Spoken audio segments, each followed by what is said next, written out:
Well, good evening, everybody. How are we tonight? Hopefully, everybody has had a great day. Happy Friday. We are back.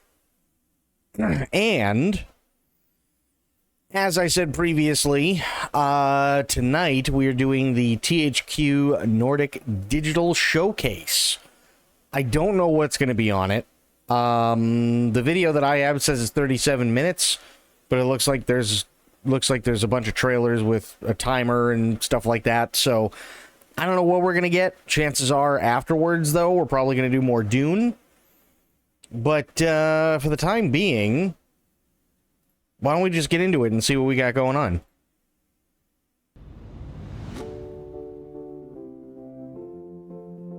Okay, so 9.5 minutes. Not terrible. It allows people to get here.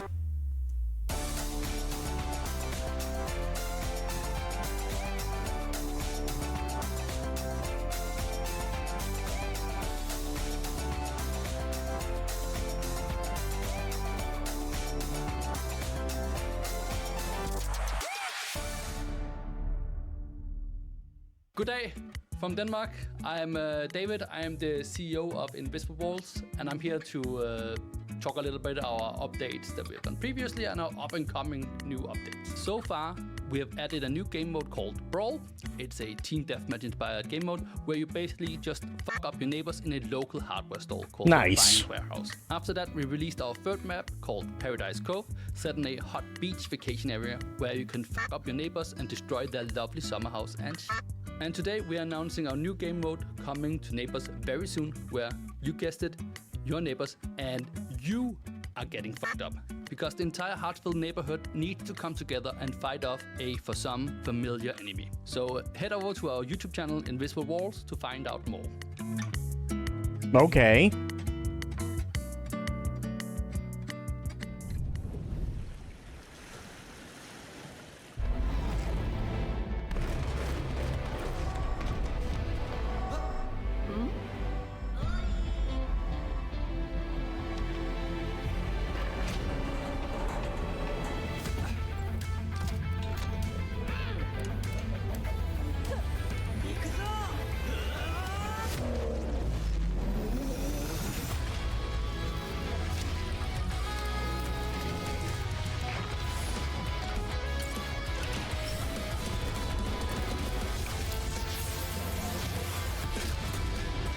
I have no idea what this is.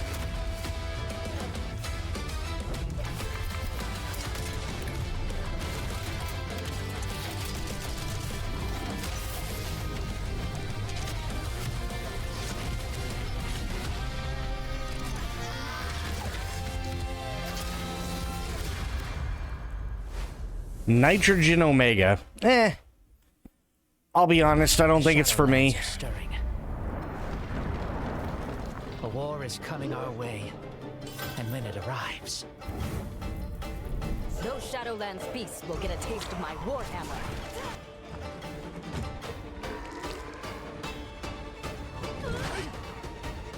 Damn it! How are there so many of them?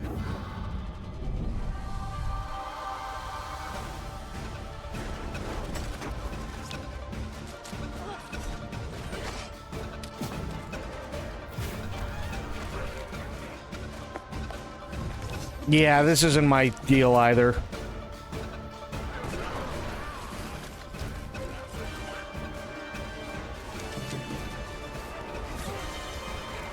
There are evils in this war we have not yet seen. I'm not backing down no matter what comes our way.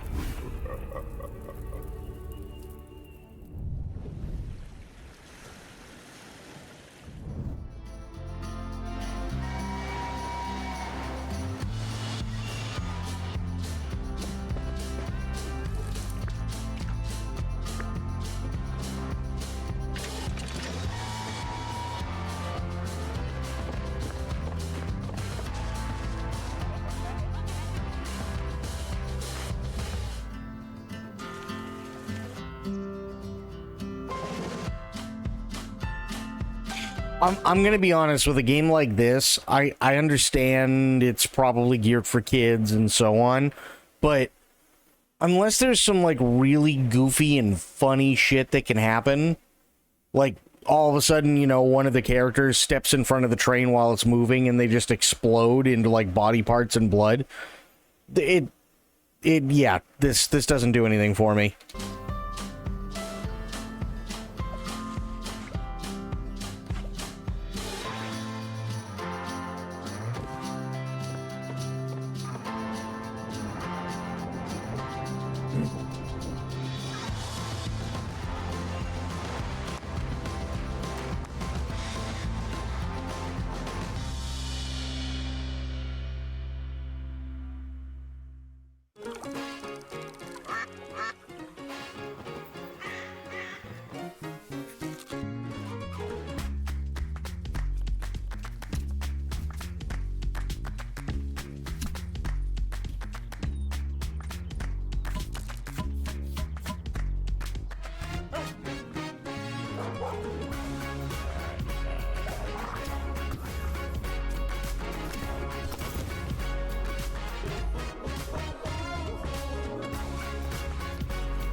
Nah, I'm good.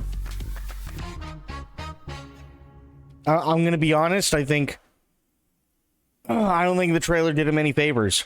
I really don't. I feel like the trailer made them. This would have been fine. Honestly, it would have been a lot better had there been no audio in terms of like background music, and they just showed basically what they showed.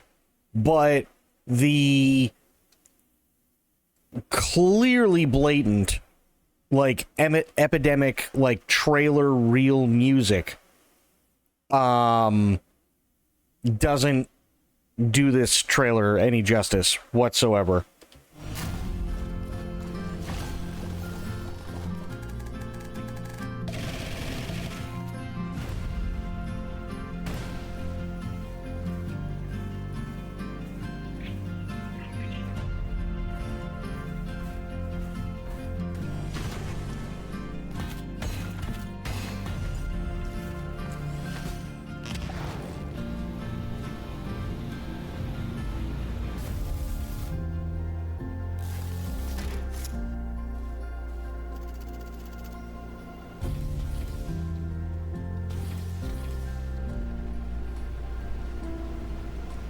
Yeah, no, I'm good.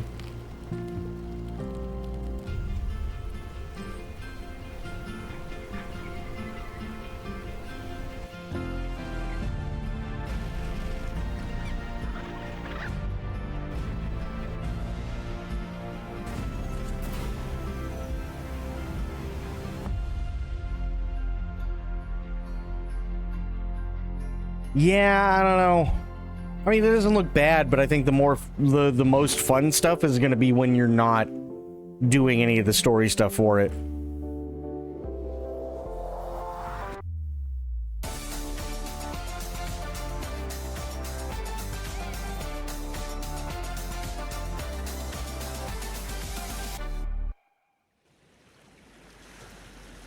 Also, by the way, it's still incredibly like amazing, and I don't mean amazing in a good way, but it's still amazing to me how decades later, for whatever reason, they still keep like anime artists or anime storytellers, manga storytellers, whatever, like they keep relying on kids to do things that IRL, if there was a kid anywhere near it, somebody's getting executed, right? Like I understand it's a form of escapism. I understand that, like, sure, it's probably got morality tale and it's, a coming of age thing. And guys, do yourselves a favor. Seriously.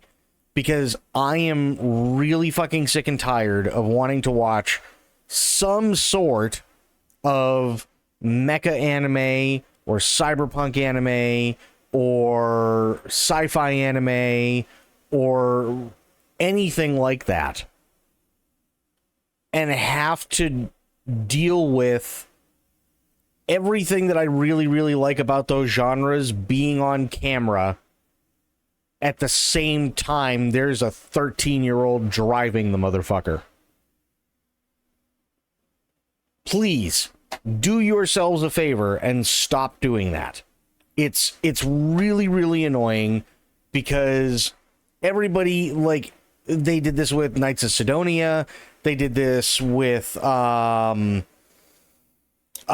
another one. It's really famous, but I can't remember the name of it. But they've done it there. Akira was the same way, which really sucks, by the way, because that's one of my favorite movies. They've done it with so many different mecha and cyberpunk fucking movies, and it's like, guys, we don't need that anymore. I don't need to watch the latest, fucking like the whatever the newest anime is, but the girl is 14. I don't need that anymore. Right? Why? Because I'm not a teen. Make shit that, like, would be nice to, identify with. I can't identify with what it's like to be in fucking high school anymore. I went to high school in 2005. You know how many fucking, like, I graduated from high school in 2005. You know how fucking different school is now compared to what it was in 2005? Okay? Like, I'm just being honest. School in 2005 is vastly different than school today. Literally every single one of my teachers that I know that I had for teachers are either dead or retired. So they're not even getting the same, like, even remotely close to the same education that I did. Right? It's that stupid. It really is that stupid. So it's like, can we please, like, could we branch away from fucking teenagers doing all this dumb shit and all this really, like, out there stuff? Oh, look, here's like 5 fucking teenagers and they're in charge of the most dangerous weapons in the galaxy. And there are two of the biggest militaries in the entire fucking universe are duking it out over these things. And then they see them, but because they're teens and are not allowed to die, they automatically win. It's stupid at best. It really, really, really is.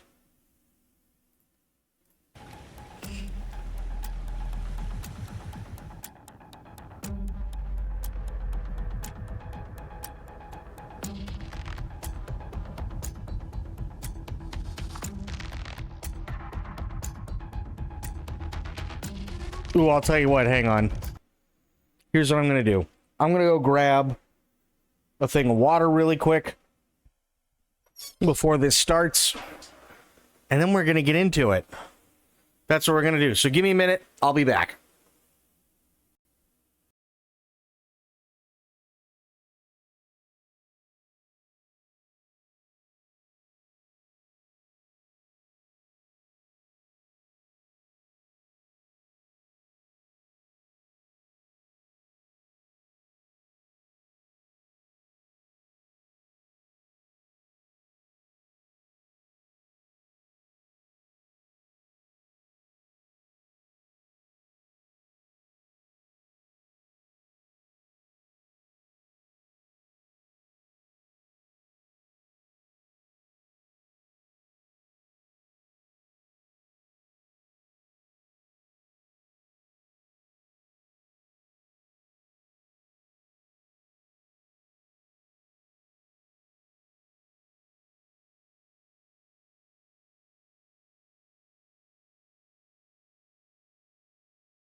Okay, back.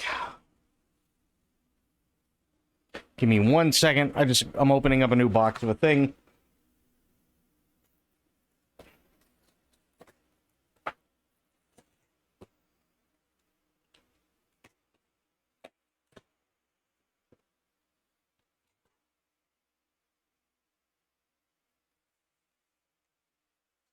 Okay. Let's do this.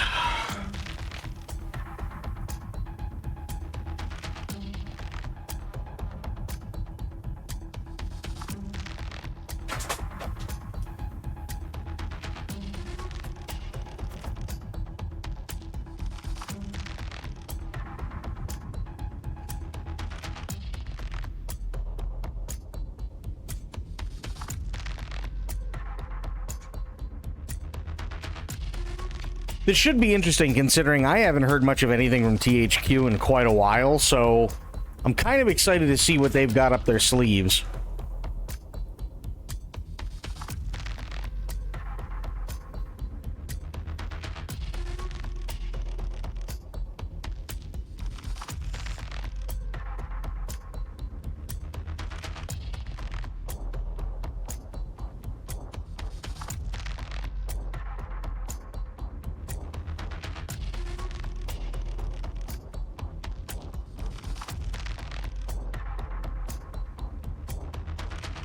All right, come on, anytime.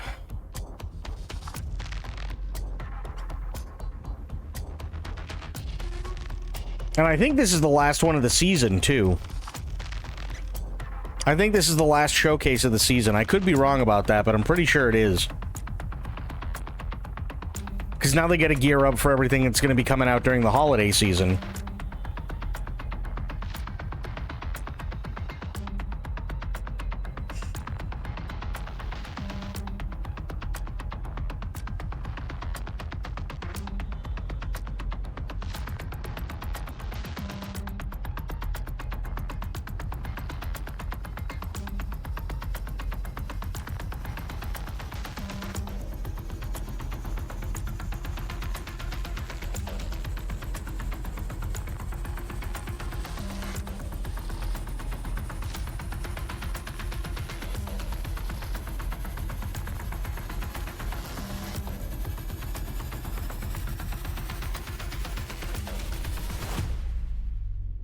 Okay, what do we got?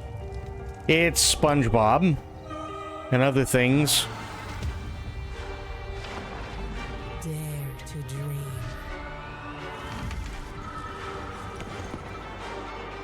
But your imagination is still so limited.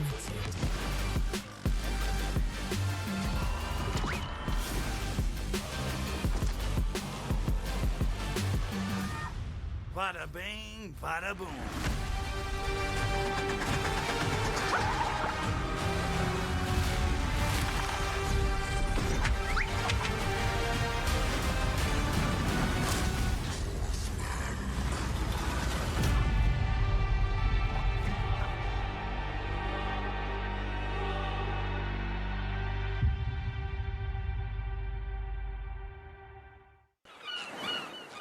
What shall we do with the Flying Dutchman? What shall we do with the Flying Dutchman? What shall we do with the Flying Dutchman? I'm David Hasselhoff. Holy shit. Hooray! To save Bikini Bottom. I believe in you, Patrick. Thanks, SpongeBob. There once was a king who ruled the sea and a ghostly pirate, mean and green. Their magic clashed and ghosts unleashed across Bikini Bottom. Soon may King Neptune come to rid the seas of pirate scum. Soon may the Dutchman come to haunt Bikini Bottom. I'm one of those magic lantern thingies. Along came a hero, Porson Square, who takes the Dutchman to his lair. King Neptune yelled, "By my own beard, I rule Bikini Bottom." Soon may the BFFs come to burrow, kick and jump and run. Soon may SpongeBob come to save Bikini Bottom. What just happened? It's our BFF rings. We can swap anytime we want. It's like a gift from the gods. Here I go! Be wary of the Dutchman, wary of the mighty king, wary of their spells, beware of king and ghost, be wary of the Dutchman, wary of of the mighty king. Wary of these old geezers.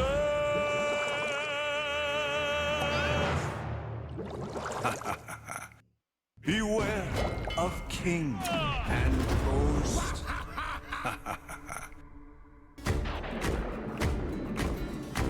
Okay. You know, honestly, I grew up with SpongeBob, and I mean, I liked it. It wasn't like, you know, high on my priority list of things to watch at the time, but I liked it. It wasn't bad at all, but it's actually incredible to think just how long SpongeBob has been around, and it's done nothing but get more popular.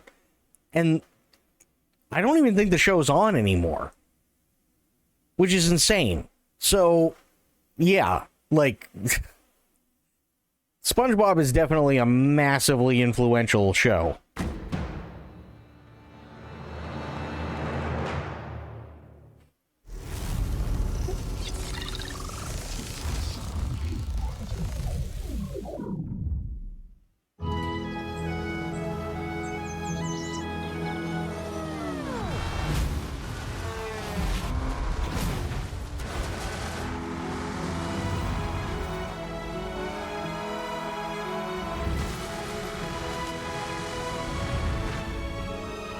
Oh, shit.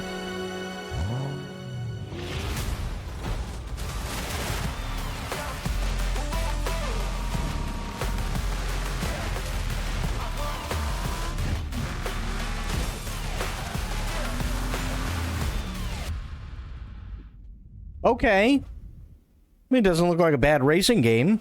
I'll give him that.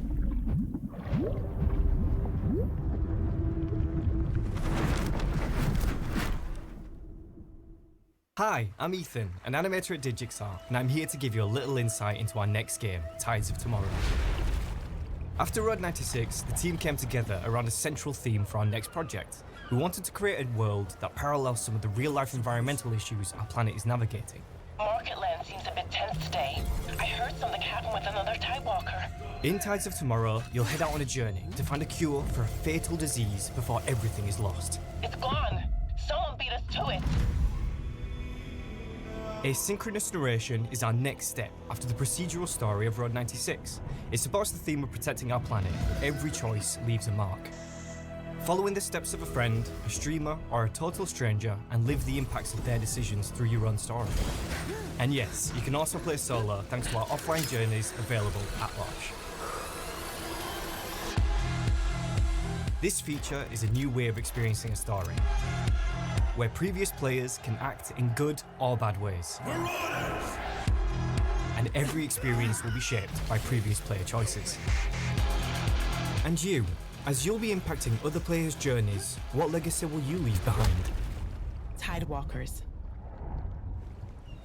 Will you help us?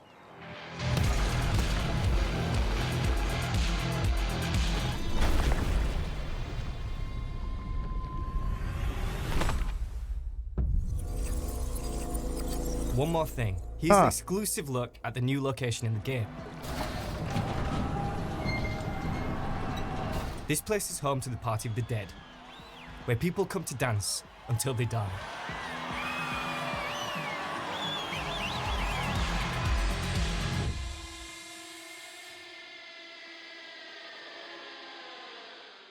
Okay.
I mean, it doesn't look bad.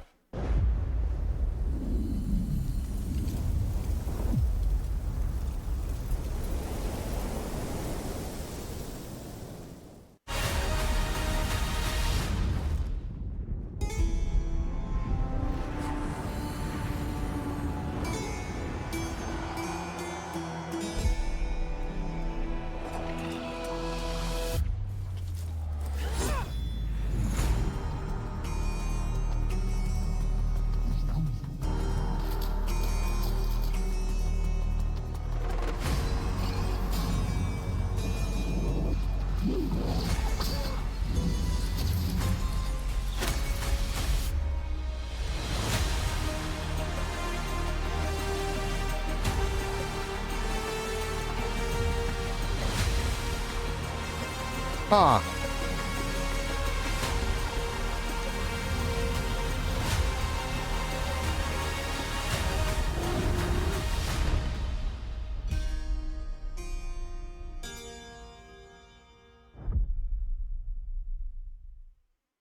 Right.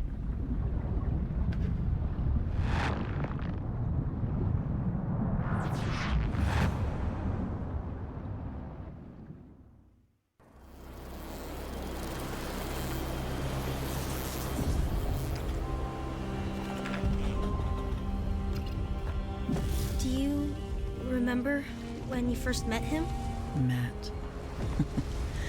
I can't say I ever met him. It was more like he burst in like a hurricane. Oh, like last week when the roofs across the street got blown away? I was certainly blown away. I remember thinking he was the first beautiful person I had ever seen in my life. What? That old man? Actually, he was in his early 30s then. That's what I said. An old man. Well, for an old man, he sure was full of life. And inventive. He had a lot of dreams. And it turned out I had dreams of my own. He got greedy. And I realized I needed to be greedy sometimes too. He could be cruel. And isn't it bad to be greedy? And he'd never shut up about that stupid treasure. He kept studying his maps, poring over his notes, over and over and over again. What's wrong with treasures? He may be an old man to you, but when he was blabbering on about treasure, I saw a boy. What's wrong with boys? Was I not a fool for believing a boy? Maybe he was just gonna... I said, was I not a fool for believing a boy? I don't know, Mom. I guess if the treasure... Can't you hear what I am telling you? He dreamed of nonsense. He was greedy for nonsense. He was cruel because of nonsense. He filled my head with nonsense, and I believed in nonsense. And one day... Mom, if you don't want... And one day he will come back and pay for everything. Do you understand me? Or not?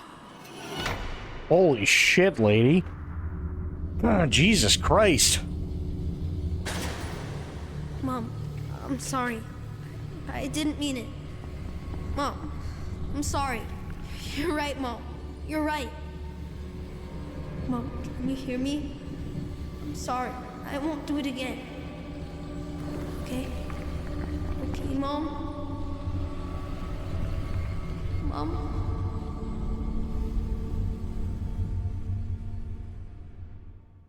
Right.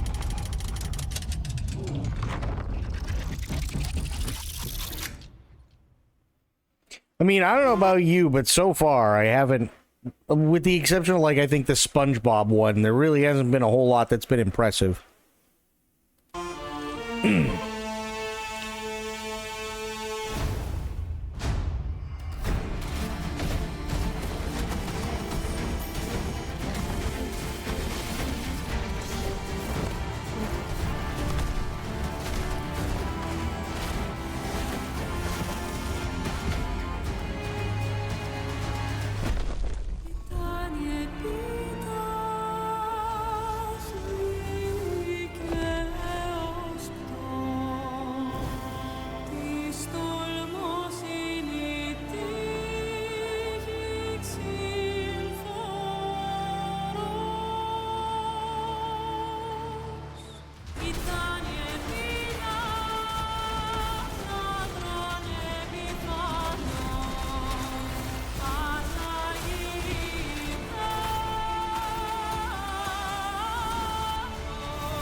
Eh.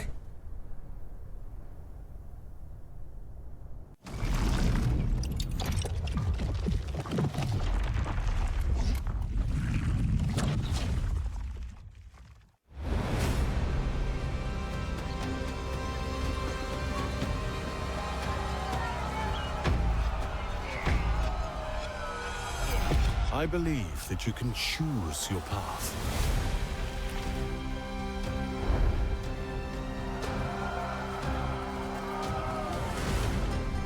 When I came to town, I could have become anyone.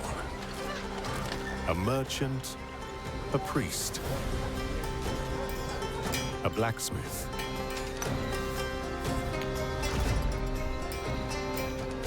or a thief.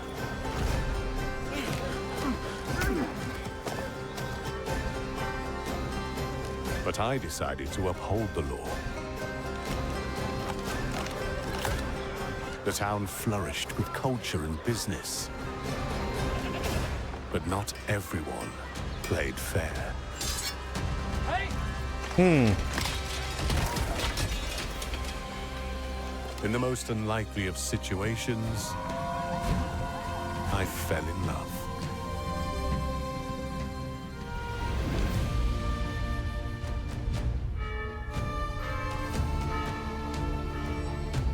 Over the years, I secured my succession. And my hard work paid off. But times were not always good. War and famine brought hardship. And hardship brought back my old enemy. I learned that politics is a dirty game, and even small crooks can become powerful.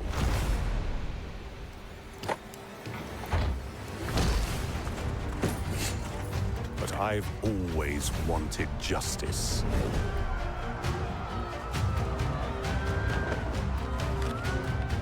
Which path will you choose?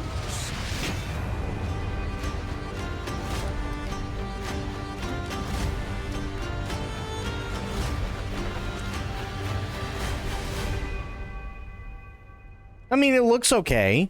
This one definitely looks okay. I just don't know if it would be... It looks like it would be fun if it's definitely like a time-killing game. I don't know if it's something I'd ever play on stream, though.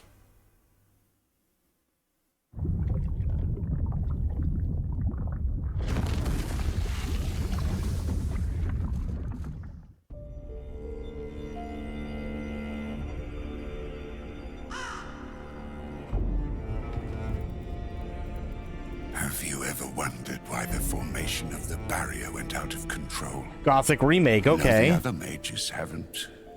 But I'm not like the other mages. I see everything. And I see how the barrier affects all living things in this God's forsaken colony. And every convict will eventually succumb to its influence. The old camp, with their pitiful illusion of order and safety. And yes, the so-called Brotherhood of the Sleeper, worshipping their mysterious god. They might be onto something. And the orcs. Well, you might dismiss their culture as primitive, but it would be prudent to study them carefully. Maybe the key to all of this lies buried deep under their sanctuaries. I cannot unravel these mysteries all alone.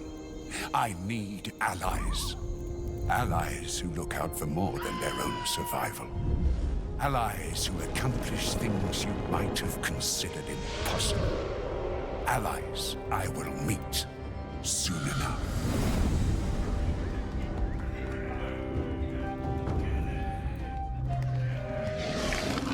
Okay.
All right, looks pretty good.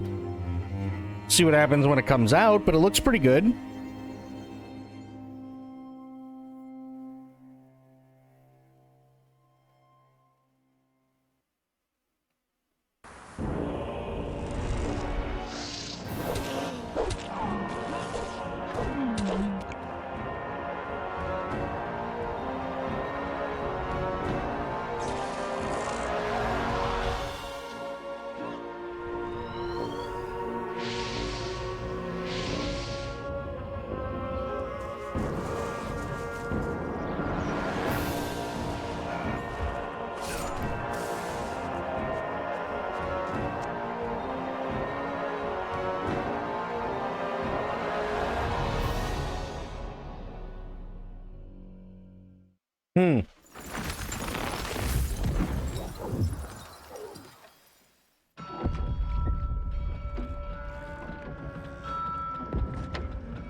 Okay.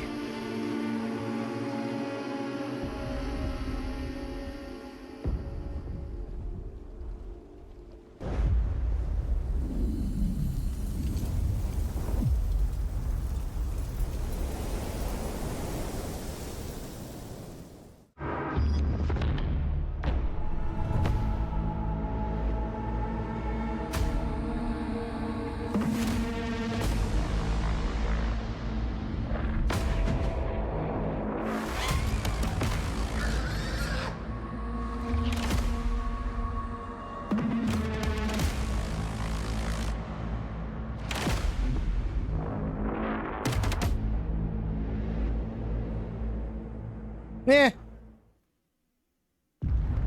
That's probably gonna end up being like $200 though.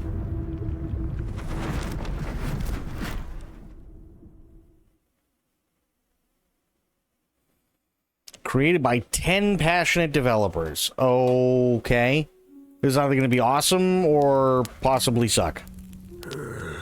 Como tan hokure aratakura. Santu kakoran shipa. Sentu nema kun.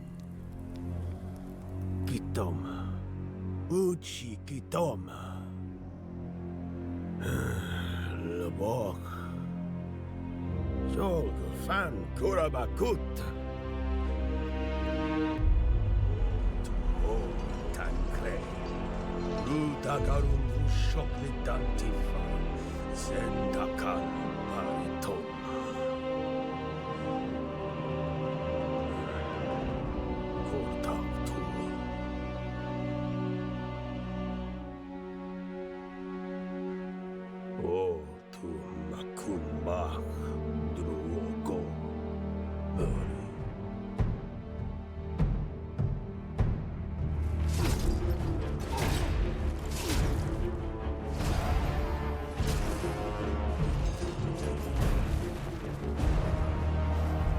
This looks kind of interesting.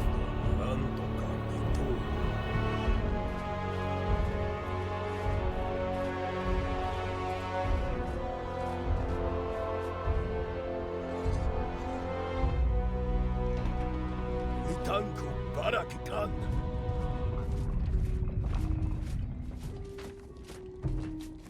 O krotuka koranchi. Falumak hokre oritoma.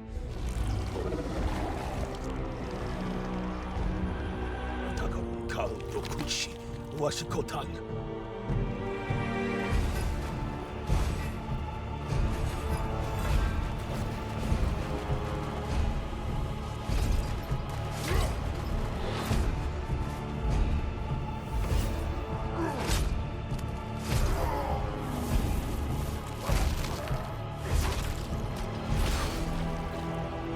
Oh shit. 기타르. 우나노티 메르토크. 우탄 카도한시. 우탄 베타키파.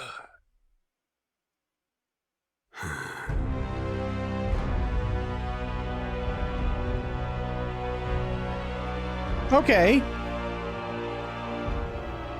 Looks kind of interesting.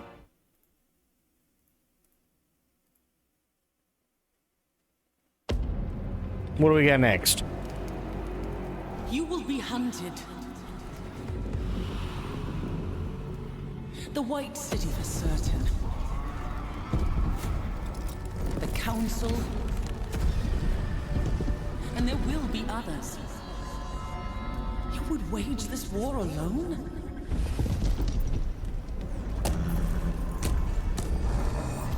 No. Not alone.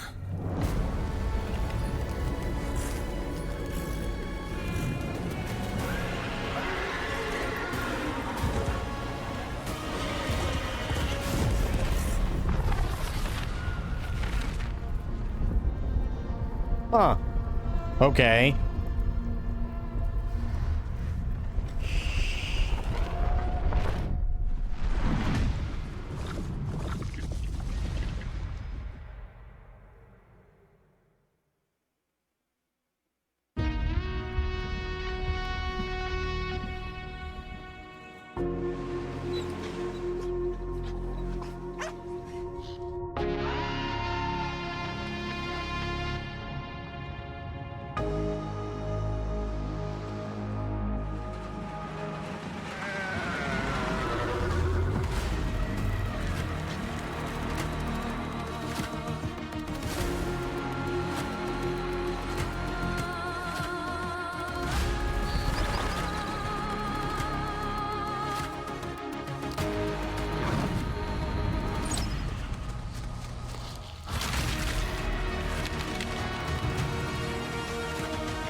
Yeah.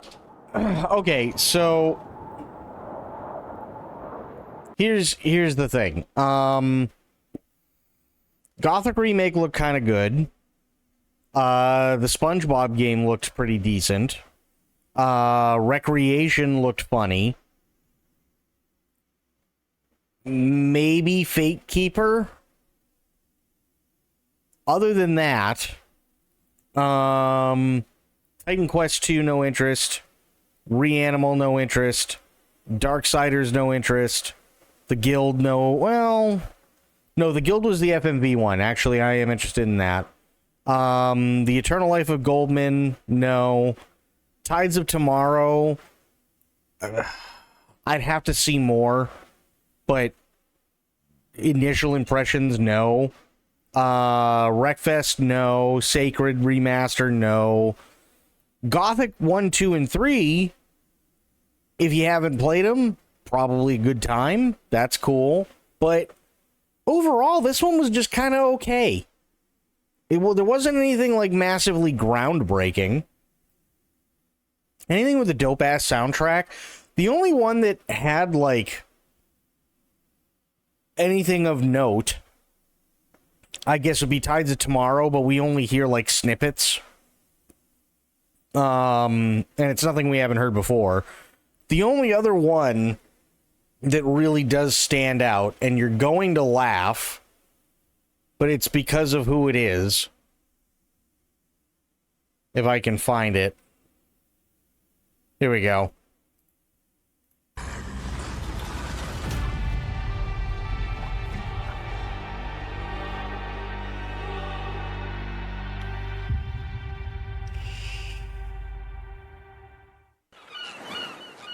What shall we do with the Flying Dutchman?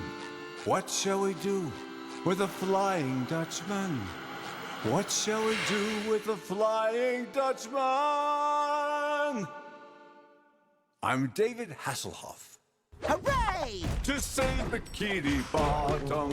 I believe in you, Patrick.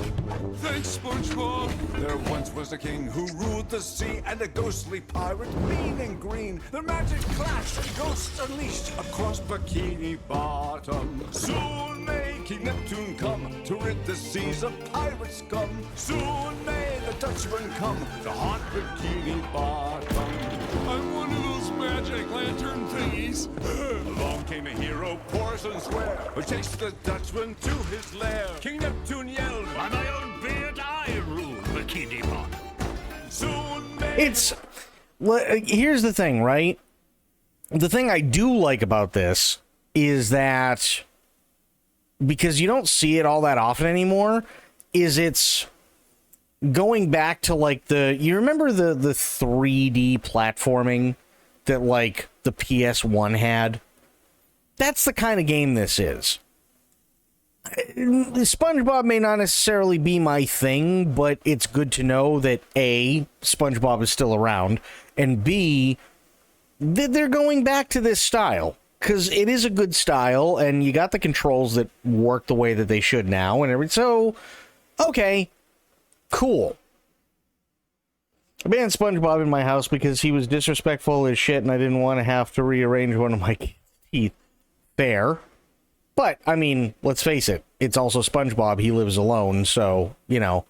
The only other one that had, like, any sort of banger soundtrack, and I'm just trying to find it, and we've already seen it, so it's not like a massive thing.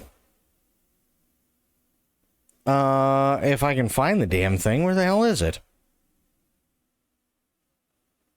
Oh, okay.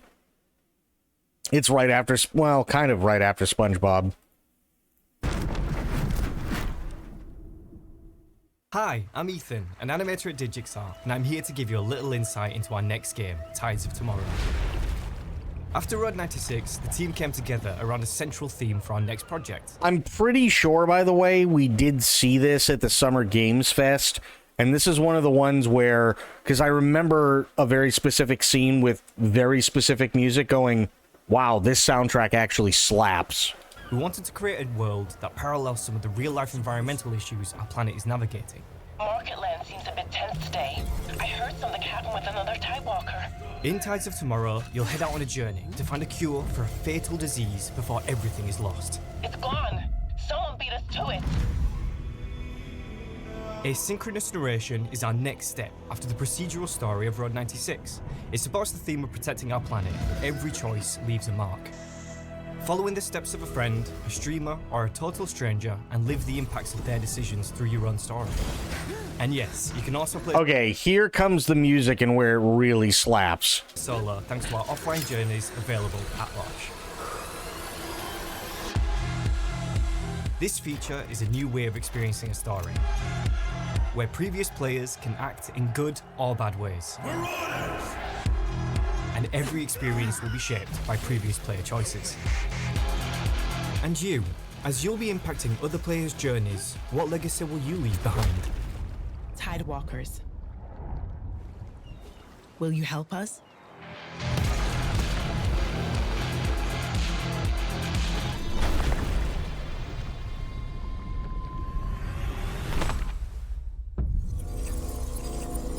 One more thing, here's an exclusive look at the new location in the game.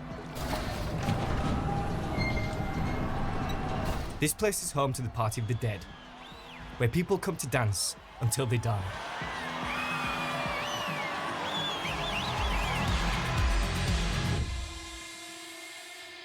That's really the only other one.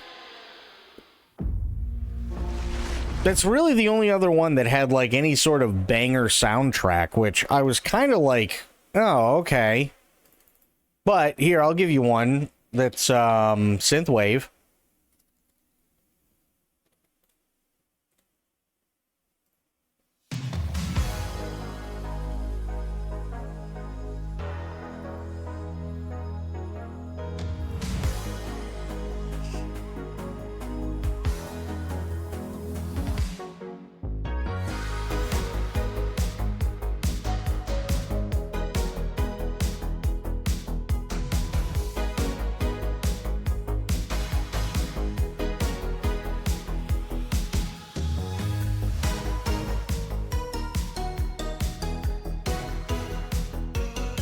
Oh, I did want to show you guys something here as well.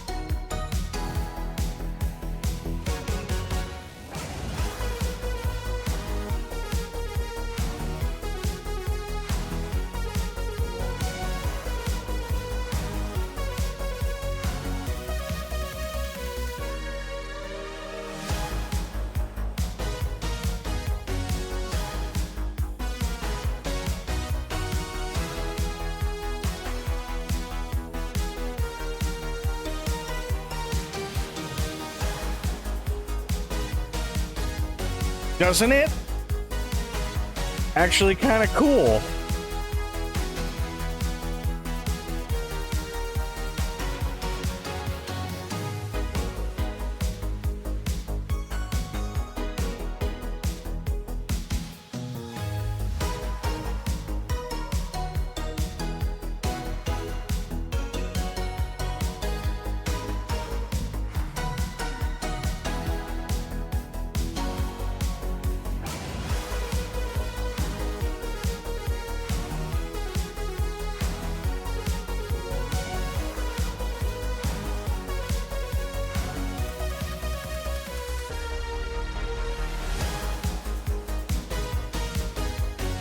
This is, okay, I figured it out. This is one of those songs, it took me a minute, but I figured it out. This is one of those songs that the 80s wished it was. If that makes any sense.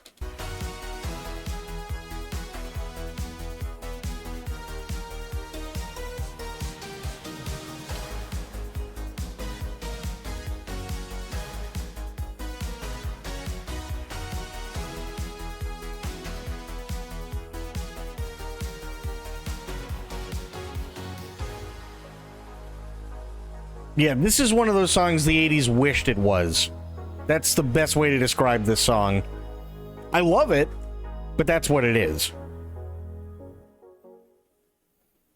And then, well, I don't even know what this is, so please don't kill me if it's crap.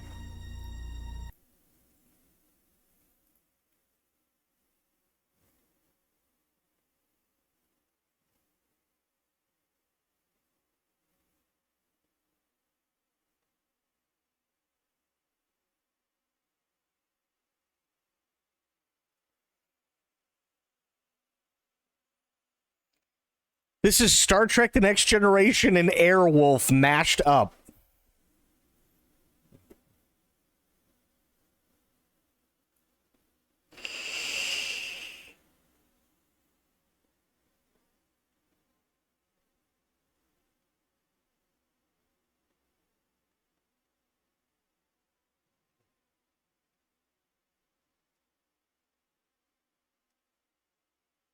Me neither. I'm very confused.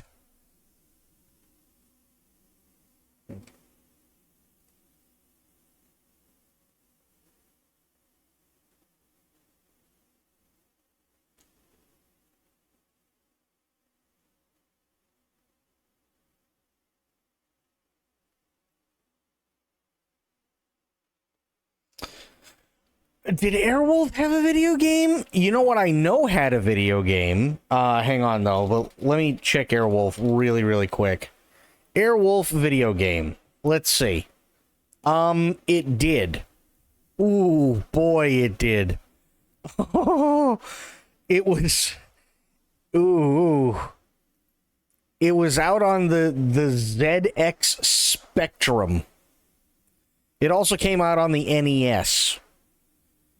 So, yes, it did have a video game, but there was one that I was thinking of when you asked.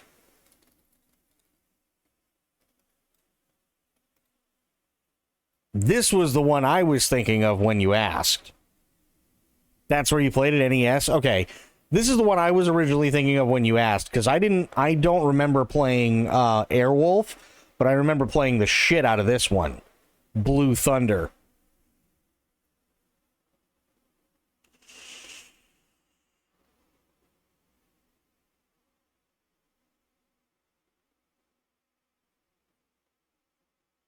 Which, again, it's based off a movie, not a TV series, but still.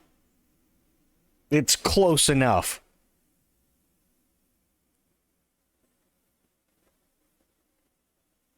It's definitely close enough. But yeah, apparently there was an Airwolf game for the NES, which is really, really funny. Uh-oh, what is this? Oh, God.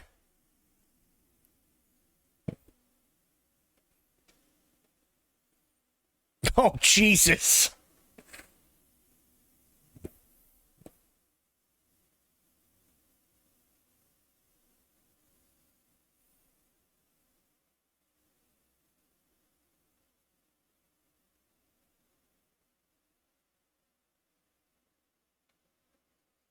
Oh, boy.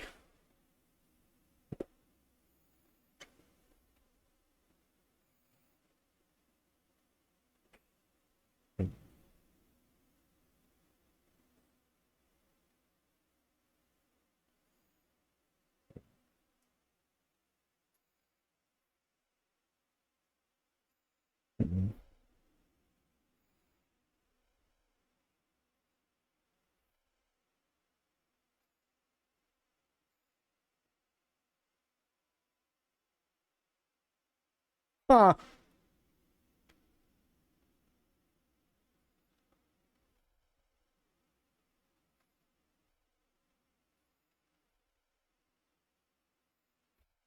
Things aren't going well.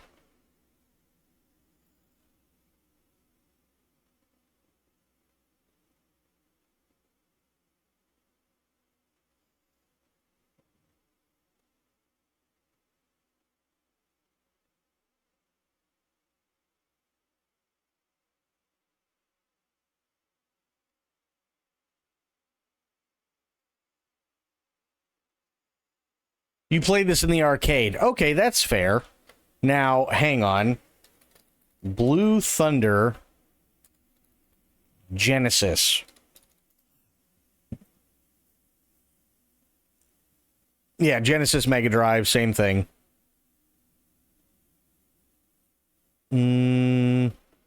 Okay, well. But this isn't even it. What? I don't... What?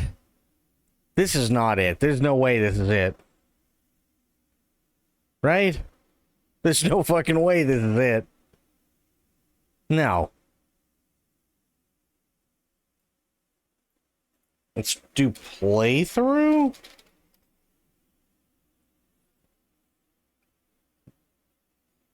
No, no. Oh, here we go. Yeah, Thunderblade. There's another one that they called it.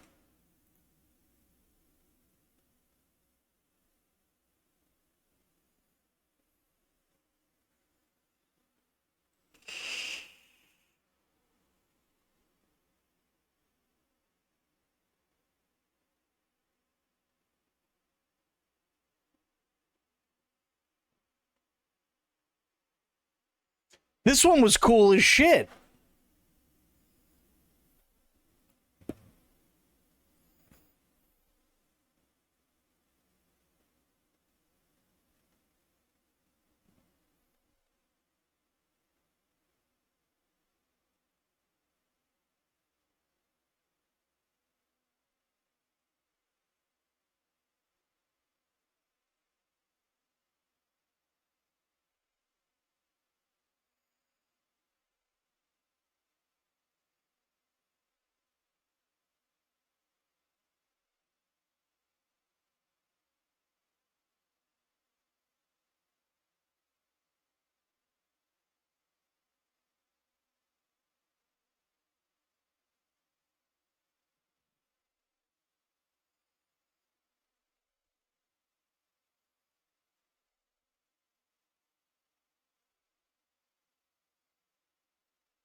Twin stick shooter, yeah.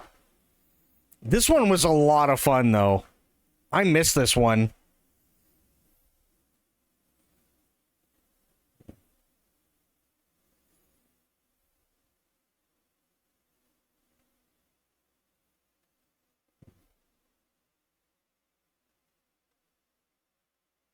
Yep.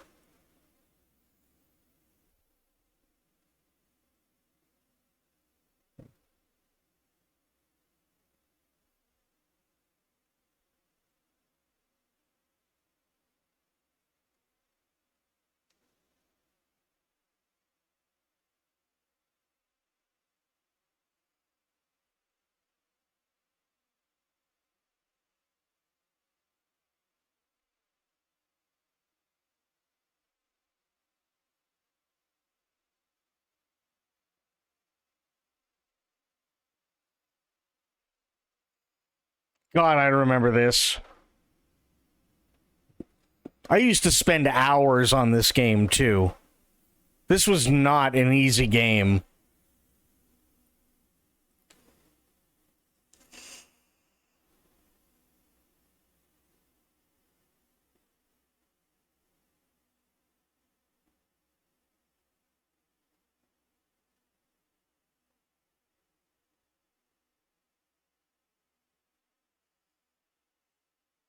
They're sober. Yeah, this was not an easy game at all. It was so much fun, though.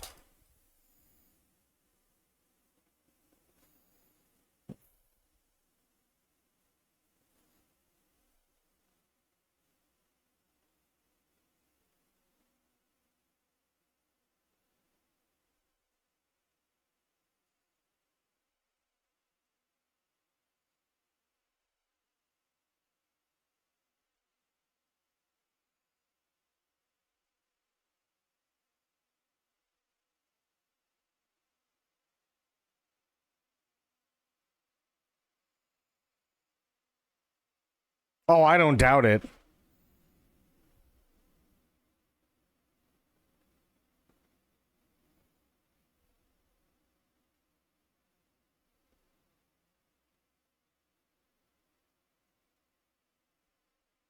Yeah. That was a fun game. Now, hang on. We gotta go back to this, because this is... I don't even know what this is, but I kind of dig it.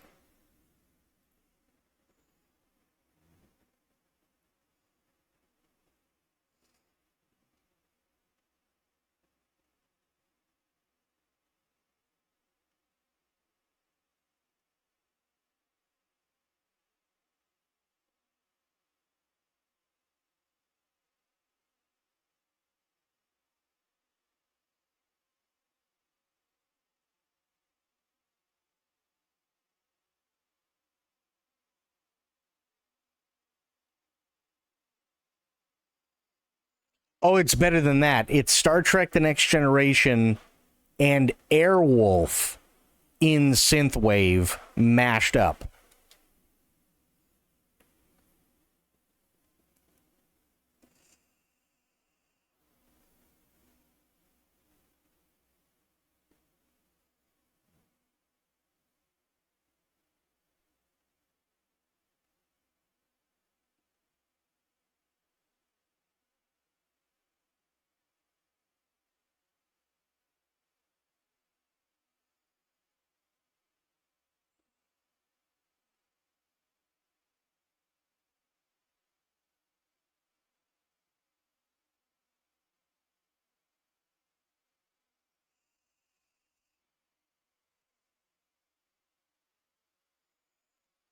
The dude's insane. Being able to play two different synthesizers simultaneously.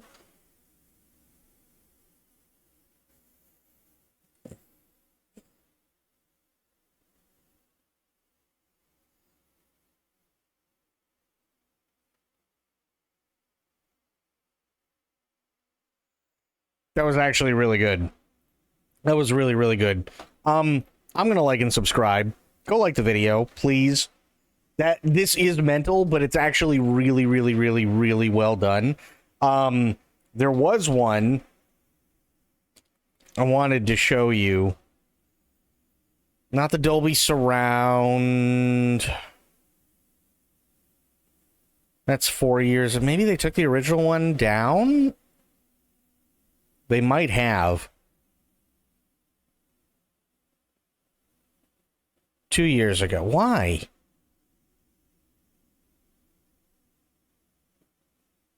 Airwolf Bootleg House Remix. I'm scared. Yep. Nope, that's crap. Sorry, that wasn't the one I was looking for. What is this one? No, that's not it. Oh, maybe. Hang on. No, that's not it. So it would have to be this one. Yep, here we go.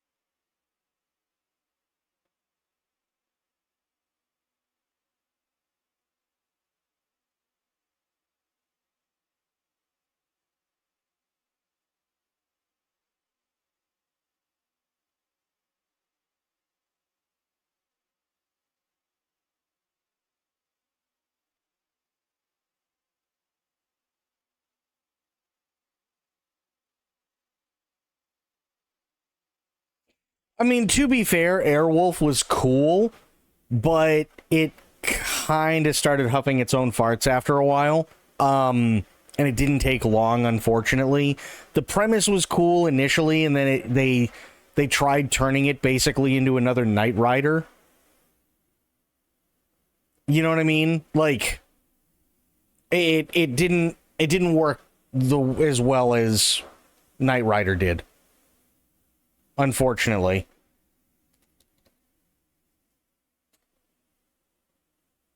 There is another one, and I might have to scroll way, way, way back. There is another one that he did, and it was fantastic, but he's been remaking a lot of his stuff recently, and I'm not entirely sure why. But there was one that, oh my god, you just wanted to dance to. You can talk over the song I was dancing. Well, no, there was another one that I was looking for, and I can't find it anymore. Sadly. Maybe it's this one. Could be. Find out in a second. Nope. That's not it. Oh shit, he did a Blue Thunder remake too? Wow.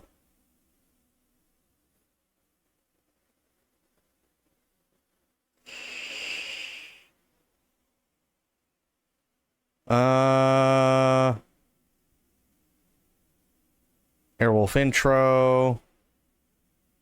Damn. He must have it, like, buried. That's the only thing I can think of, is he's got it buried now, assuming it's still there. Let me do this. Hang on.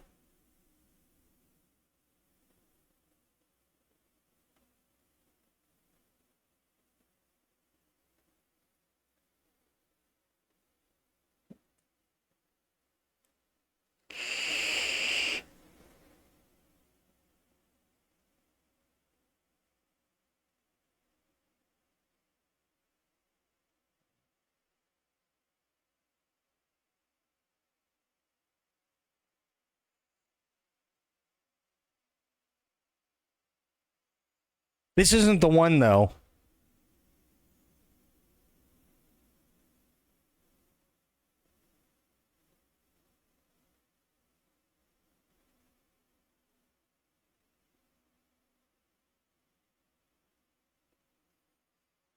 I wonder if it's in the unavailable.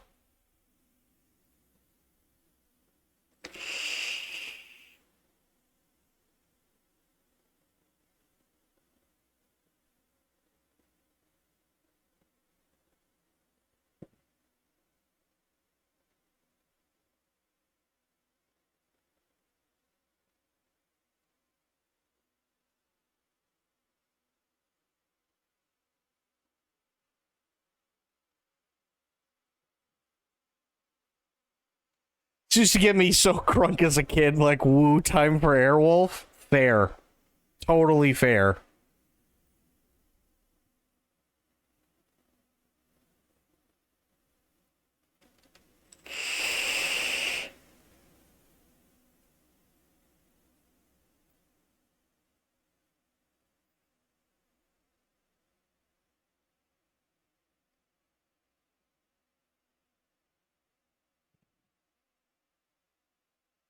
Yeah, this Airwolf was a fun time for a while. There was another. Oh, let me see if I can find it really, really quick.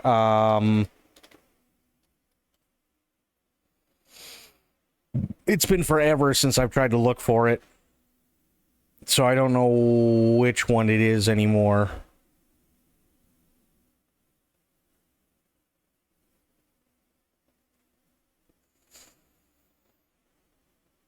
They brought one to the Geek Fest here once and an Ecto one. I've seen the Ecto one more than a few times, and I've only ever seen Kit once. Kit was actually really, really cool. I don't think this is it, but this is a decent one. This isn't the one I was looking for, though.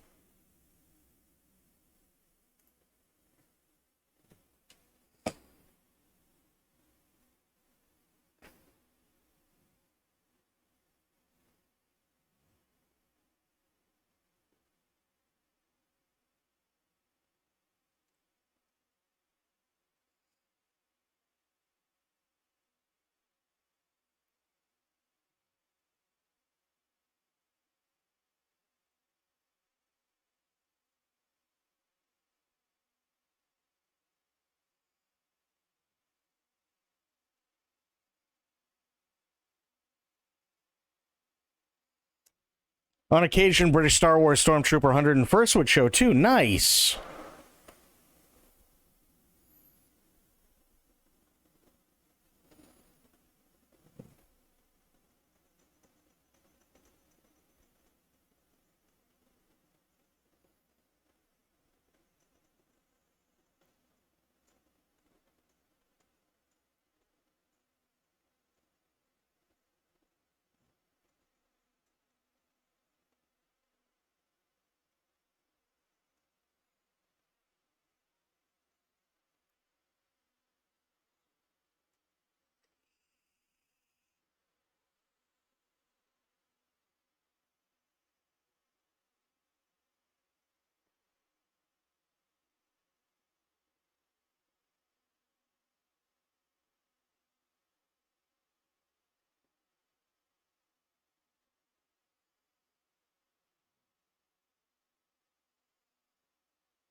This is really well done.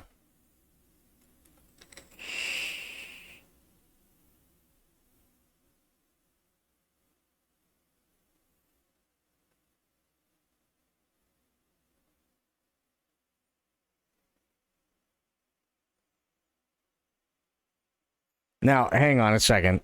I know they have this. This is actually really cool. These are people who have gone above and beyond.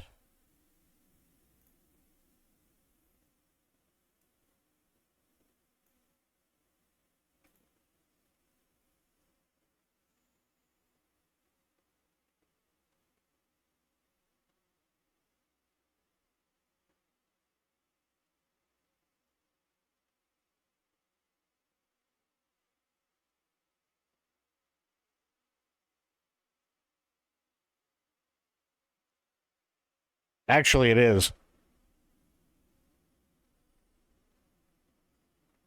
T-top covers. Somebody's from New England.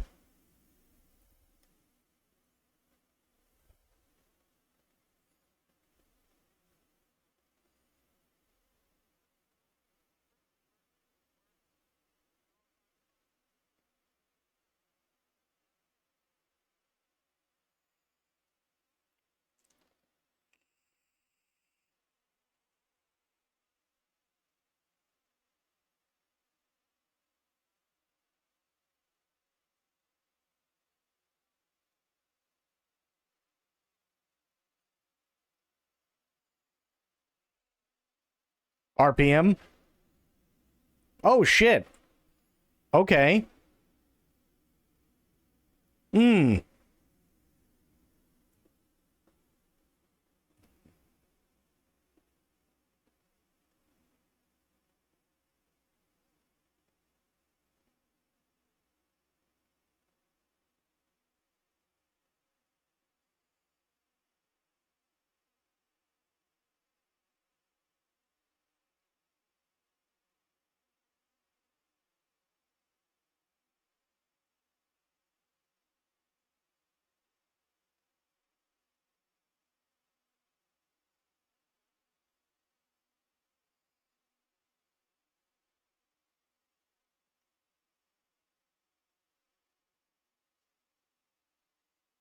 This is really cool.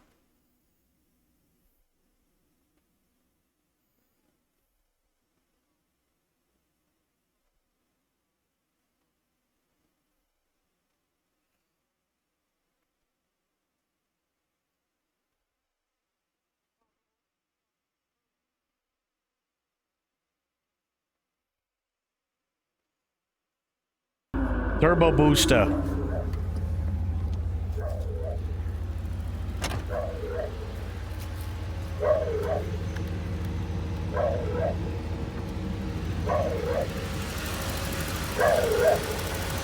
Wow. Perfect. It runs excellent. Like I said, this thing's, you could drive this anywhere. Battery's got a quick disconnect in case if you're on display. You don't want the battery to die on you.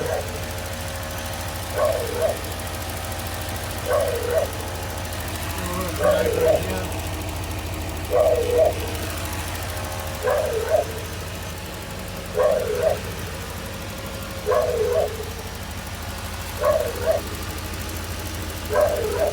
The new hood struts,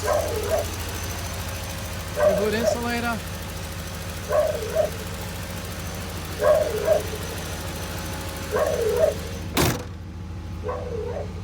I'm sure God. I'm leaving some stuff out. That looks cool as This shit. car is really nice. That looks really fucking cool. Very nice example.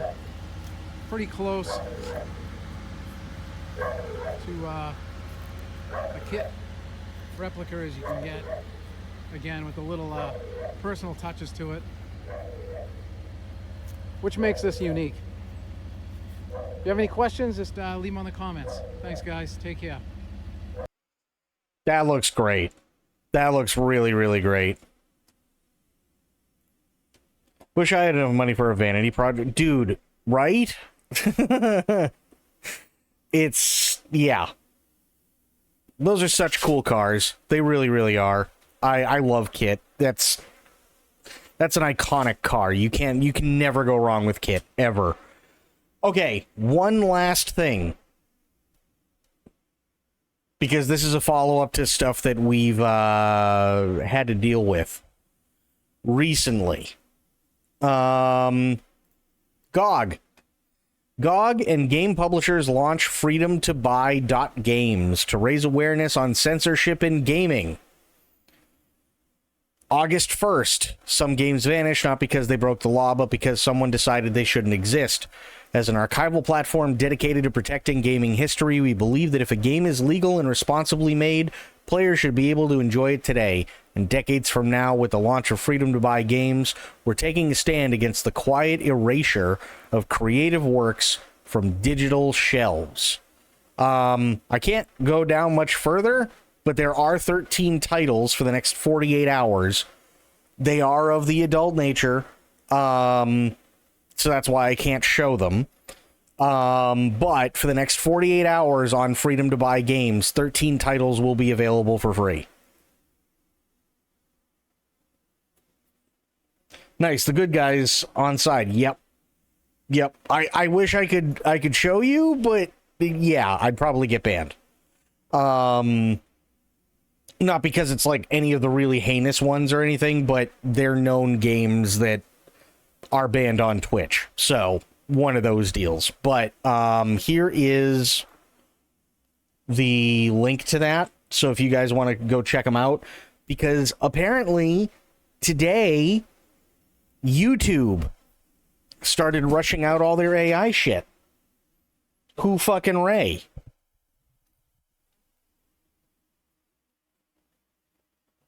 They started unleashing all the AI shit that's going to determine someone's age, and if they get it wrong, they have the opportunity to verify with a credit card or a state ID or a driver's license. So now you have to worry about YouTube and you have to worry about Spotify. Not a good combination, if I'm being honest. But it's good to know that there's still some people out there who feel the way everybody else feels about it. You know, if you like it, great. If you don't like it, don't play it. So, it is what it is. Right? Unfortunately, it's hitting the States very, very quickly. Not surprised, unfortunately, but it is. So, yeah, that's kind of a massive, massive bummer.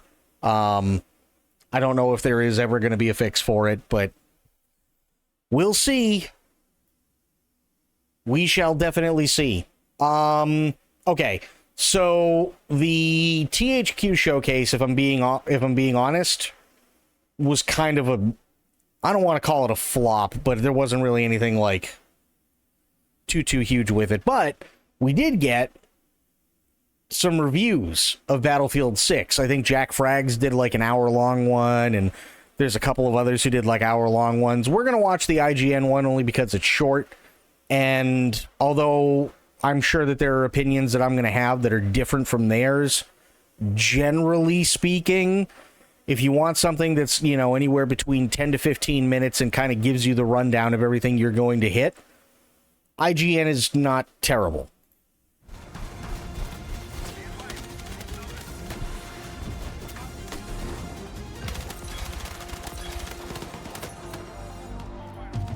Considering we're living through a period where it feels like every other game is a remake, remaster, or a throwback of some sort, perhaps I should be less surprised that Battlefield 6 feels a lot like Battlefields 3 and 4. They were, of course, the glory years for EA and DICE's large-scale multiplayer shooter. Excellent maps, engaging objective-based modes, spectacular destruction, and the all-important class system. It seems like Battlefield 6 replicates all of that, at least as far as I can tell after having played 2 hours and change across a number of maps and modes. That is a good thing, of course, especially since recent Battlefield history has been a bit of a rocky ride. But is this resurrection of past glories actually exciting? Yes. In the moment, absolutely. Yes, I highly agree that it is exciting to go back to the way it was.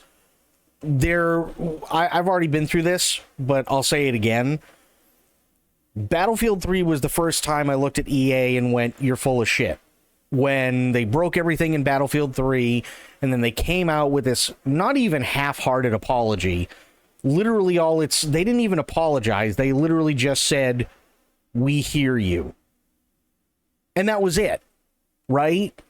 And for years now, that's the same thing that they've said constantly, which is, we hear you. But it looks like it took till Battlefield 6 for them to finally listen. So, and as much as I've complained in the past about issues that have crept up with Battlefield 3 and Battlefield 4, I would say there was, like, Battlefield 4, for me, was probably the end of its heyday, right? You had 1942, you had 2142, you had Battlefield 2, Bad Company 2, Battlefield 3, and Battlefield 4, right? Massive lineup. It was so good. And then they changed the formula for everything. So I'm glad to hear this is going back to basics. A grander scale, that's a more difficult question.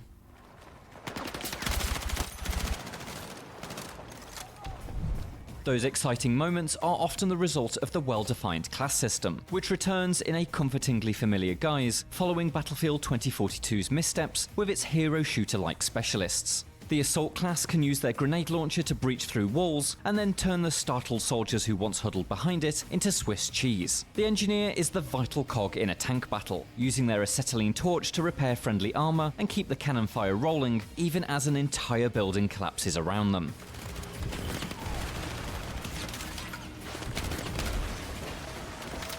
The support is the squad's literal lifeline, diving onto the objective with bags of spare ammo and soldier reviving defibrillators at the ready. And finally there's the recon, the tactician who marks enemies for all to see before scoring a hat trick of headshots with a sniper rifle. Okay, so this is something that they didn't touch on the other day, but I'm glad they did with this one. Support and medic were two different things previously. Now they aren't. I don't think it's going to be overpowered, but I can see why people are going to say that support is insanely overpowered. Because you can drop ammo, you can revive people, and you don't have to switch classes to do so. That's kind of huge. Nothing revolutionary about these classes, but they are much clearer in their parameters than they have been in the past. You won't find the team's dedicated infantry killer fulfilling anti-tank or medic duties, for instance, as the assault has been forced to do in the likes of Battlefields 4 and 5. But as clean and traditional as these roles are, there is a minor shake-up. Like Battlefield 2042, any class can use any weapon, but now each role has a signature specialism, designed to encourage you into the specific loadouts of yesteryear. For example, the Recon is able to hold their breath while aiming sniper rifles, making them the clear choice for long-range engagements, while the Engineer benefits from improved hipfire control when using SMGs. Okay. As someone who would score a low-end grade in a sniper exam, this means I can play Recon while swinging around an assault rifle or LMG, which fully... So, I mean, that's not terrible. Like, if that's the thing that people are complaining about, I don't necessarily see the problem. Again, they're saying, okay, well, if you're going to be a sniper, you're going to be able to hold your breath and get a really accurate shot. But you can still grab a sniper rifle if you really want to in your assault. It's just you won't be able to hold your breath. Stuff like that is fine. I don't have any issue with that. He opens the class roster. But I can't help but wonder why I should brute force my way into playing Recon when I could find my specialism elsewhere. Isn't that what class play is all about?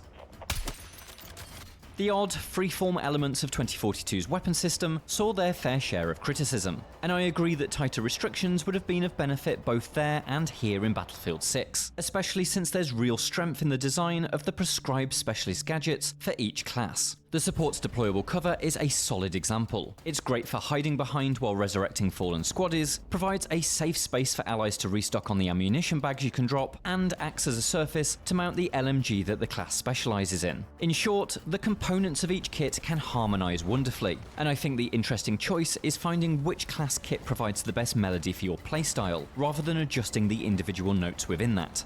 Ultimately, the weapon system is a small wrinkle in a very familiar package, and that applies to basically all the new ideas present in Battlefield 6's demo. A new movement system promises smoother leaning around corners, bracing against cover to reduce recoil, combat rolls as you land from high jumps, and several other improvements. But I can't say I found these valuable additions, especially the contextual lean, which rarely seemed to activate. Like the omnidirectional movement in last year's Call of Duty Black Ops 6, I wonder how much genuine impact this will have on the experience of regular players.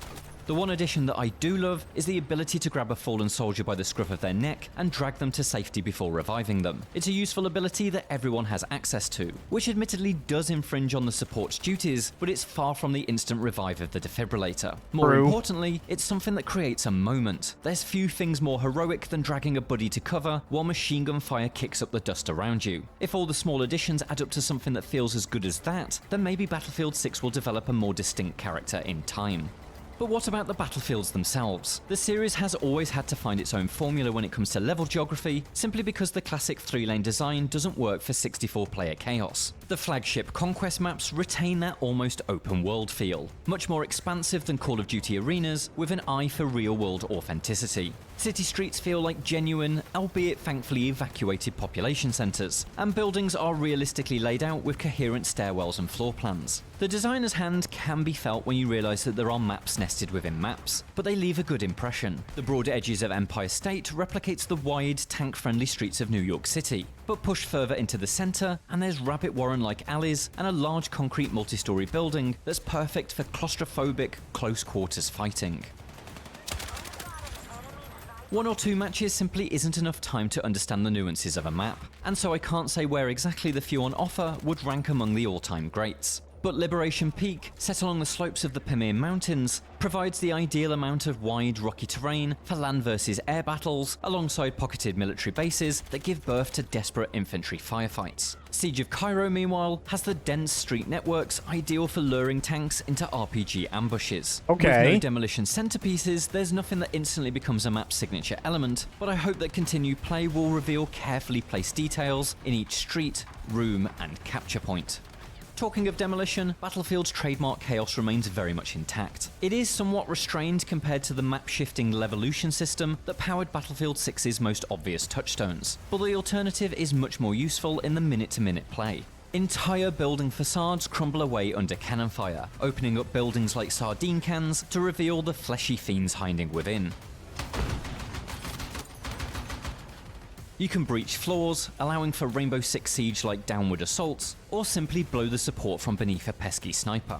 This late into Battlefield's lifespan, it's hard to be truly excited about all of this. This is the series' shtick, and likely always will be now, but it's nonetheless impressive. As much as it's a technical feat to be boasted about, alongside the most photorealistic graphics in the series' lifetime, it's also a foundational tool that makes Battlefield its own distinct beast. Battlefield's always been its own thing. If it seems odd that we've reached this far into the preview without mentioning the multiplayer modes, you know, the things you actually play, then it's only because they almost blend into the background among the explosions and squad roles. The hands-on session provided matches of Conquest, Breakthrough, and Squad Deathmatch, and they're exactly as Battlefield tradition dictates. Personal preference naturally applies, but at least from my perspective, it's the classic story of the objective focus modes reigning supreme, and the smaller scale, kill everything in sight games still feeling like a square peg in Battlefield's round hole. It's not that they're a bad time, it's just that the Battlefield moments EA likes to shout about seem to only happen when you're desperately holding down point C during a close game of Conquest, or pushing tooth and nail through the fiercest defense in Breakthrough. True. As part of what seems like a project attempting to recapture the glory. This is going to be amazing against campers. Ceiling breach, right? What have I missed? Well, Myth, the THQ showcase was I mean, there's a new SpongeBob game coming out. Gothic gets a remake. That's really about it. It's days of Battlefields 3 and 4, I don't hold any grudge against these modes feeling like business as usual. This is a series that needed to find a secure footing after a couple of wobbly outings, and it certainly feels like this new iteration is standing on reinforced concrete. But I can't help but feel that those old, faithful objectives could have been freshened up a little, perhaps with unconventional capture point designs or equipment used specifically for objectives. I missed nothing, yes. Perhaps new thrills lie in the new escalation mode, which was unavailable to sample at my hands-on demo. Although considering the official description provided to press claims that it sees two teams fight to capture strategic control points, I'm not expecting it to add too much extra fizz to the established formula. When Battlefield 6's open betas go live across a couple of weekends in August, I expect there will be a lot of fans who will be relieved to find a package that largely seems focused on returning Battlefield to its peak years. And I can't deny that the modern combat and aesthetic speaks to me in a way that the series' near future and pseudo-historical guns never could. I had a good time. More than a decade after Battlefields 3 and 4 though, it doesn't fill me with the same sense of adrenaline it once did. But nostalgia's still a hell of a drug, and maybe that's just what the medic ordered. Do you have any questions about Battlefield 6? Tell us what you want to know in the comments, and we'll do a follow-up video soon to bring you as many answers as we can. Until then, be sure to check out our extended gameplay of Battlefield 6, as well as our list of the best Battlefield games, and for everything else, stick with IGN. Considering IGN reviewers are miserable bastards, this is surprisingly positive, isn't it? It's actually, yeah. This is 20 minutes. Okay. Of course. Hang on. There we go. Oh. I want to see some gameplay, goddammit.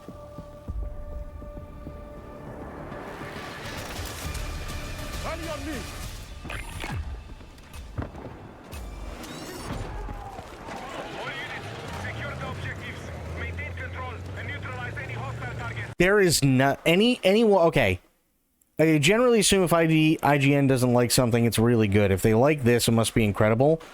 I can tell you flat out, we haven't even fired a gun so far in this game yet. There is anybody who is a Battlefield veteran knows the feeling of being at the end cap and everybody's getting into their vehicles and running forward and heading for the planes and the helicopters, and just that moment where everybody's there and getting ready and you're going, let's go fuck shit up. It is an amazing feeling.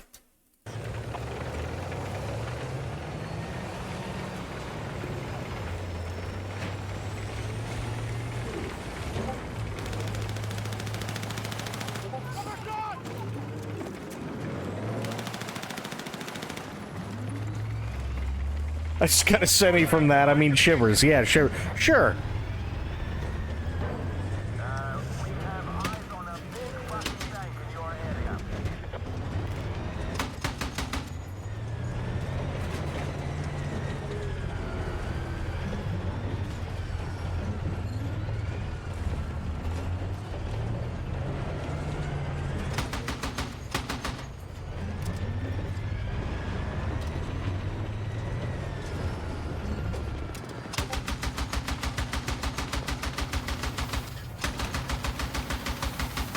Ooh.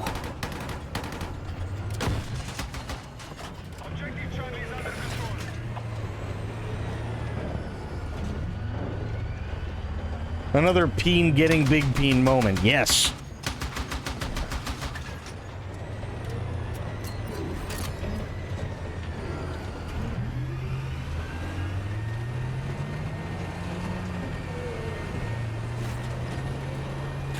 This looks like a fully voiced and made with care Op4 faction as opposed to throwaway bad Arabs. Yeah.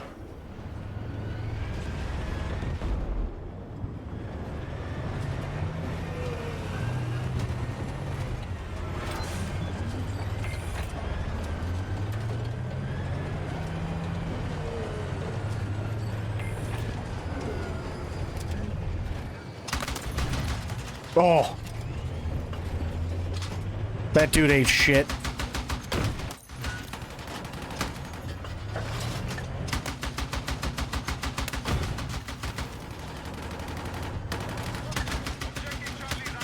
Jeez, Paladin needs a revive. What the fuck, right?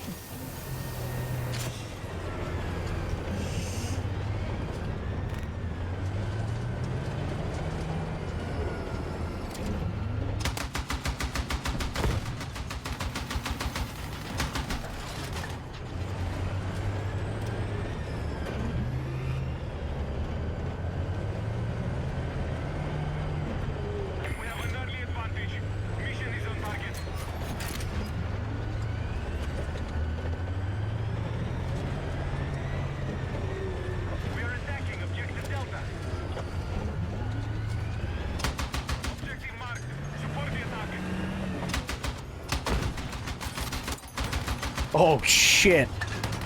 Okay.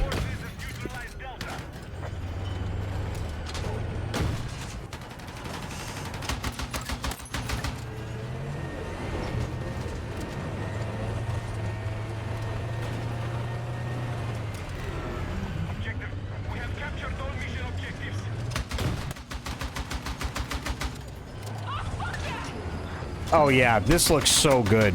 This really does.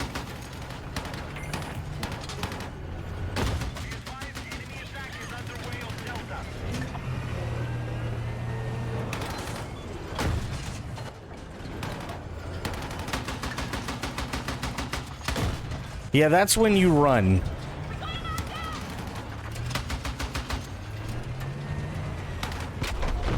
Ooh.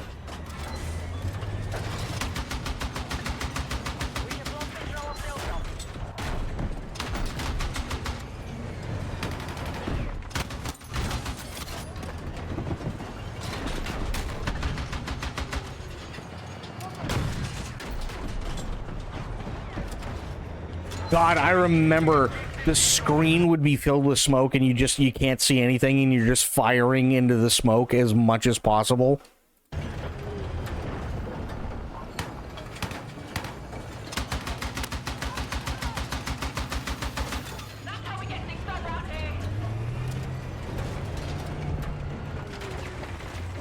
Our troops have neutralized Echo.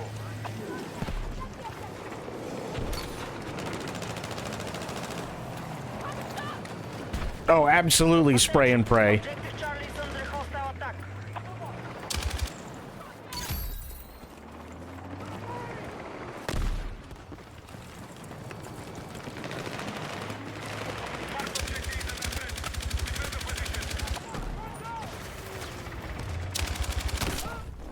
Oh, hit by a sniper. Oh, nice. Got the defib.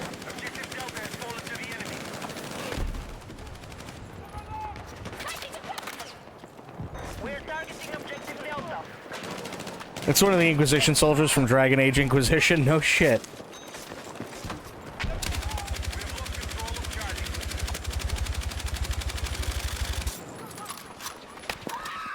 Oh, Cheese Paladin just ate dick.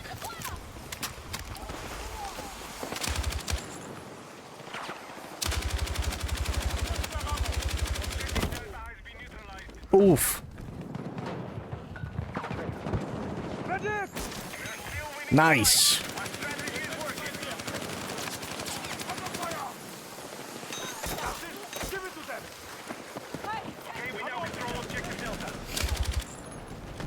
Uh-oh.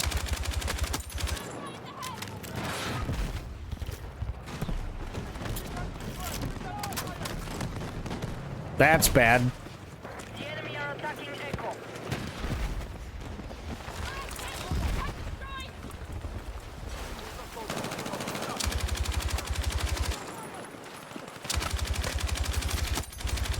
Nice. Finally got him.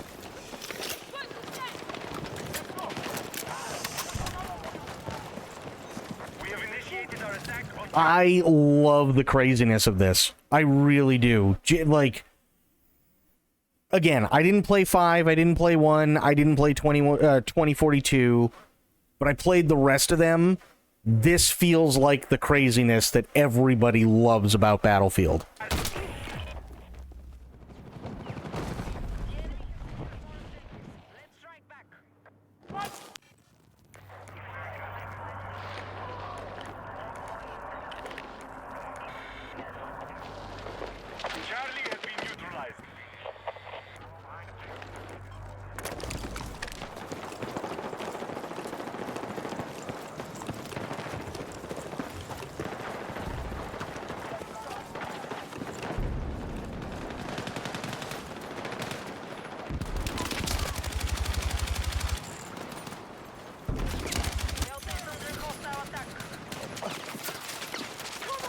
Jesus.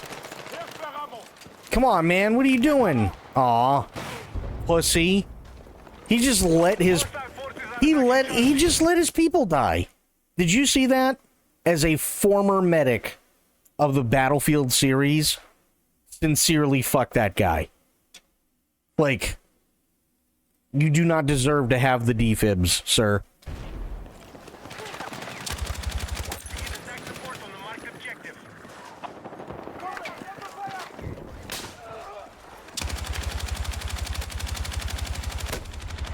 Like, I don't think he understands his mission, and he chose to accept it. So his mission is to dive midair on top of a lifeless corpse, defibs in hand, and ready to hit the button as soon as you get close enough before you even hit the ground. And I don't care if you have to do it 18 times. because the guy can't get back up and just keeps getting shot. You do that, motherfucker. That's what you do. You're leaving the battlefield. Return to combat.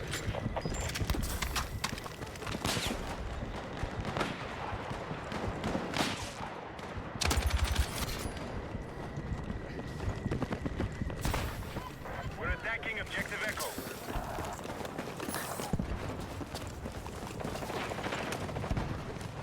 Hostile forces are attacking Charlie.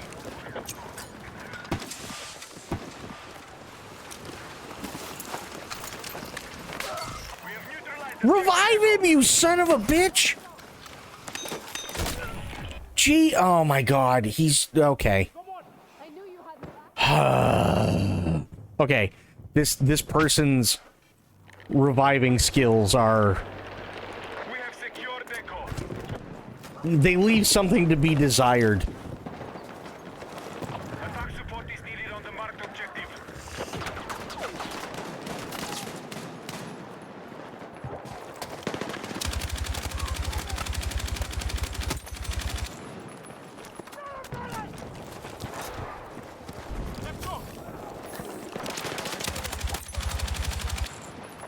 What are you doing? He's dead! Get him! Oh man, you let him die? And that's why you don't let your man die. Motherfucker.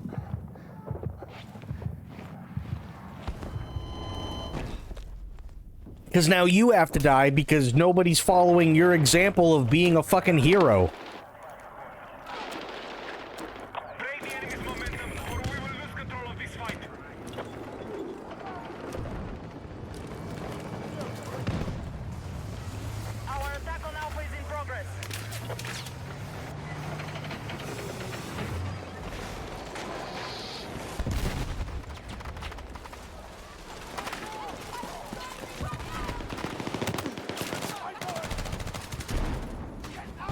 Bro, you gotta start rezzing people. Come on.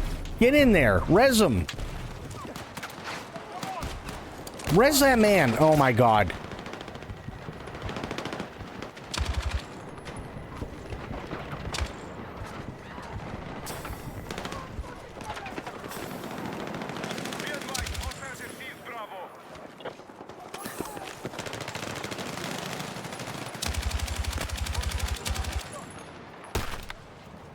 Ow.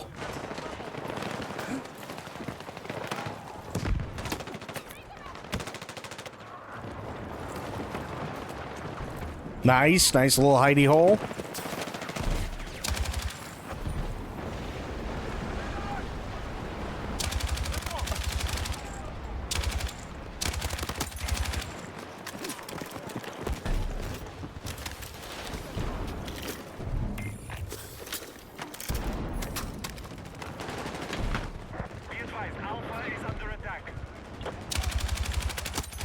Nice. Our attack on Echo is in progress. Nice. Hostile forces are attacking Charlie. This, I will say, the game looks really nice and clean and snappy. Do you get that feeling too? I'm hit! We neutralized Objective Echo.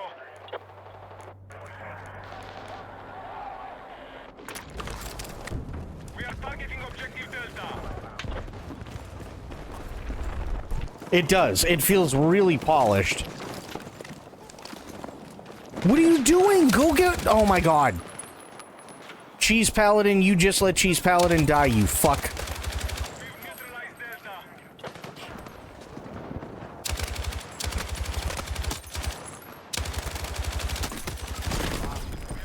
That's what you get. Nope. Nobody's coming for you. Nobody's coming for you because you decided I'm not going to be a hero, so nobody's going to follow your lead. Attention, objective marked. Support the attack. When you're a medic, you have to be essentially like battle Jesus.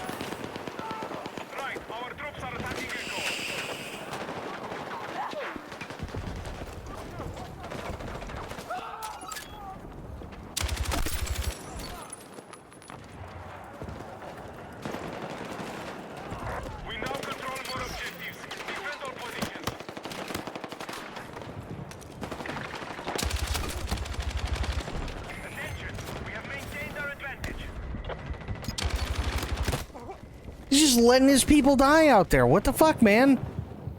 No one's gonna follow your lead. You keep fucking it up. You gotta be battle Jesus, okay? That's how it works with a medic. You have to dive in head first. It doesn't matter if there's a dude with the barrel of his gun in your mouth. You are diving head first to save whoever with defibs.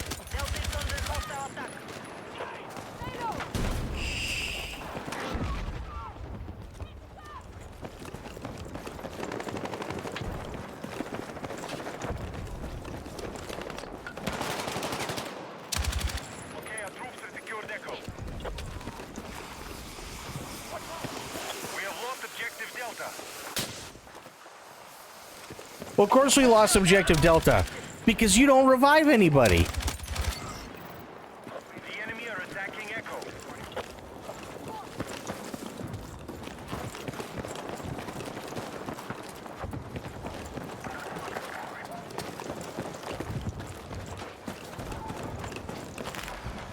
Attention! Delta has been secured.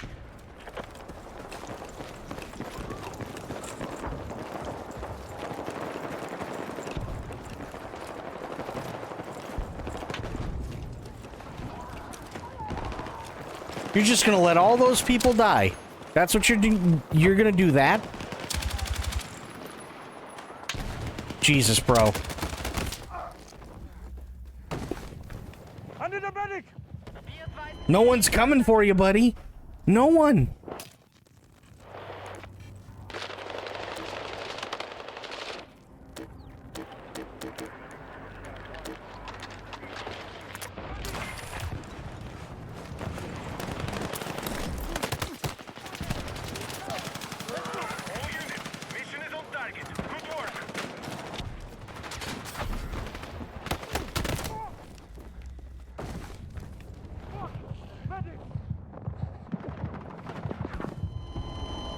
I'm telling you right now, I'm gonna...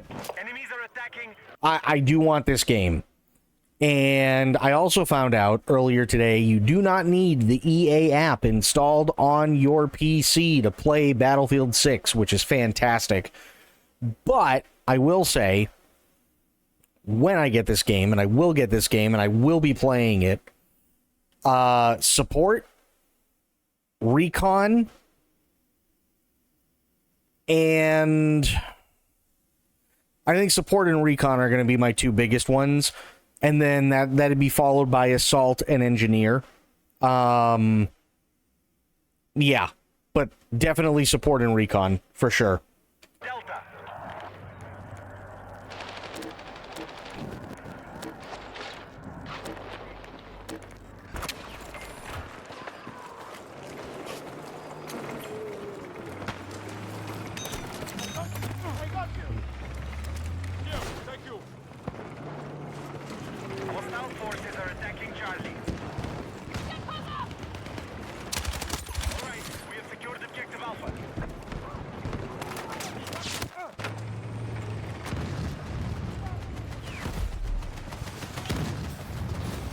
Don't stand next to the tank. The tank's being fired at.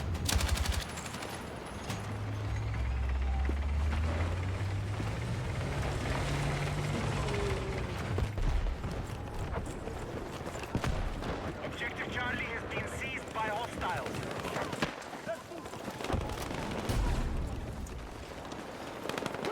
Is it sad that while I'm watching this, for whatever reason, this just came into my head and now it's stuck there? So, like, this guy's running around doing whatever and not being a medic, and all I can think of in my head is, why are there so many songs about rainbows? That's the only thing I can think of right now, and I don't know why.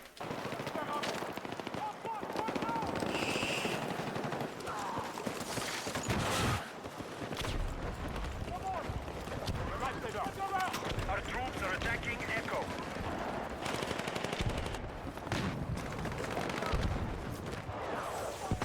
But somehow it fits, right? Why are there so many songs about rainbows? Somehow it works in this weird-ass context of Battlefield.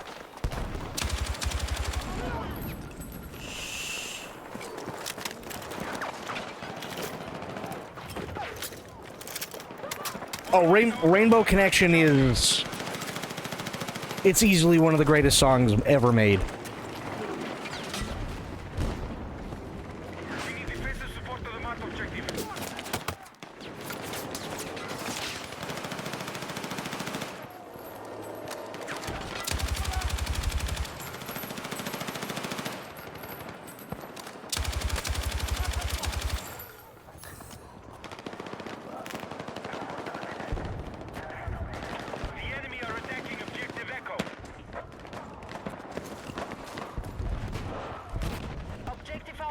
I was once in a nasty car crash. During the crash, when everything slowed down, I was thinking, I wonder if the chippy is open. They do great pickled eggs. The brain is weird. This is true.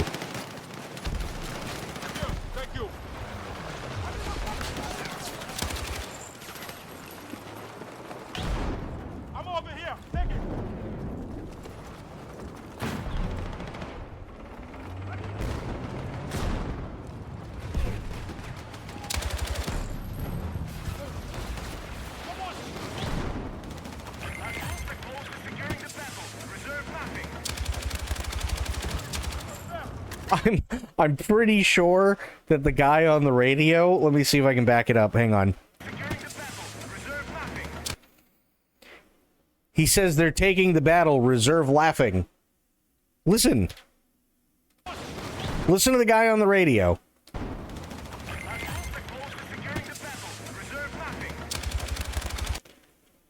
So he's ordering his men not to laugh at the opposing force?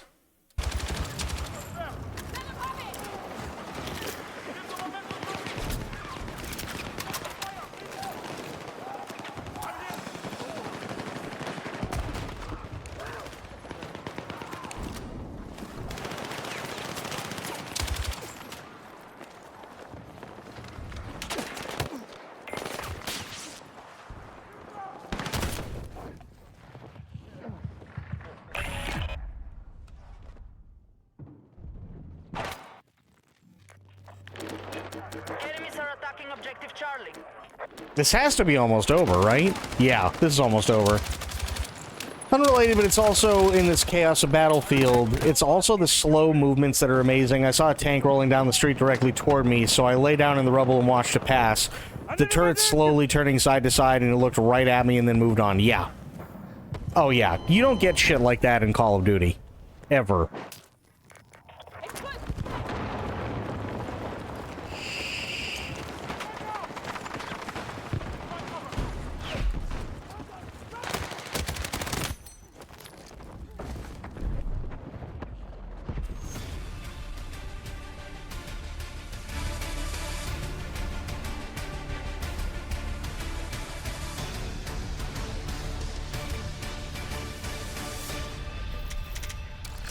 Okay, looks good. Full squad deathmatch on Empire State. I hate how they do that. God damn it. Give me a second. There we go. It'll pop up in a minute. This is Brooklyn. I really, really wanted to see more of Brooklyn. I really, really did.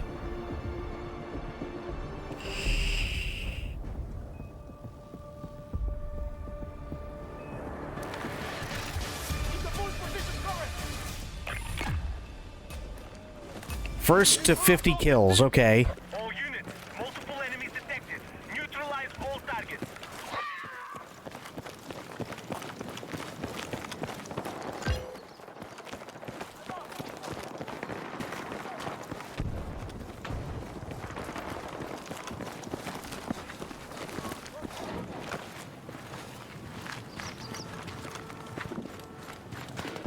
I mean, it does look good. The streets look really good.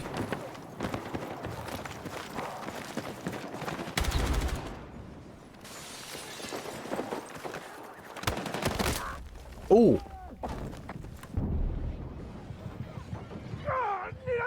Oh god, now he's on fire.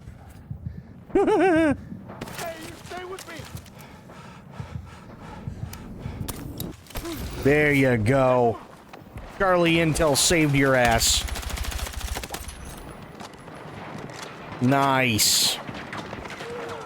No! Go save him! What are you doing? Oh wait, you're not a medic. Fuck.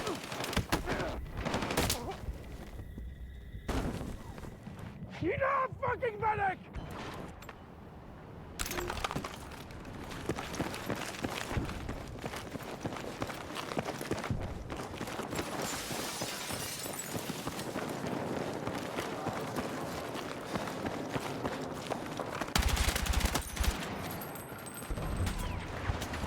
Revive him!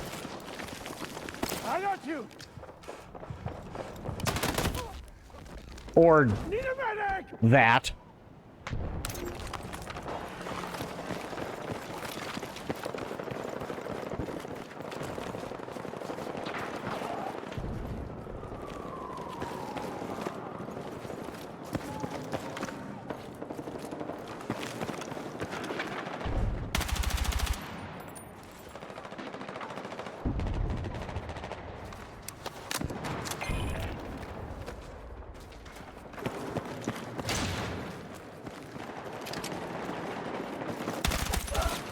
Damn.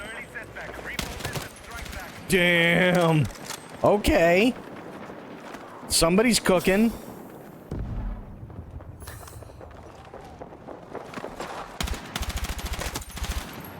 Okay.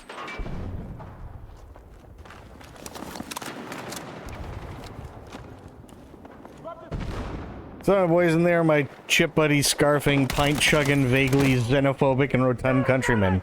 Yes.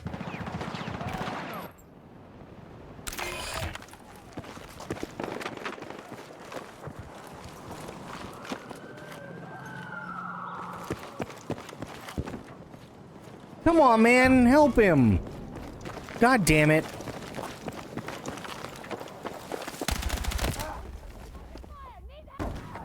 Oh, them shotguns, though.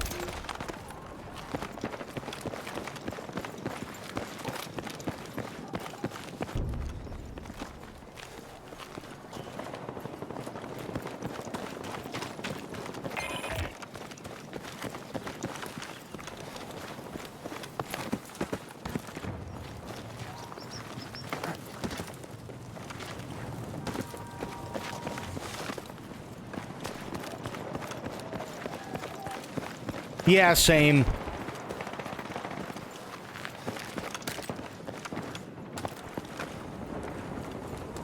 But, so, shotguns used to be really, really good in Battlefield way back in the day. Because one of the things, and maybe they have it in this game, I don't know, but one of the things that they allowed you to do after you used the shotgun for so long was to add in slugs to the ammunition. So you'd change it out from just buckshot to slugs, and you could snipe people across the map with those. It was so much fun.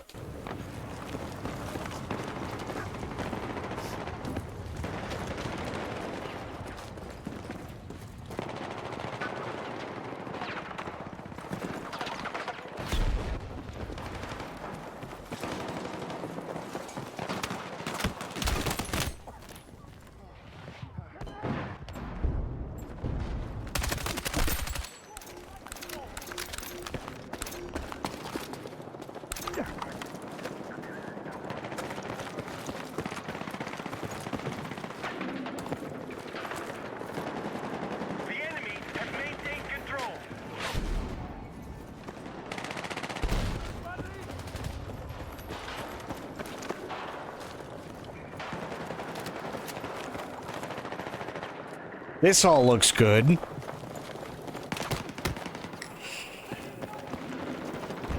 You know, except for our protagonist who's showing us around constantly getting shot in the sphincter. Other than that, this looks fantastic.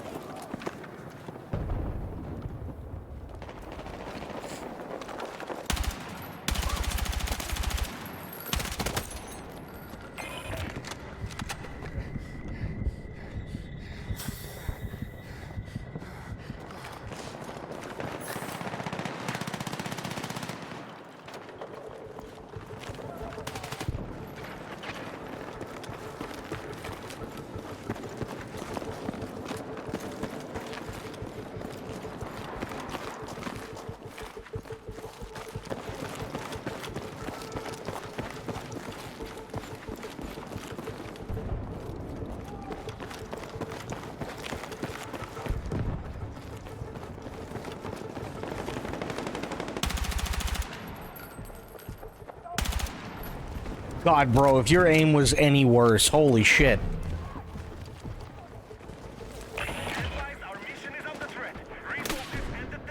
There you go. No, you missed the window entirely.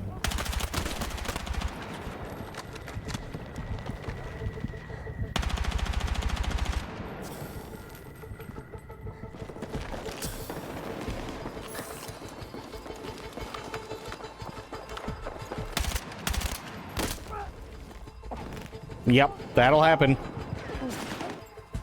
I already like the color palette of this level. I like some urban grays mixed in, yeah. Oh, yeah.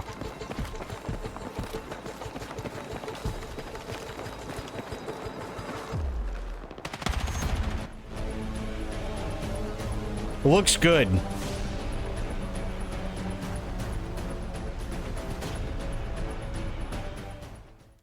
Looks really, really good. I'm gonna be honest. Yeah. Battlefield 6, I'm kind of excited for. Definitely. I think it is fantastic. I really, really do. So, yeah. Someone ate a soup so hot they went delirious and went outside and took off their shirt and were on the street for 20 minutes. Wow. Definitely day one buy for me. Well, maybe day two because launch is always buggy. Yeah. Yeah, but I can say it's definitely one that I want. I can absolutely say it's definitely one that I want for sure. It looks really, really good. It does look really, really, really awesome. So I can't, I can't argue with that. But yeah, it looks like a lot of fun. It really, really does. So we've got the Battlefield 6 stuff covered. We did the THQ Nordic showcase, which was okay. It wasn't anything special.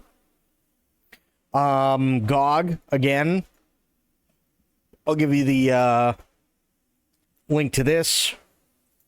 Unfortunately, I cannot show you the games, but they started a free-to-buy .games website where right now there are 13 games that for the next 48 hours will be available for free, and yeah, you own them, which is pretty cool. So, huge shout out to GOG, because those guys are awesome.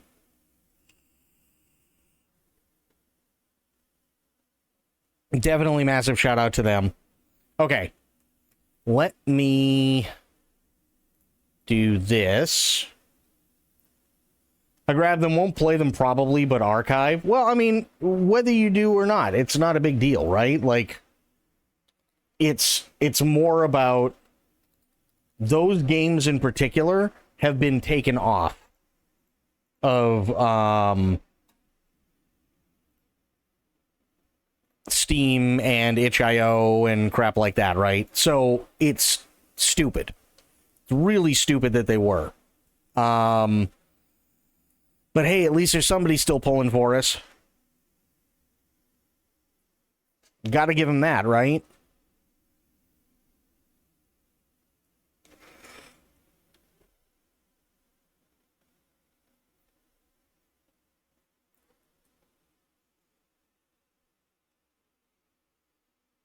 Yeah. We dictate what we consume. That's a great way of putting it.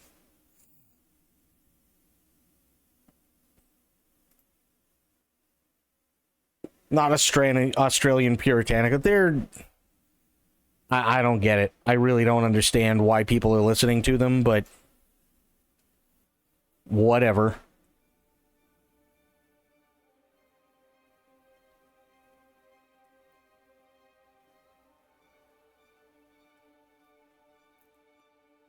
I think it's such a bad idea, but maybe that's just me.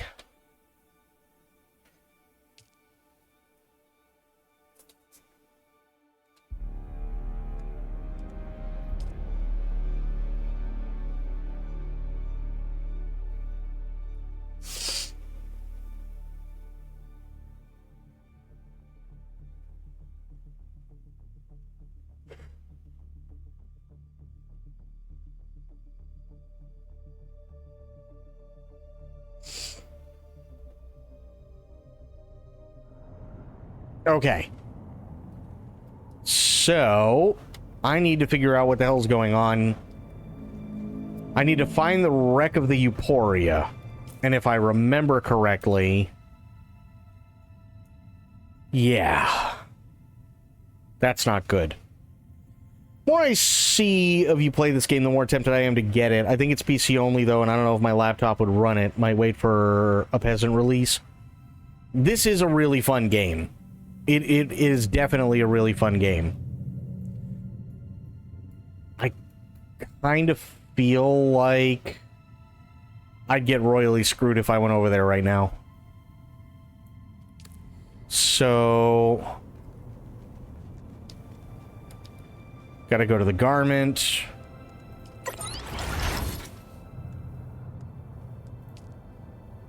No...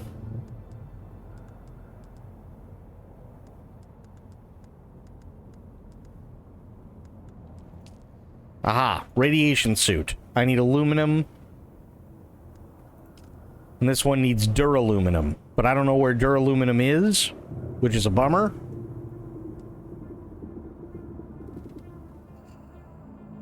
Radiation mitigation is 92%. Holy shit. Versus 90%. I mean, they do have armor values too. Wow. That skyrockets. Armor value of 278 for a Mark IV, and then a Mark V gives you an armor value of 648.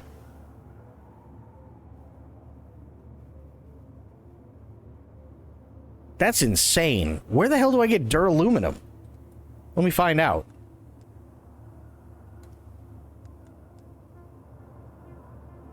Hang on, it'll switch again, sorry. I had it on the wrong thing. There we go. Let me find out. Where is duraluminum?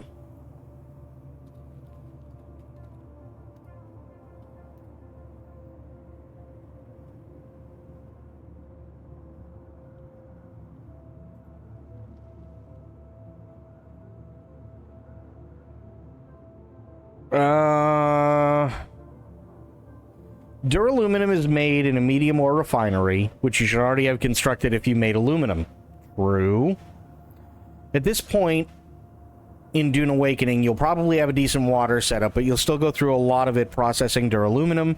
Ensure you have multiple wind traps and cisterns to keep the flow of water going. Okay. So I need 375 water, 3 jasmium crystal, and 1 aluminum ingot in order to make duraluminum. Where do I get jasmium? Let me see. Let's see. One of the main components in creating duraluminum in endgame alloy in Dune Awakening. A large amount of it is needed if you want some of the best gear in the game, but it's a rare resource that can be difficult to collect. There's only one region where you can harvest jasmium crystals, which is Sheol. You'll need to head to the irradiated section of the area, as the resource is found in radiation pools. The nodes look like granite with veins of green running through it, almost like the rock absorbed the liquid radiation. They're easy to spot overhead if you're in an ornithopter. If you're on land, you'll need to get a bit closer to the various stone formations to see if there's a pool located there. Oh, shit. Okay. That doesn't sound good at all.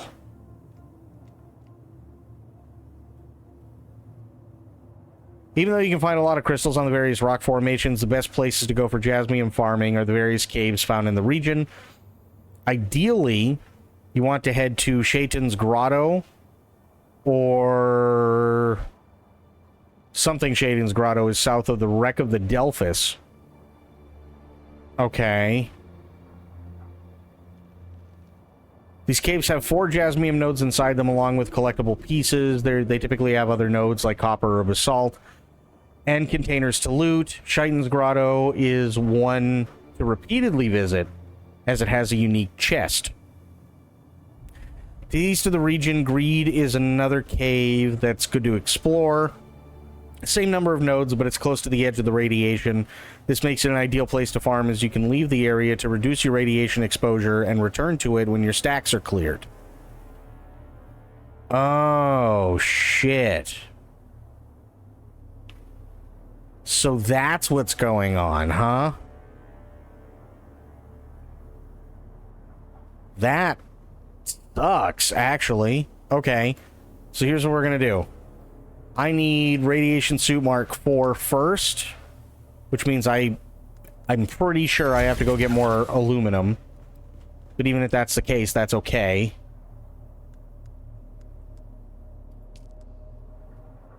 Yeah, I don't have any aluminum. Okay. It's aluminum time. Now I just need to remember where I put my stuff.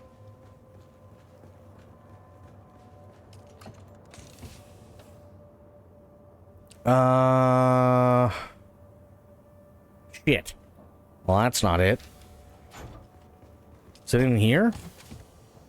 Nope. Whoa, shaky camera. Nope. Nope.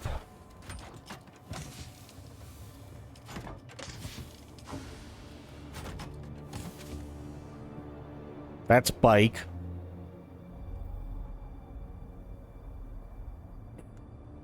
Sandbike scanner, sandbike scanner, sandbike booster. Nope, not in there.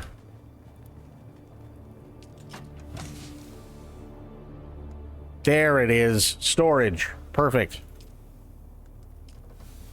Humanity is one step away from furry by replacing a goat's legs with a lost human one. That sounds weird.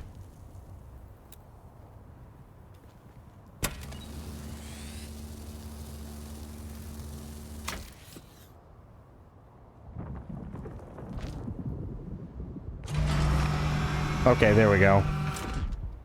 Nice.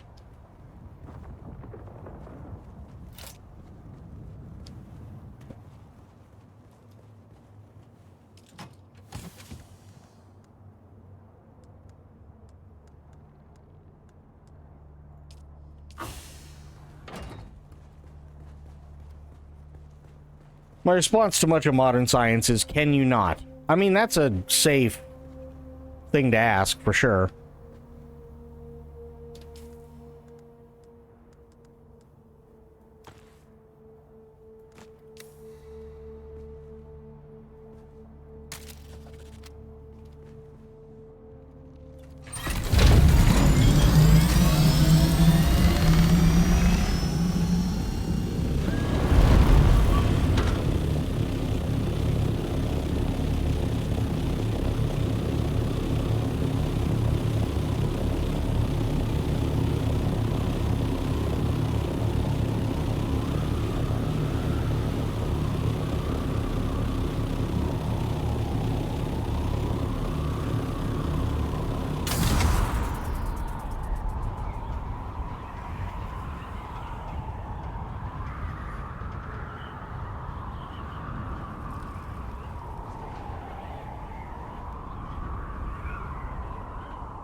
Scientists will be like, we discovered an elder god under the permafrost and we're going to revive it. By the way, my belly button is an unknowable portal behind the universe. Yeah, basically. Not wrong.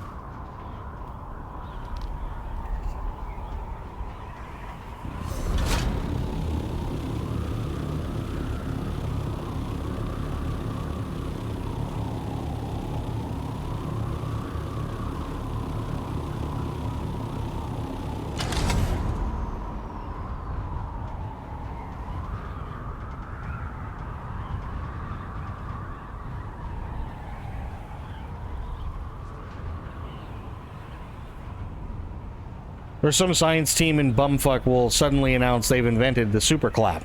Oh, yeah, absolutely they will. Now I can turn this way. Now I can see where the fuck I'm going. Which is kind of important.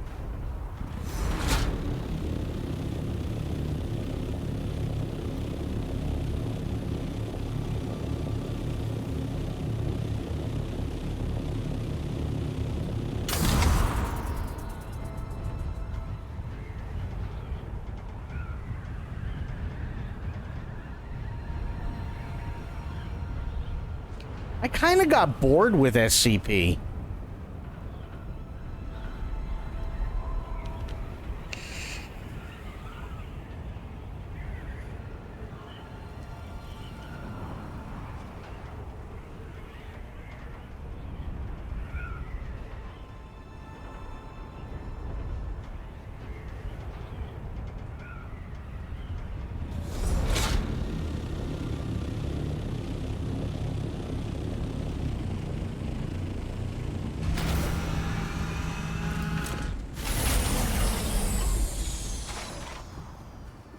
Yeah, I'll be honest, I got bored with SCP, like, kind of quickly, actually. Rolling out gonorrhea vaccines at the moment, I'm wondering how that will go. Well, if somebody gets gonorrhea, chances are we know who didn't take their medication.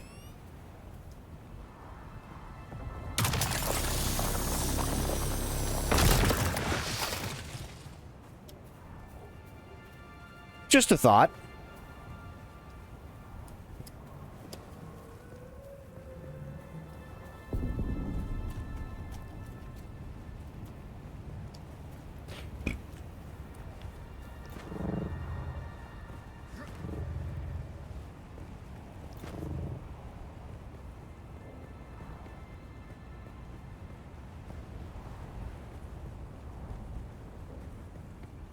Okay, concept, I don't have time to just go on the wiki and read any entries. I mean, I'm sure it'll be fine.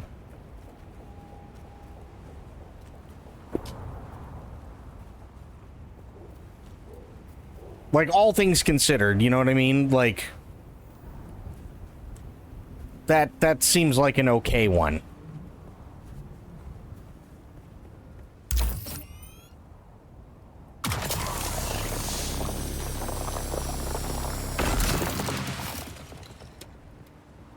Or maybe it's just me, I don't know.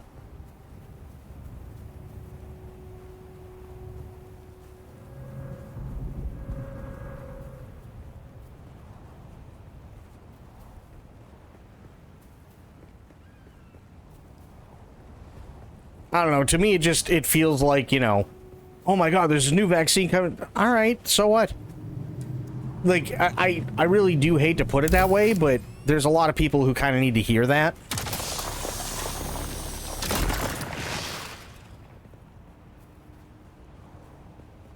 Because apparently people don't know what vaccine means anymore.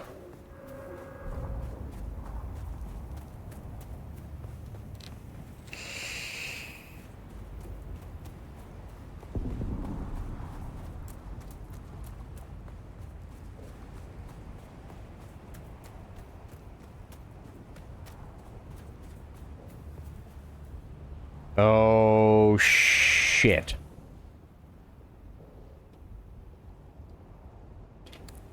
Really glad I didn't put anything in the Thopter. Really glad I didn't put anything in there yet.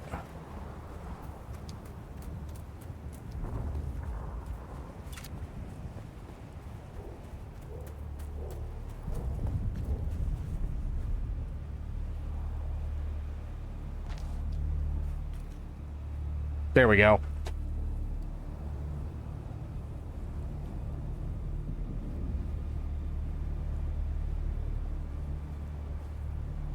Never really heard about anyone with the clap back when chlamydia did the rounds of my uni, though, after a town stripper brought it in. Fair. Yeah, that happens.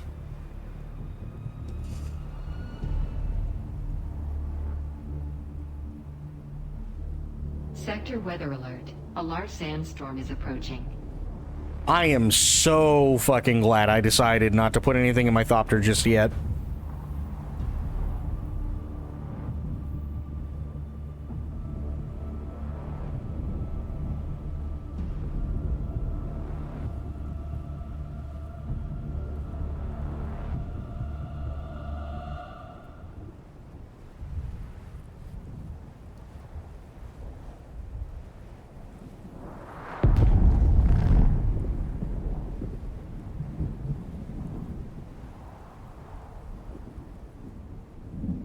Sitting in the still tent, waiting for the storm to come and pass.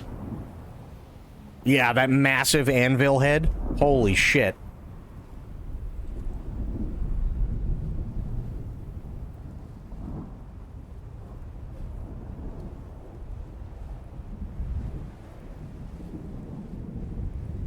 The safety burrito. Yes.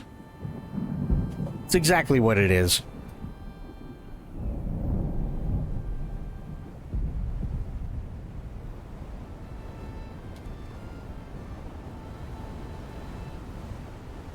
Here we go. Sector weather alert.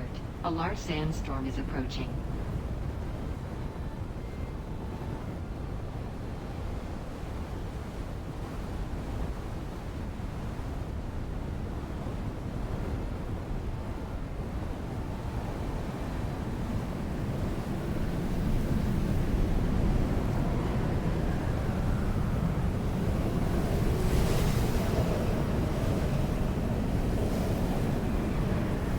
Yay for still tents. Go safety burrito, go.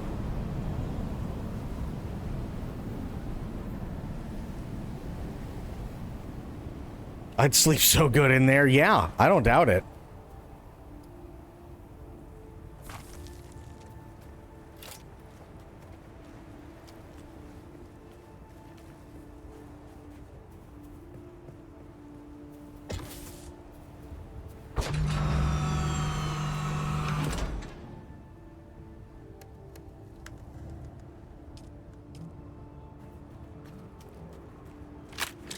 Does the storm damage the tent? Over time, yes, but very, very, very slowly, because it's designed to withstand just the brutal beating that it takes from the sandstorms.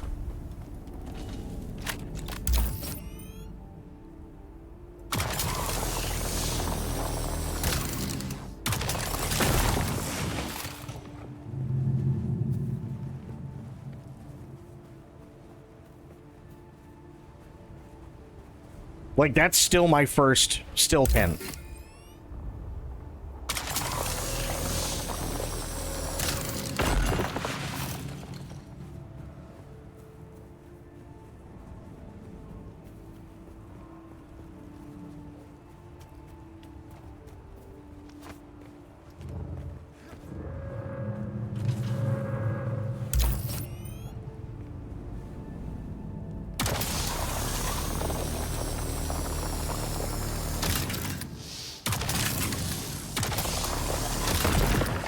There we go.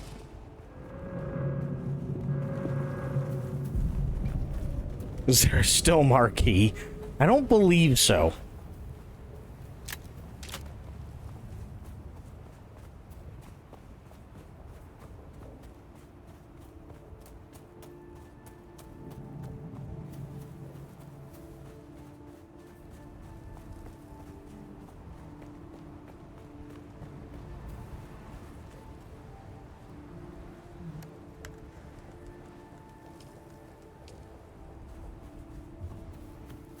Okay, leave that there.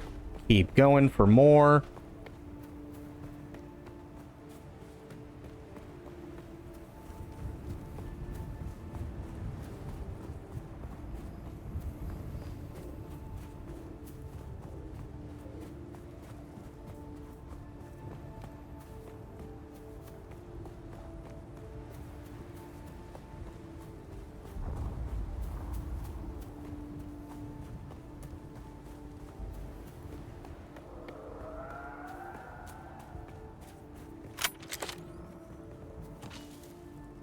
Oh, grab this one too, if it'll let me. Nice.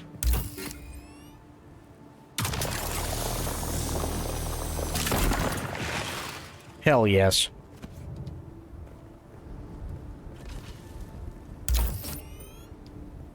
Oh, of course. You're gonna make it tough.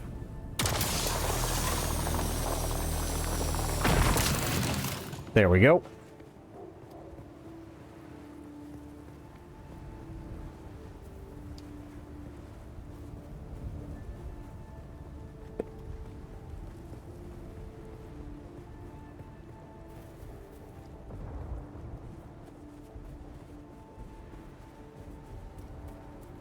Whoa.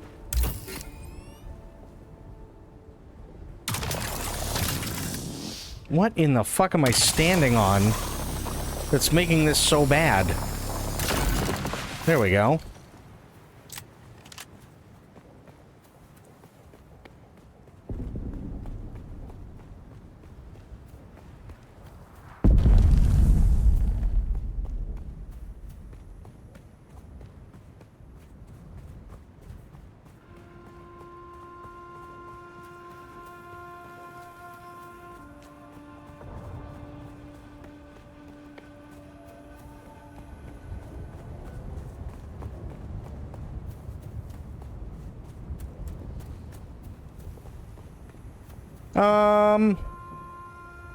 Yeah, we'll take what we got for now.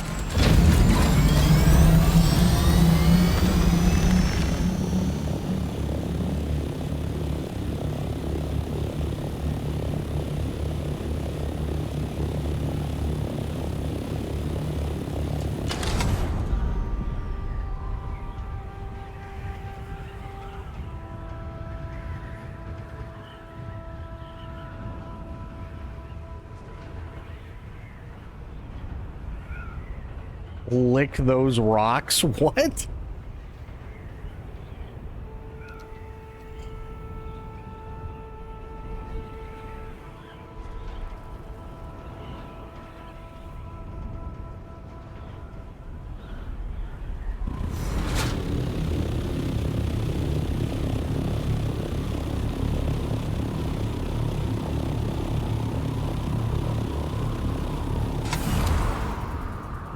Boy, I'm pooped. I was up like 19 hours yesterday deep diving browser fingerprinting. What a mind blower, really.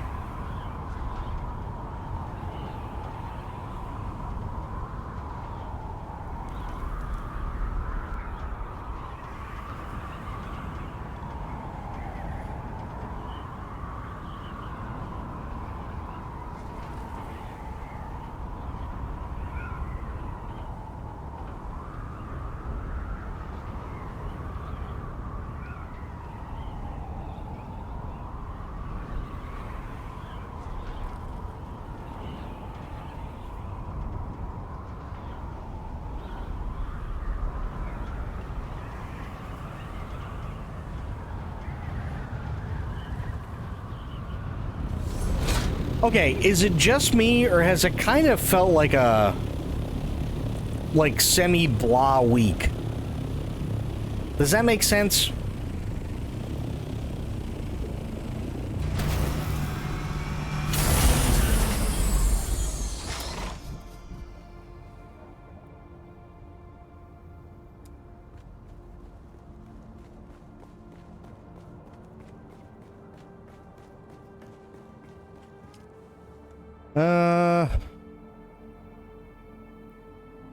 I can make aluminum now. That's it? 18? What?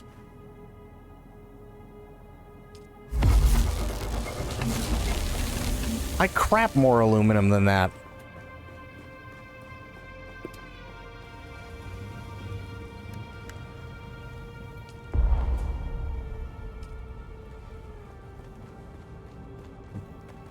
Except 2/3 of the week away when I could. Fair. Totally fair. Google plants analytics all over. Even if you're on VPN and signed out, it knows it's you from device spec and resolution wherever you go because it profiles it. And so long as you go to ilovestilltents.com, And it knows he looked at still tense, and yeah, this week has been Blorb. Yeah, that's true. Core, what's going on, buddy? How you doing? How are the things?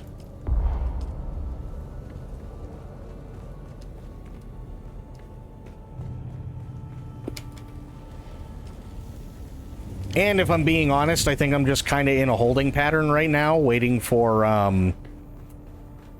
Metal Gear Solid Delta. If I'm being honest. I think that's one of those things where I'm just like, please. Just chilling? Nice.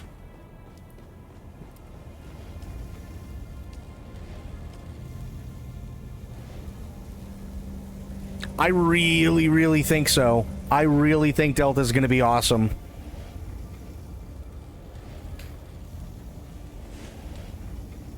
I saw a notice about Twitch changing their monetizing policy. Any major drama from that?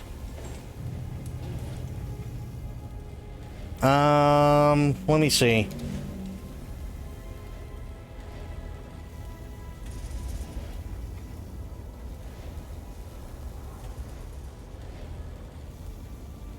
Oh.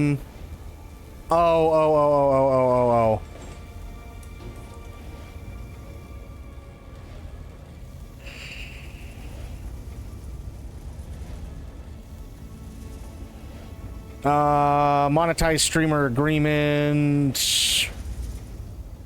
Changes will be effective 30 days later, which I'm pretty sure I already read, but let me see if I can find it.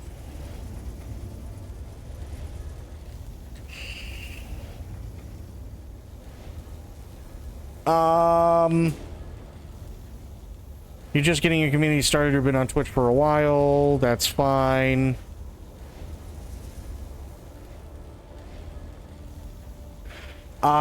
So it'll allow creators from day one, regardless of their status, to grow their communities and start building earnings through direct patronage. We're also introducing an option which will allow all streamers to use their earnings on purchases within Twitch.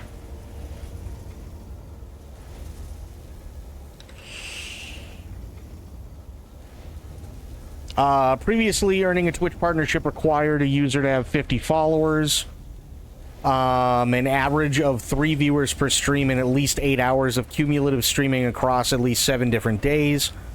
That process could be daunting for new streamers given the competitive nature of Twitch, but it was generally achievable if a person was consistent with their efforts. That's not correct at all. That's for affiliate. That's not partner.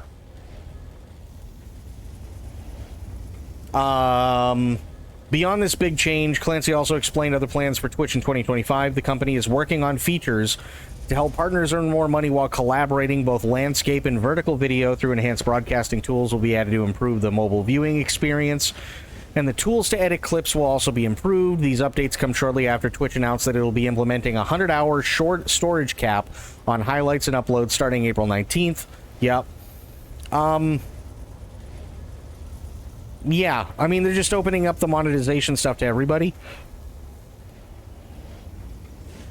I haven't really heard much of anything.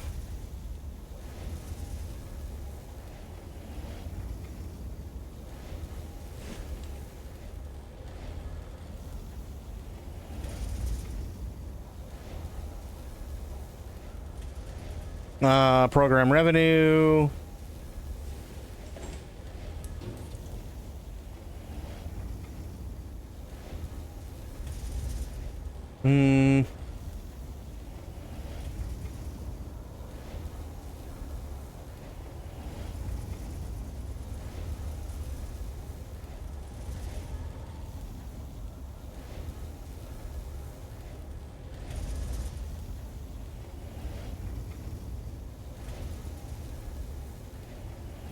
Interesting. Okay.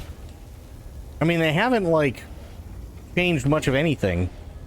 I think it's just allowing people to make money here and there when they first start out. I think that's really all it is. Welcome back. In all honesty, I think that's really all it is. Let me put it this way. I feel like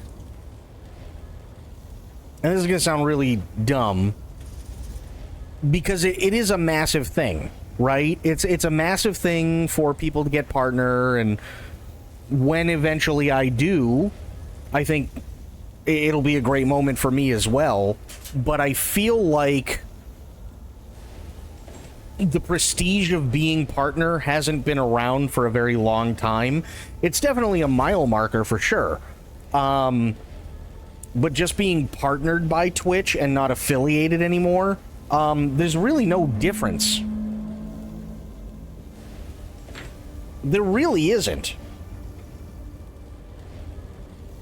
So I'm not entirely sure, like, where they're gonna go with it. Does that mean they're getting rid of affiliate altogether and everybody's just gonna get partner? Like, I don't know. Maybe other than sponsored streams? No, not really even sponsored streams, because sponsored streams look at one thing and one thing only, and that's your statistics. That's it. You could be a partnered streamer, but only have, like, maybe an active community of only, like, maybe 15 or 20, and you can still be a partner, but you're not going to get the same opportunities somebody like, say, Pay Money Wubby is, right? Who's got tens of thousands of people watching him all at the same time. Because all it is, and I only know this because I've been rejected quite a few times, all they look at is your stats. How many followers and how many subscriptions do you have on Twitch? If you're on YouTube, how many subscribers do you have? If you're on Twitter, how many followers do you have? If you're on Instagram, how many followers do you have? Are you on TikTok? If not, fuck you. If you are, how many followers do you have? Like, that's all they look at.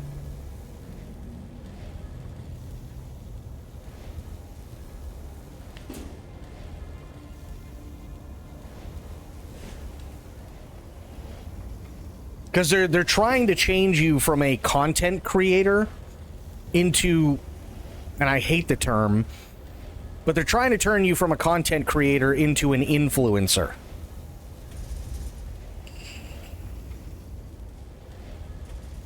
Me personally, I don't ever want to be an influencer. Maybe that's just me. I want to be the guy who sits down, shoots the shit with everybody here, does some stupid and funny things, makes people laugh, gives people, you know, time to unwind and cool down and relax and everything else and forget about all the other shit that's going on. I don't want to be the guy that's shoving shit in people's faces every 5 minutes.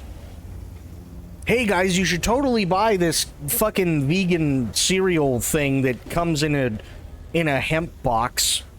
Which, by the way, you can totally smoke when you're done with the box itself. And it's only going to cost you $75 for your first order, and then $700 for every order after that every month. Like, sorry, no.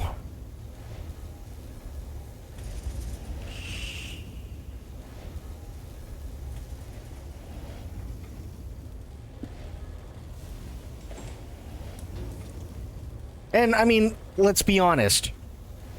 When is the last time anyone looked at anybody that called themselves an influencer and took them seriously?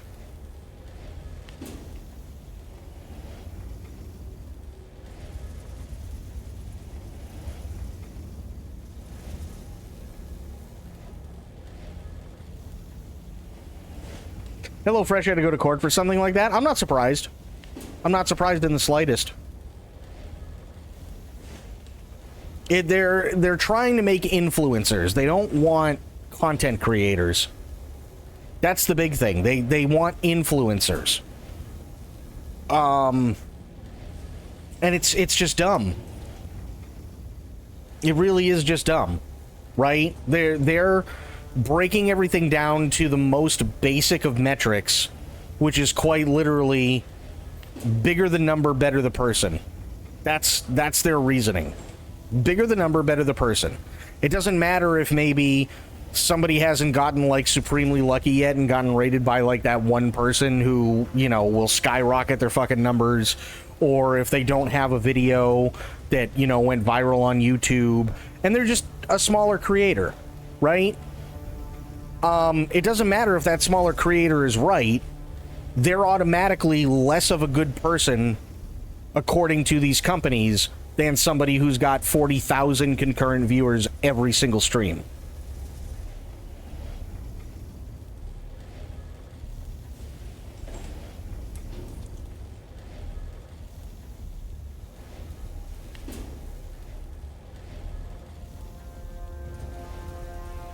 Which, I don't know, to me that's kind of a shitty deal. I mean, what do you guys, seriously, what do you guys think? Do you, like, and I'm not shitting on anybody, but do you think that if you have somebody like Pokimane, right? We all know Pokimane, she's been around for forever, she's done a lot of different things, but do you think her charging, or her and the company she's working with, charging a fucking arm and a leg for a box of cookies is making her a better person?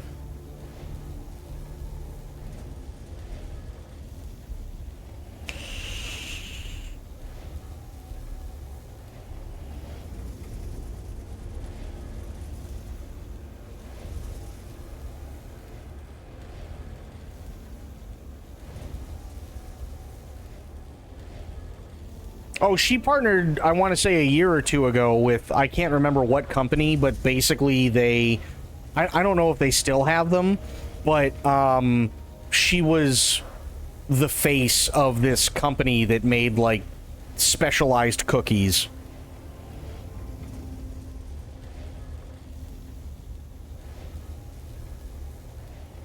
Am I politicking again? No. We're talking about the monetization changes that that Twitch has announced.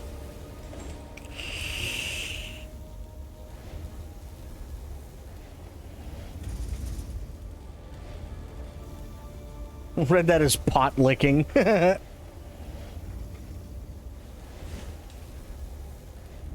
don't do what influencers say. If they're cool, then cool. I'll chill. Well, yeah. I mean, and I think that's fine. It's just I feel like a lot of the time that's what companies do. They just go, oh, bigger number, better person, and that's it. So Twitch politics, it's not even politics. It's something that could directly affect me and other people, right? Because what they're doing is they're allowing others to be monetized before they make affiliate, which is fine. I don't have any issue with that. But it doesn't help everybody who's already there.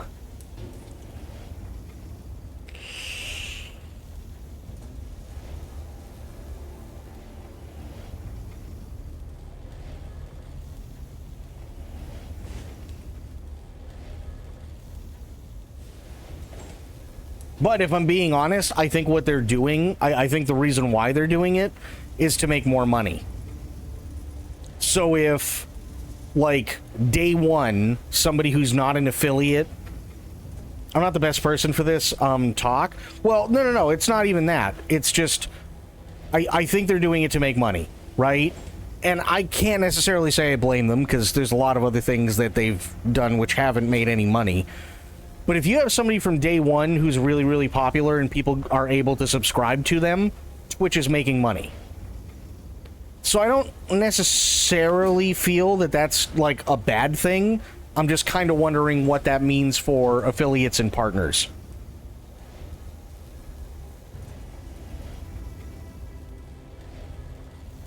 And that's really all there is to it, is well spoiled, because there's nothing on the other end of the equation.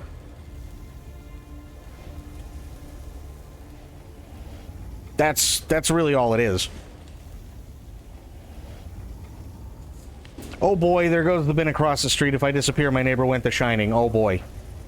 If Pokey wants to make bank, why doesn't she have an OnlyFans ICS? Because she doesn't want to. I mean, again, you have to remember, everybody's different. And I know you're joking, but, like, everybody's different, right? That's just how it is. Some people really, really love doing that kind of work. There's nothing wrong with it. I don't have any issue with it. I don't subscribe to it. But I know that there's a lot of people that do, and they make really good money off of it. There are others who are women, who are really attractive women, that it's not their thing, and that's okay too.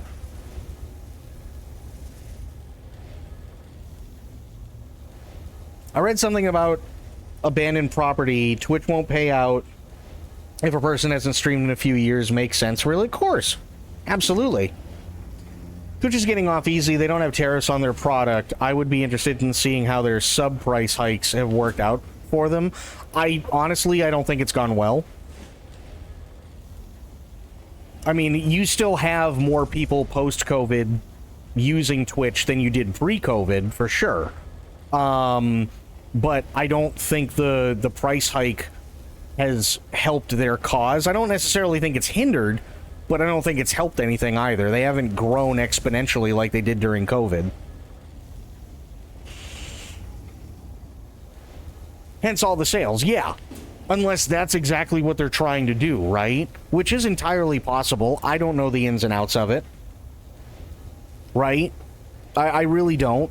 But, I mean, it's entirely possible. Maybe they go, hey, it's $6, but we have sales all the time where it's like $4. And then people gobble it up. Okay. I mean, if it makes some money, great. If it doesn't, well, they're going to have to try something else. The right platform could come along and snipe this? I don't think so, sadly.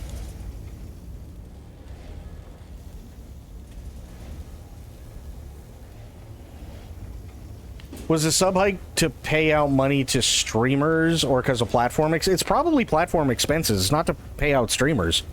Not at all.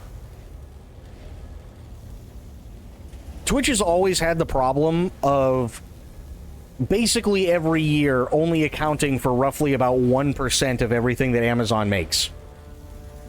Right?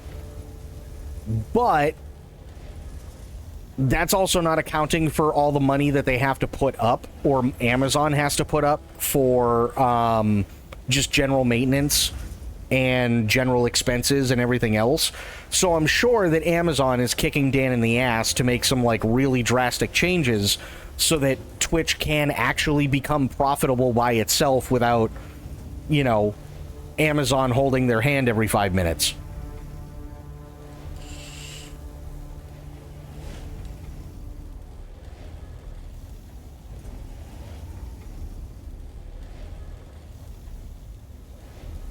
What's going on, Corgi?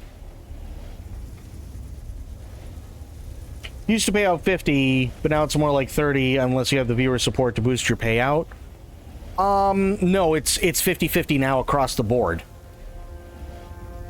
So what it used to be is that if you were a partner, it would be 70-30 for you. But now it's just 50-50 across the board.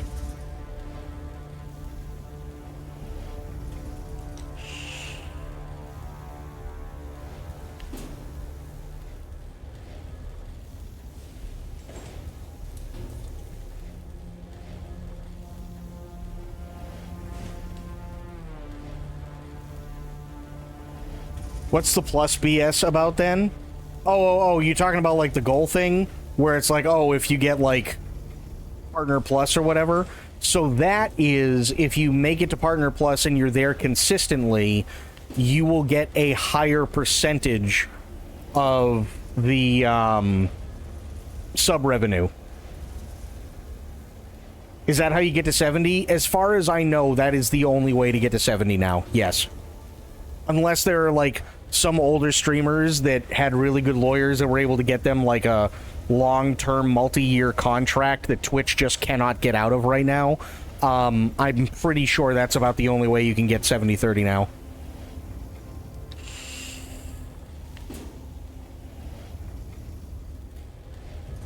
Grandfathered in, yeah, that kind of deal, yeah. I just recall a few years ago some streamers wanted a larger payout. Well, I mean, streamers have always wanted a larger payout, but there's also many, many other things that, like, streamers want that I think they deserve, but aren't going to get. For instance, we're all considered independent contractors.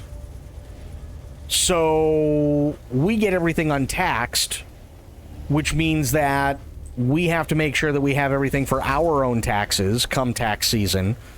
But the other really shitty part about that too is legally Twitch doesn't have to pay us if they decide they don't want to. Partner or otherwise. Specifically because we're all labeled as independent contractors.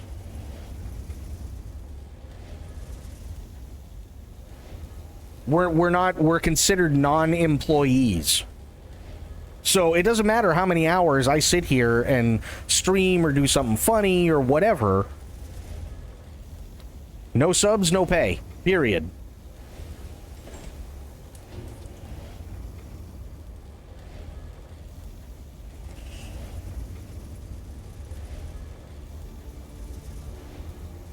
You love your doggos? Well, that's fair.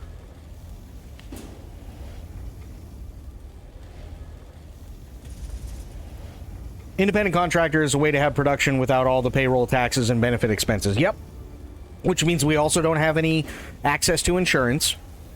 The only time there's any sort of health care is when there is an emergency through like either a Twitch user or a Twitch affiliate or Twitch partner, where Twitch has to step in and kind of, whether it be contacting, say, like the National Suicide Prevention Hotline for somebody and trying to get them the right stuff while, you know, emergency services are on their way or whatever. But that is like, that's it. No dental, no vision, no medical. There's no living wage or like none of that. Either you're making pennies on the dollar or you're rolling in millions. There's really no in between, sadly.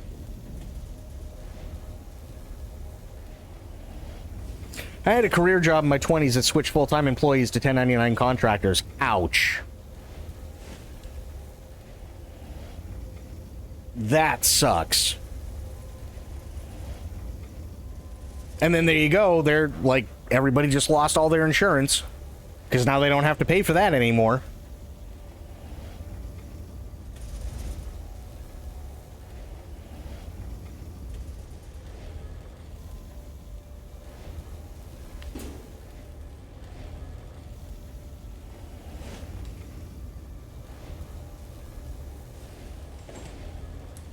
So yeah, I mean, there are tons of things that Twitch could do differently. It's a good thing I don't give a rat's ass about making money from streaming. I mean, sure, but at the same time, I mean, there are people that do. The issue is more along the lines of, you had the V Shoujo stuff that just happened, and there are so many people that are like, oh my god, it's unfair what they were doing to those girls, and, you know, they're considered non-employees, and they're considered independent contractors, and, you know, they very well may not get paid because now the company's going to go bankrupt. All true. All of it is true. But it's nothing different from what's been happening on Twitch for years. Only difference is Twitch hasn't gone out of business. Mixer did. Facebook gaming is a failure. YouTube gaming is still a joke. Kick is the only one that rivals them. And even Kick isn't doing so well, only because you have all these people now who are getting like a 90-10 split. There's no way with a 90-10 split with their audiences that they're getting the same amount of money in terms of revenue that Twitch does, which means that Stake, the parent company, is just blasting money up their ass the entire time.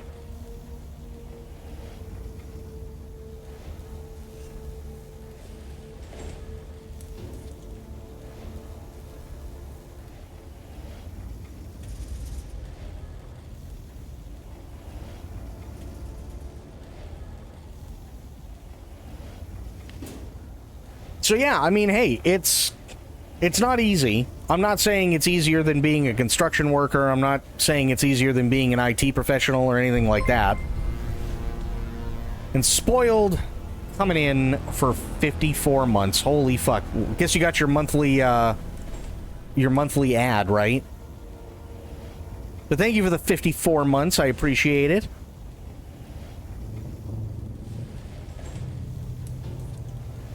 Yeah, I mean, I've done manual labor jobs. There are tons of manual labor jobs that are much, much more grueling. Mentally, though, it is taxing being a streamer and being a content creator for sure. No, surprisingly, so no ad revenue for you, buddy. Oh, well. Honestly, I'm lucky if I make peanuts off of ad revenue, so I'm not worried about that. Thank you for the sub, I appreciate it.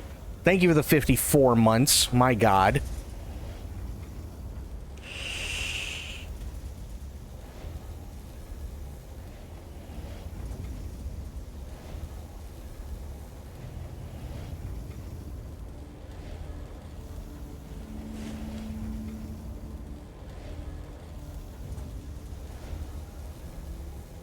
So yeah, it's...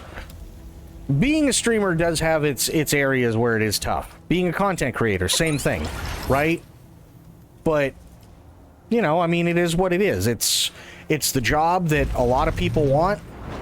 Some people are really, really good at it. Others are still trying to figure it out. You get on my last damn nerve, but I'm here for it. Oh boy.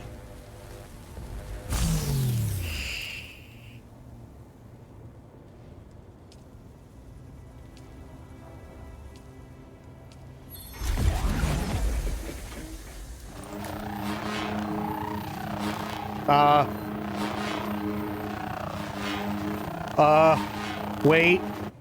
Oh, thank God. Okay, all I have to do is hit shift. I was like, that's not what I wanted to hit. People don't just realize how difficult. So, I know a lot of people don't particularly care for him, right? Oh, fuck, what's his name? We all know him. He's been around for a while. Anyway, he was talking a couple of years ago, and he's like, you don't understand how hard it is. He goes, it's not just, oh, hey, let's take funny video and put it up on YouTube and get 1 million likes. He said, if you're going to be a streamer and you're going to be a YouTuber, you're going to have many, many nights where you're pulling all-nighters. You're lucky if you get 2 hours of sleep because you're doing everything on the back end for your next stream, planning whatever, you know, looking up news stuff and so, no, it's not Asmon. You know, looking up all this shit, and then you go live for 6 hours and you're still working on 2 hours of sleep, and then you end stream just so you can start it all over again. And you're doing that 6 to 7 days a week. That's generally how it works. And they're not kidding. Harris Heller, that's his name. Someone I watched does solo playthroughs for YouTube and only does live playthroughs on Twitch. Good balance so they do not have to be live all the time. Which is true. Here's the difference, though. If he's doing stuff on YouTube, he's probably focusing more on YouTube stuff because that is more of a lottery thing, whereas Twitch is a kingmaker. So if you're not consistent and you're only live, say, like 2 or 3 days out of the week, but you're only doing, say, like anywhere between 4 to 12 hours a day, every session, I should say, although impressive numbers in terms of hours streamed, it won't be consistent enough. That's essentially what it is.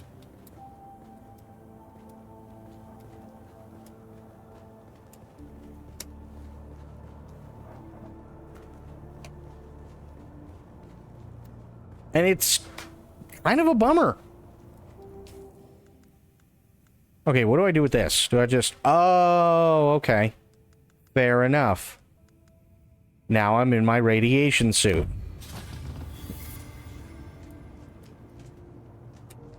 My radiation suit does look somewhat dumb, but I'm willing to deal with it. Now I just got to figure out when the next sandstorm is so that I can go out to the thing.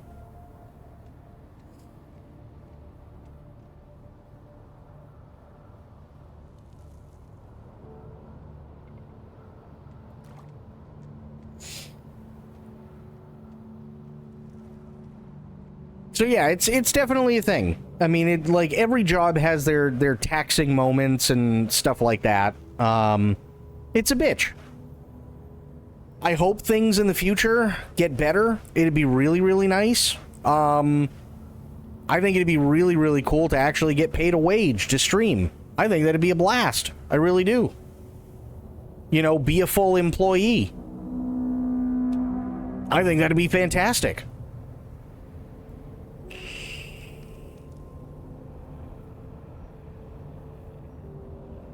I hate dealing with 1099s. I hate it. Being an independent contractor sucks, but it's one of those things that you just have to deal with.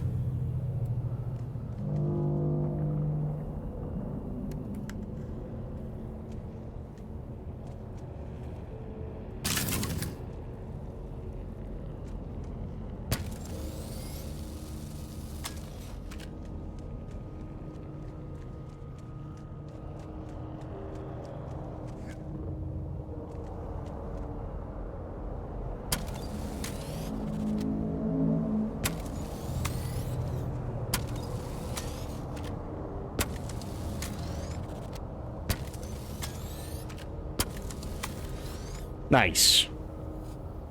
Okay, this is all set.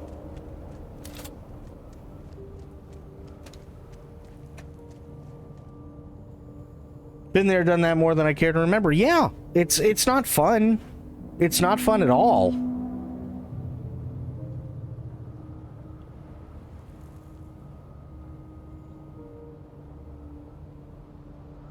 Drunk neighbor appears to have calmed down. Fucking fire elemental over there. I was expecting PC plot around it. Oh boy.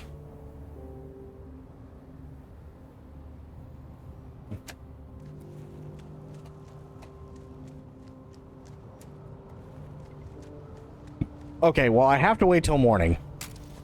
Because that's the last time we had a sandstorm.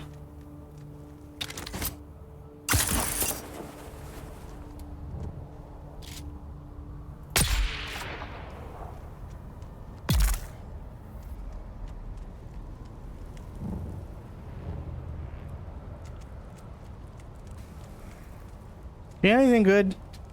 Kind of.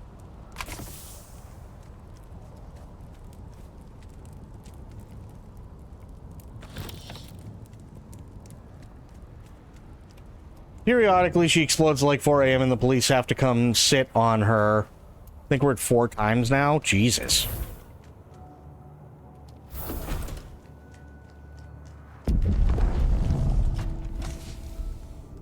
Where's the body?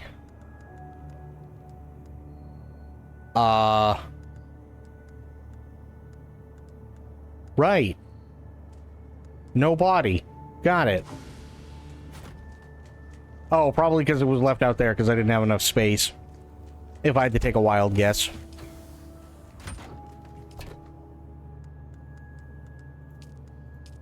Oops.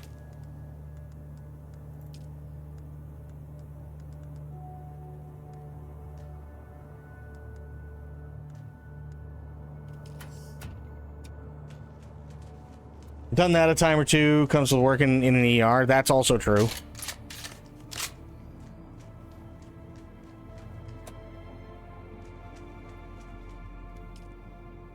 Oh, God.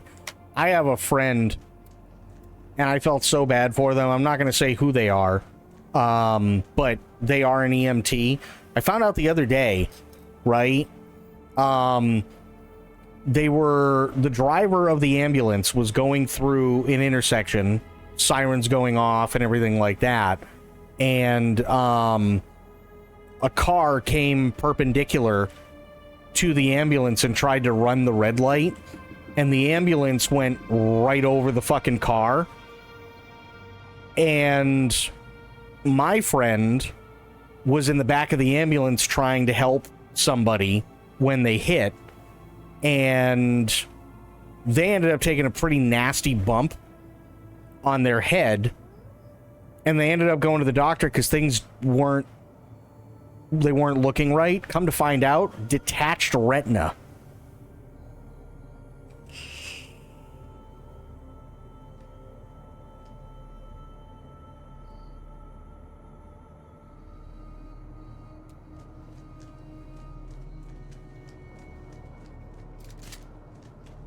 Yeah. That's a big oof.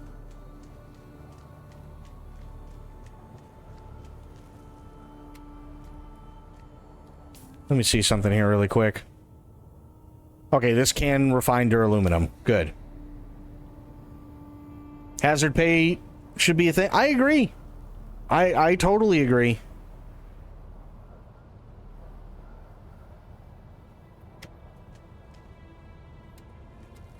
Watch, I'm gonna make it over to this fucking place, and the sandstorm's gonna hit. How much you want to bet? Guaranteed.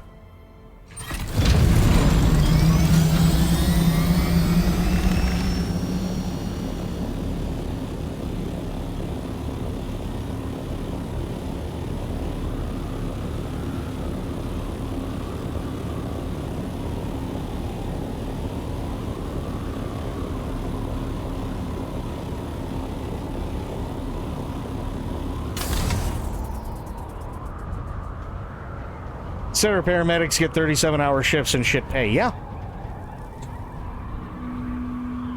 Yep.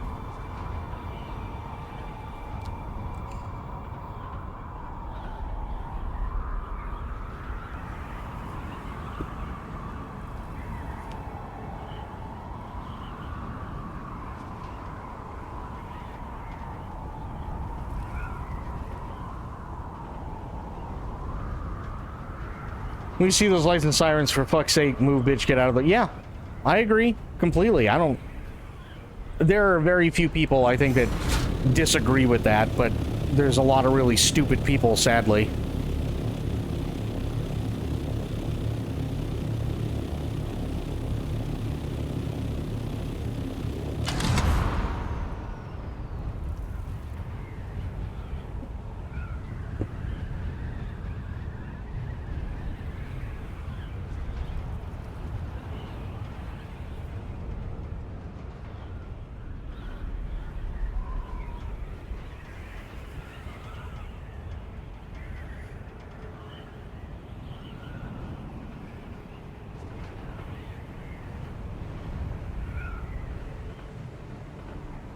I've even seen a road rage about break it up to get out of the way of lights and siren. Good.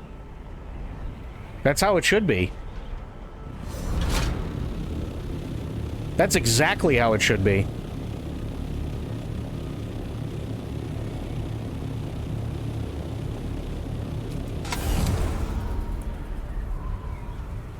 Just get the fuck out of the way. Yep, I knew it. Fucking sandstorm.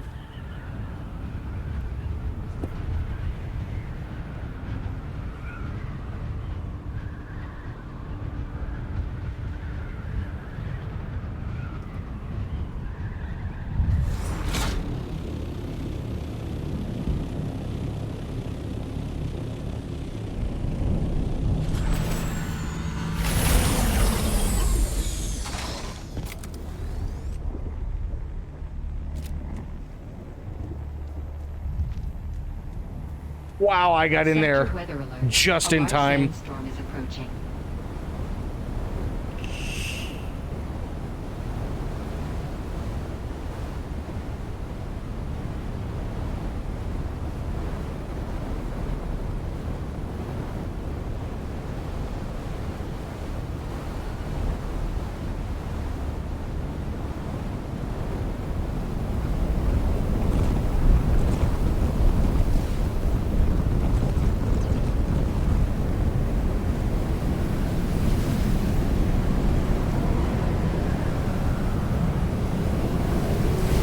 Well, no, the area that I'm in is radioactive.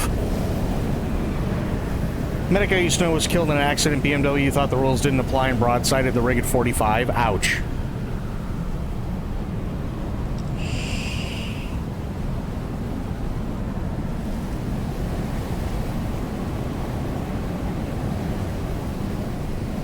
What in the fuck?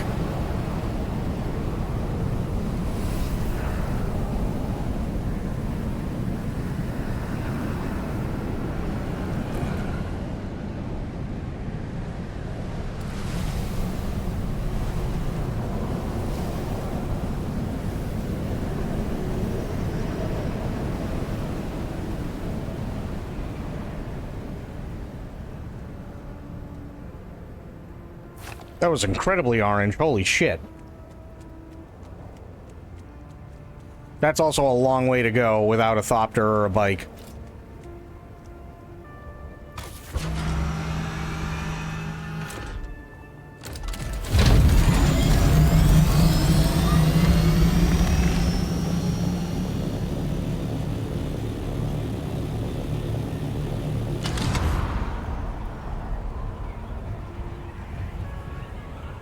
Oh, thank God.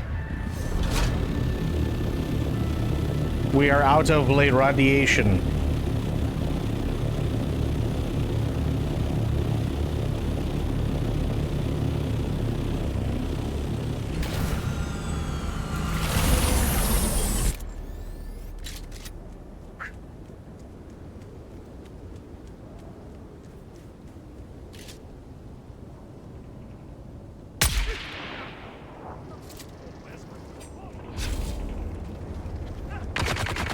Oh, shit.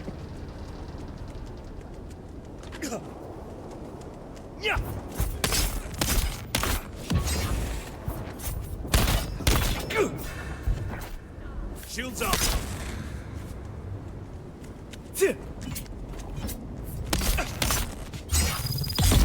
There.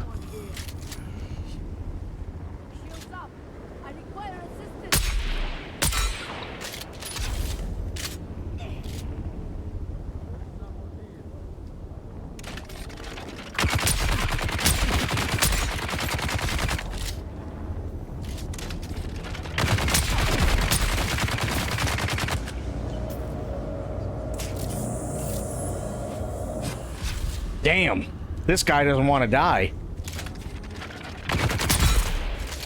Holy shit.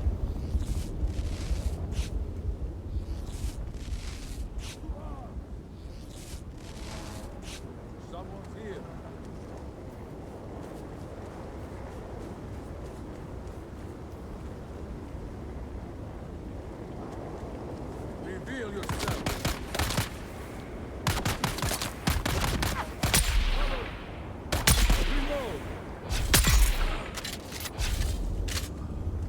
There we go.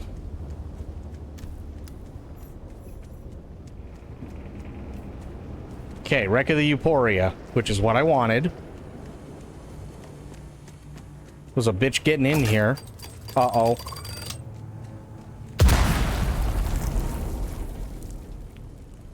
Powerade? Powerade is good stuff.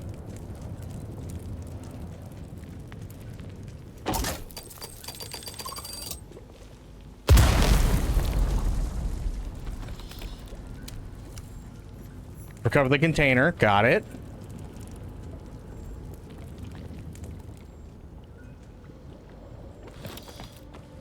The fuck was that? Irradiated slag. Does that mean I basically have the elephant's foot?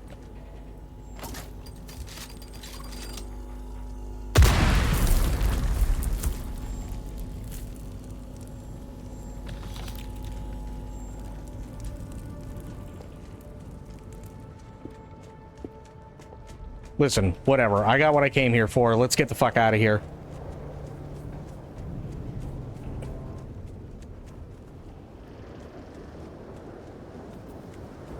Don't need dehydration to... Oh, dehydration is awful.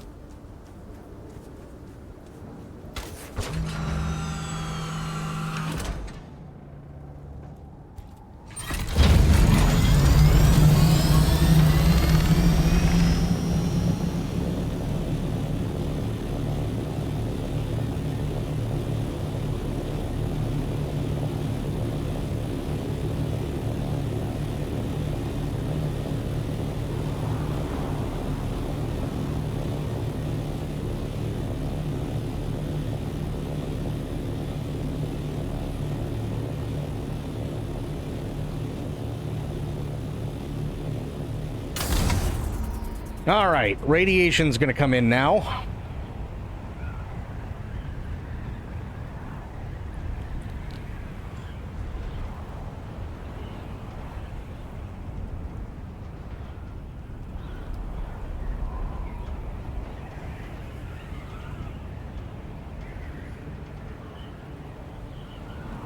This radiated place sucks.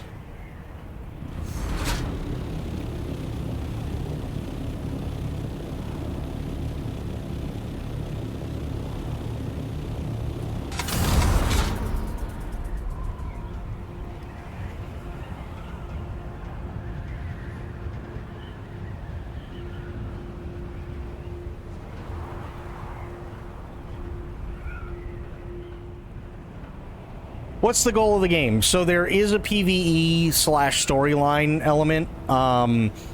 Basically, we're not entirely sure whether it's a spice dream or whether it's an alternate reality that Paul can see simultaneously. But we live in either an alternate reality where Paul was never born, or we're living in a spice dream where Paul is dreaming that he was never born. And the Emperor took it upon himself to eliminate the Fremen. So he actually waged a war against the Fremen. He defeated them in the sense that they're gone from Arrakis, but he didn't destroy them all. So no one really knows where the Fremen went. So the only thing that we know is that we're sent by the Bene Gesserit to find the Fremen, but we don't know why.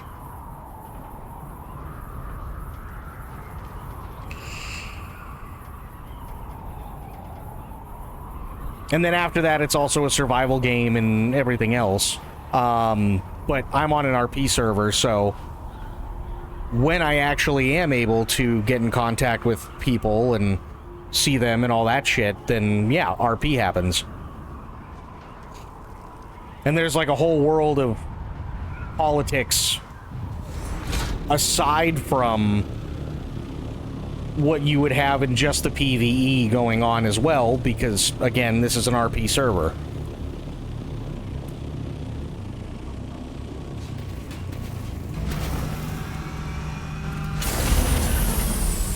Okay, I'm gonna do a thing. Detach, because I don't need this right now. Or are you gonna... There we go. There.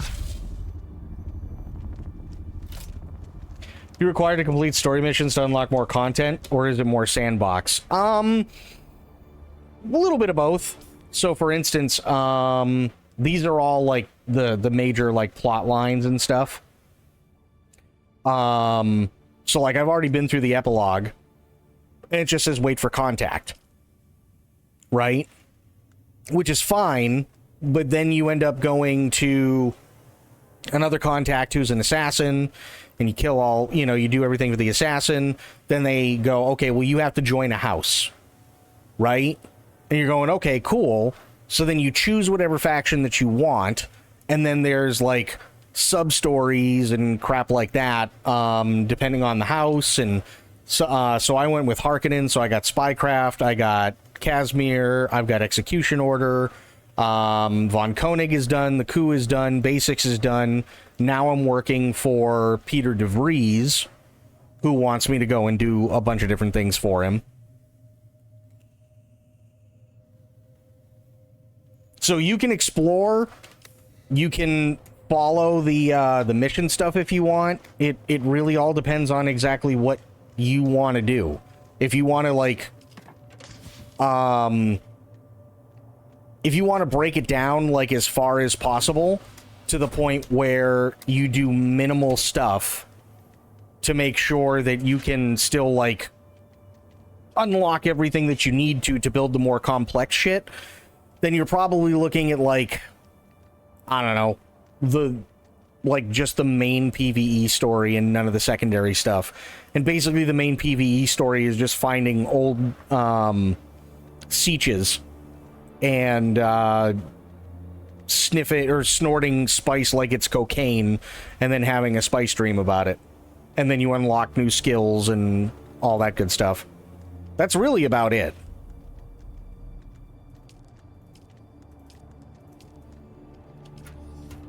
Okay, go in here. Gloves. Nice. Okay. So I can put my radiation suit away, which actually worked rather well. Storage I'll put in there. That's fine. You... I don't even fucking know anymore. Damn it.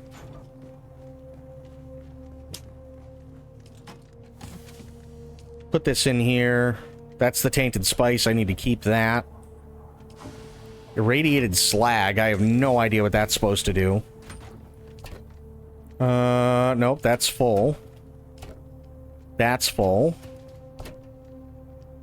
Also full. Also full. Where the hell? Oh my god. Okay, wait a minute. Now I need to figure out where the hell I put the thing.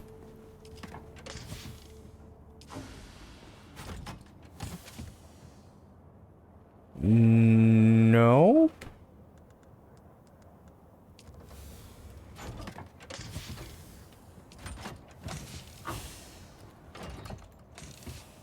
Yeah, I didn't put it in here. I know that.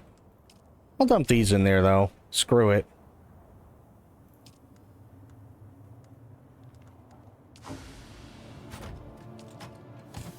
Sis, no. No. Oh, there it is. It's only a Mark IV thruster, but better than what I have on there now, which is nothing.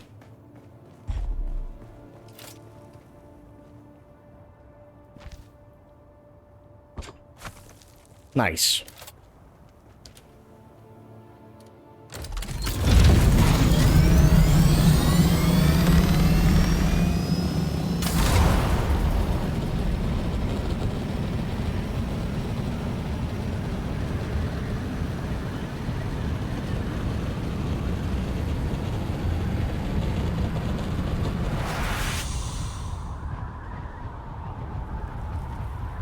There we go. Much better.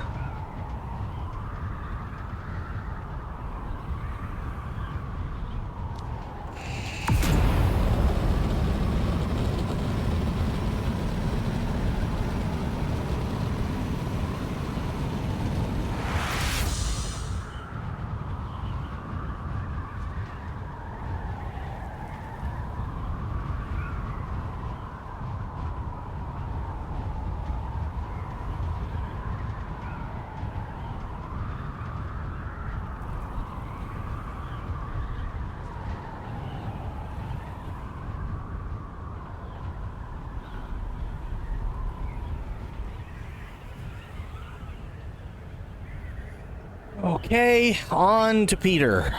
God damn it, Peter.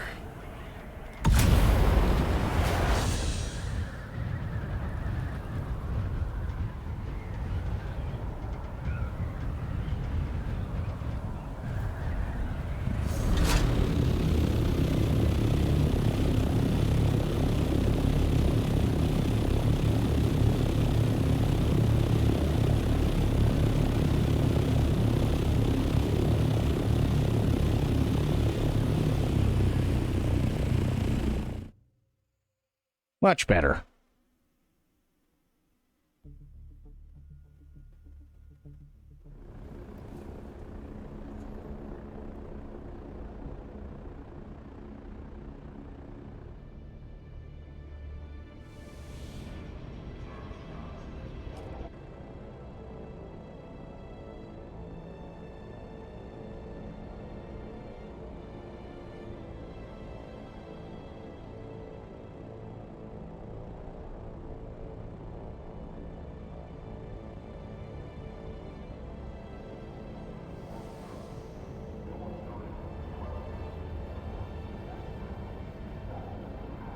Okay, Harco Village, what do you got for me?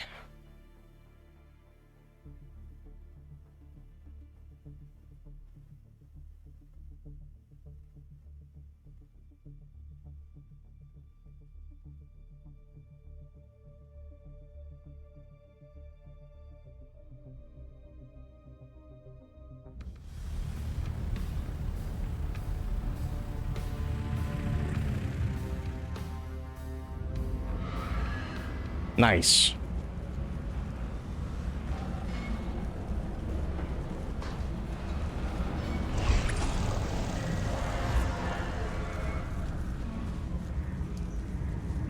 What do you have for me? Secured the bad spice. Show me. But carefully. Carefully. Next. Oh, that's why.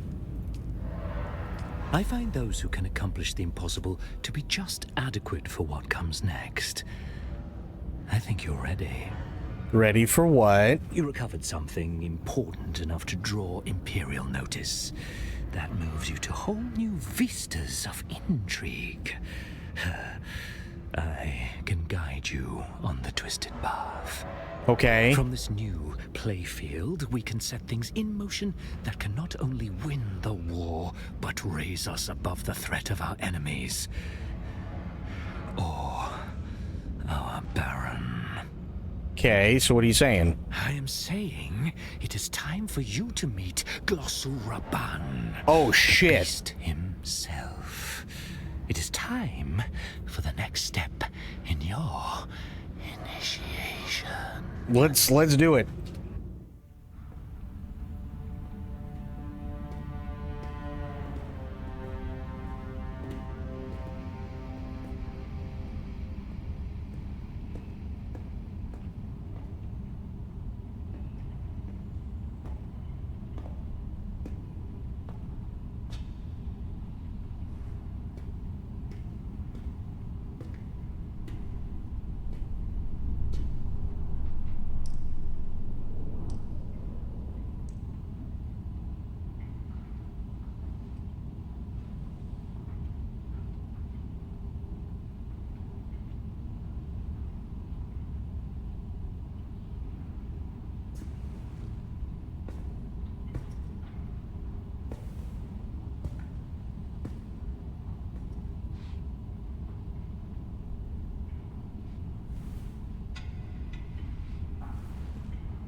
Oh.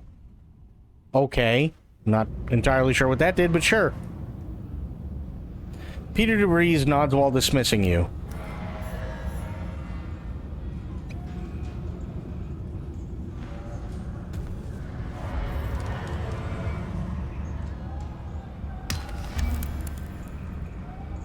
Okay, but now what?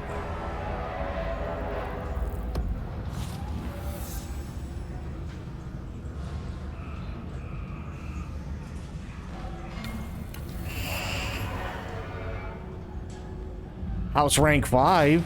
Nice. How you doing, Crit? How are things?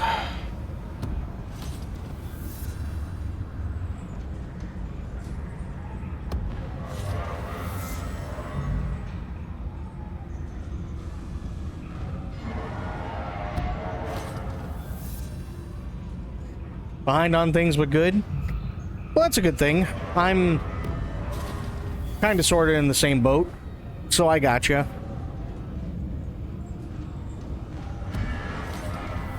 God, there's just so many different things popping up.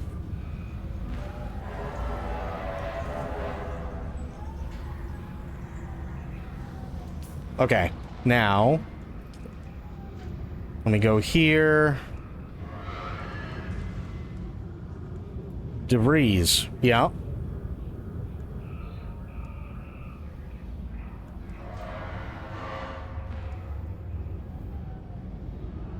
Let's see.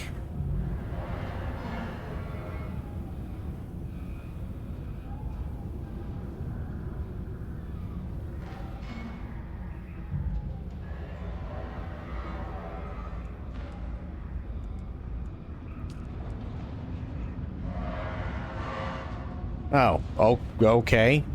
Odd. So is that it? Nah, it's all good. It's all good. I mean, it happens, you know. What will it be?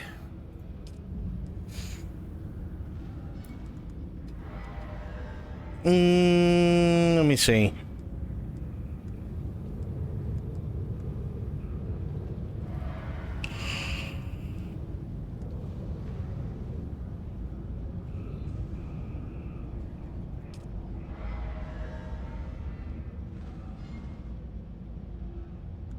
The fuck is that?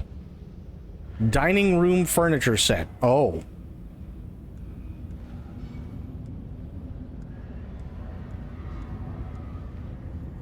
Okay, so I do have everything unlocked. I just need to hit... I think I'd be a little bit happier if I had, like, 100 grand. That way I could still use the 80 grand, and I'd be fine there. But then I'd still have more than enough to cover what I need to for taxes.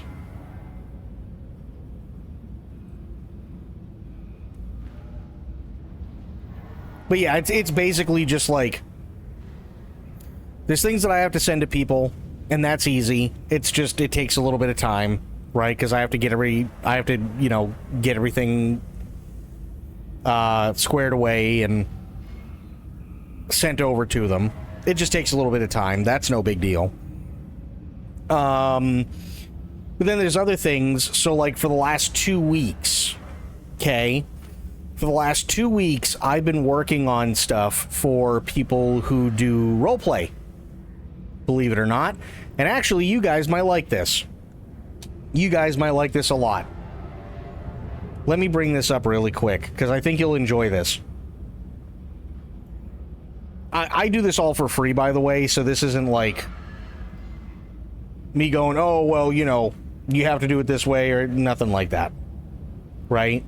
Because I do use, and I do it for, you know, people that are cool. I make posters. But what I do is I use AI on a lot of things, and then I have to go back through and I have to, like, touch everything up again. Right? So this is one of the posters that I made, and I just did it, and I just finished it like 2 days ago. It's literally Star Trek, but a poster in the style of JoJo's Bizarre Adventure.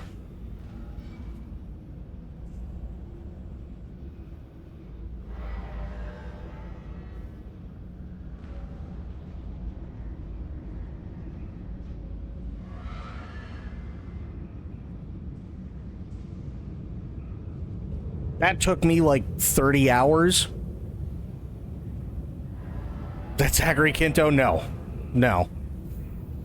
But yeah, this took me like 30 hours to do.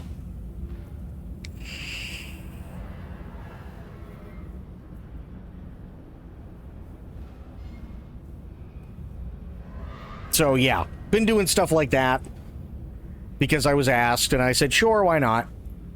I have fun doing it, but the downside is it takes time. It takes a lot of time, right? So I get what I need in terms of a basic layout that I like from ChatGPT, and then I have to cut them out. Let's say there are multiple people in one shot. I have to cut them out individually. I have to color correct everything. I have to basically go over and retrace the entire thing and then correct everything else that's wrong with it, whether it be, you know, they have extra fingers or there's an extra hand popping out of their shoulder or whatever. And I have to change it, get rid of it, alter it, whatever. And I have to then place whoever that person is in somewhere where the spots that there's no person can't be seen. And I have to do that for each individual person. Then come up with the background and then do all that other stuff. So yeah, it was like 30 hours on just that poster.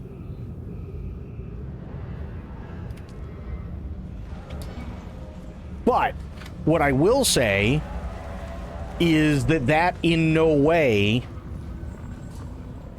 because I'm not selling it and I don't plan on like doing it for everybody, in no way does that interfere with somebody like Spice Boy, because Spice Boy could literally draw something like that but better, A, and B, he's an actual artist, so he understands a lot of the concepts and stuff like that I'm touching up and doing and so on, and he just knows them off the top of his head. So, you know, hey, doing things here and there, you know, like once a year or twice a year or whatever, no big deal. And I don't charge anybody for anything. But doing shit that Spice Boy does, yeah, Spice Boy deserves to get paid. Absolutely.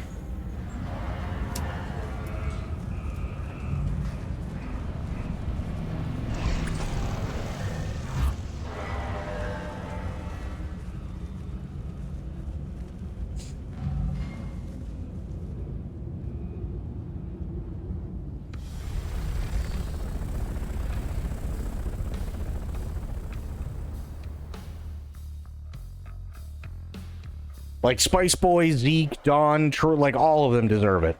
100% they do. Right? I do little one-off things here and there just, you know, because people want something and I know, oh, hey, listen, you know, give me like 30 hours. Sure, I can come up with something. It's fun, it's stupid, it's free, right? And then they're happy and then that's it. There's nothing wrong with that.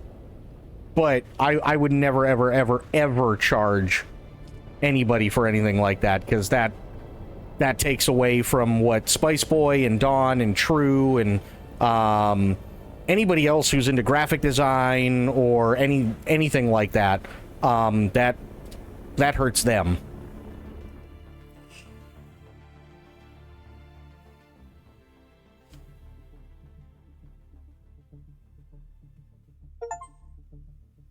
And that's kind of the last thing I want to do. I don't want to hurt Spice Boy or anybody else.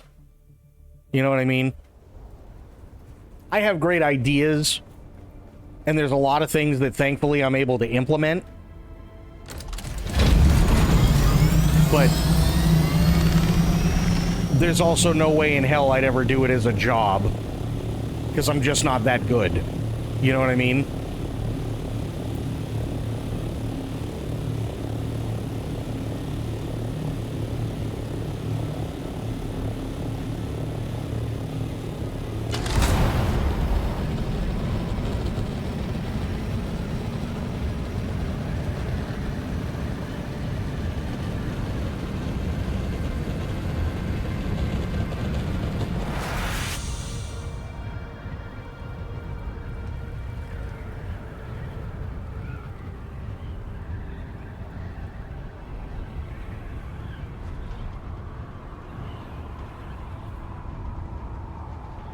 Oh, by the way, I started trying to watch JoJo again. Fuck, season 4 is rough. Season 4 is so fucking rough. It's just, ugh.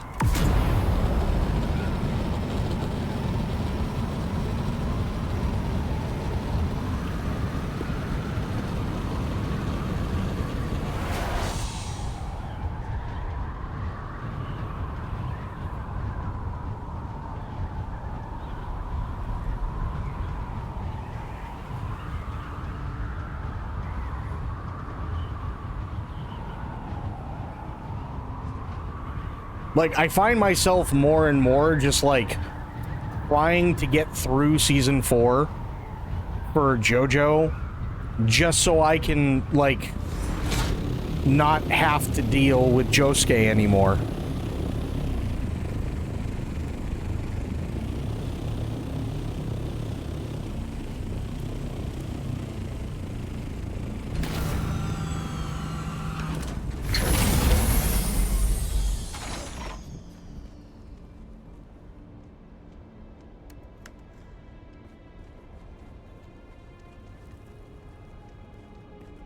Like, it's really, really rough. I honestly wish it wasn't, but it is.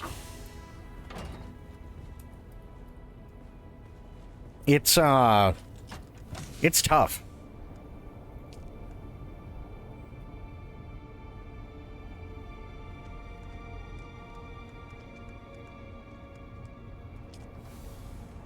Like, I mean, Sober, have you ever watched JoJo? Or actually, let me ask, who here has watched JoJo? That would be the better way to ask it.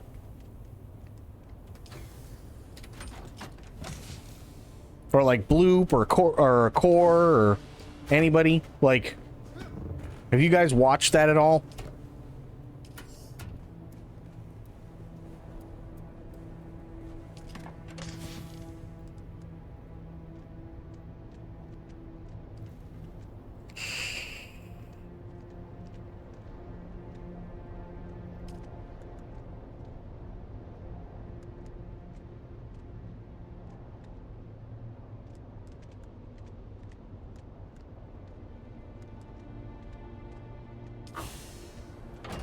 You have not. Okay. I will say the first 3 seasons are actually really, really, really good. Season 3 really dragged for me, but I appreciate it a hell of a lot more now because season 4 is just so fucking bananas, it's not even funny. But the first 3 seasons, I think you guys might enjoy. That insanity doesn't interest me, but I know people who are really into it. I mean, that's fair. I like how absolutely goofy it is at times. So, for instance, season 1, right? Joseph Joestar. He gets this adopted brother whose name is Dio, as in Ronnie James Dio, right? And they're constantly at odds with one another, and Dio becomes the bad guy, and okay, fine. And then Joseph ends up getting his new best friend. I'm not even kidding. The guy's name is Robert E.O. Speedwagon of the Speedwagon Foundation.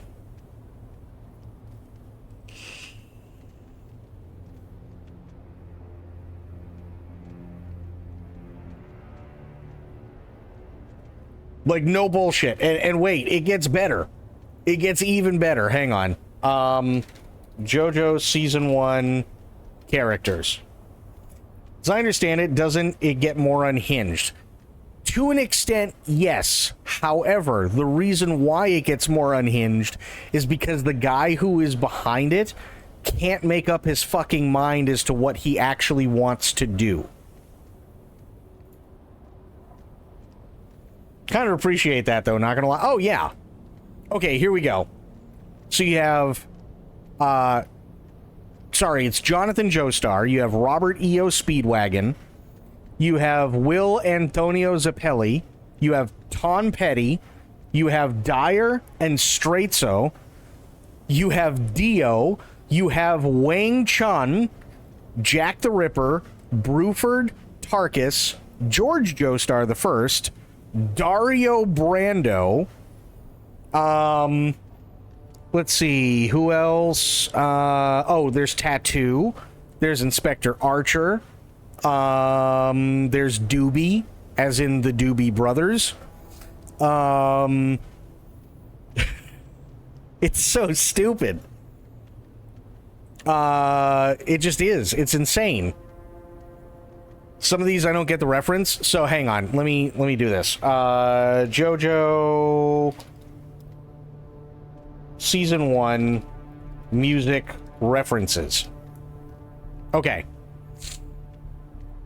So The Phantom Blood, which is part 1 or season 1, features several music-related references. Dio's name is partially derived from the heavy metal singer Ronnie James Dio, and his vampire form might be a nod to Dio's song "I Speed at Night." Robert E.O. Speedwagon's name comes from the band REO Speedwagon. Irina Pendleton's name is possibly based on the Beatles' Eleanor Rigby, interpreted through Japanese pronunciation. The Zappelli surname is inspired by Led Zeppelin. The chapter title, The Stone Mask Part 1, could be a reference to the Queen's song, Ogre Battle. Tom Petty, and it's Tonpetty, is named after Tom Petty, while Dyer and Straitso are named after Dire Straits. Poco's name likely comes from the band Poco, and Wang Chung's name is based on the group Wang Chung. Tarkus is named after the Emerson, Lake and Palmer album. Bruford is the name after the drummer Bill Bruford, formerly of Yes and King Crimson, and Doobie's name is a reference to the Doobie Brothers. This is all in the first fucking season.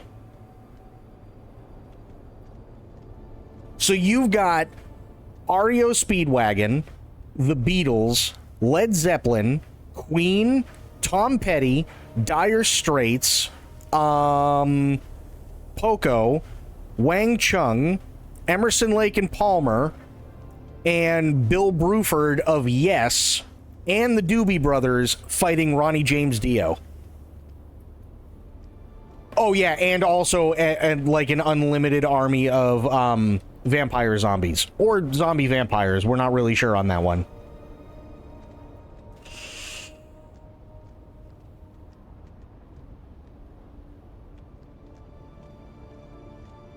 How fucking crazy does that sound?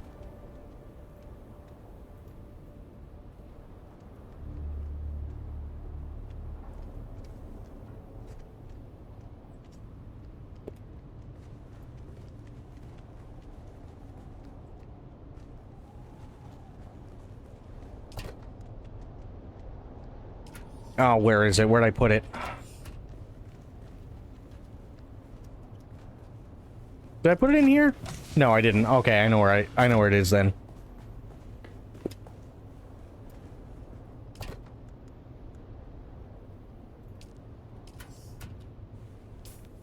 How absolutely batshit insane does that sound?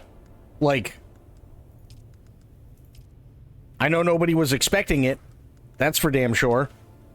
I know I wasn't expecting it.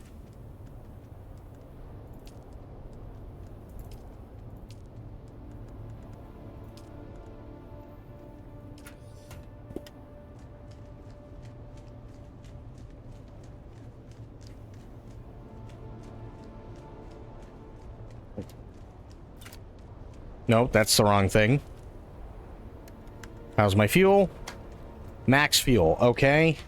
Where do I have to go now? Wow, I already... Oh, okay, I cut a swath way down the hill in there. Gotcha, gotcha, gotcha. So the question is... Where can I do a survey? I have to grab my survey equipment, by the way. Glad I thought of that.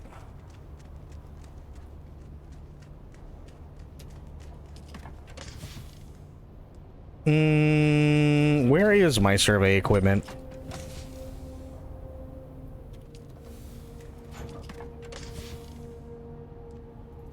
There. And then go get one more survey ball.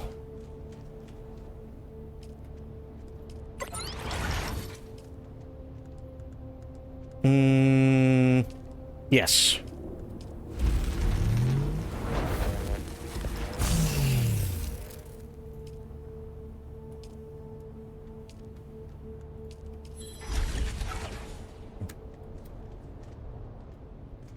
So yeah, there's a lot of things with JoJo's Bizarre Adventure, which is actually really funny, and really stupid if you stop to think about it.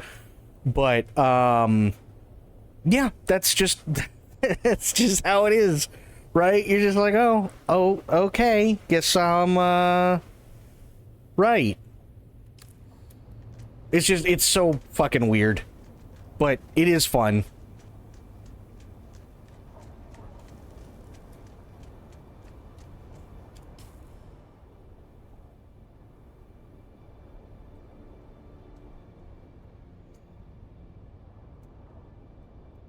Oh, wow, I went right across the shield, okay. I didn't see many places where I could, like, stop and actually, like... take a survey. What the fuck is that? Better yet, what the fuck is this? Hello?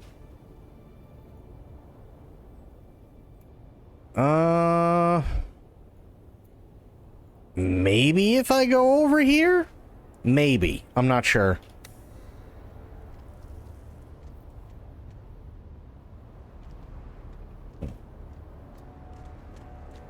I'm waiting for another storm to come through, because I know it's going to happen.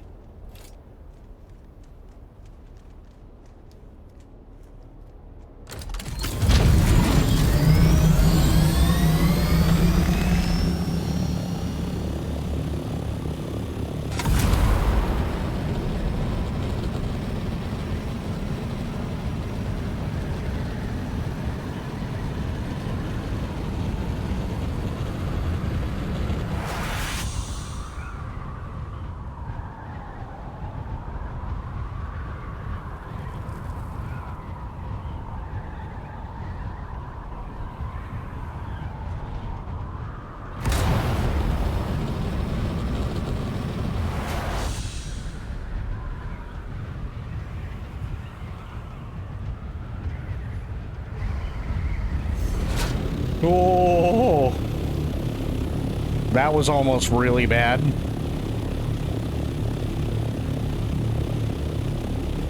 Ah, wait a minute.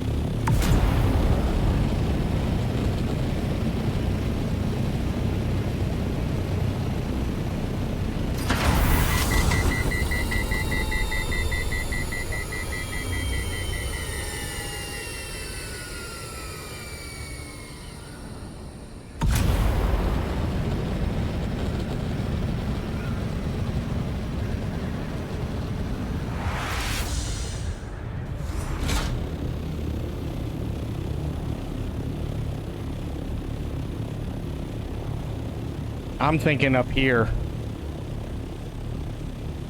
Up here might give me the altitude that I need.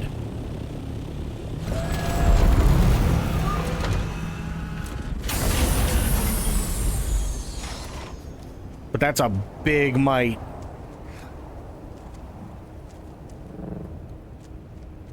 Oh, okay. Nice, got it. Hell yes.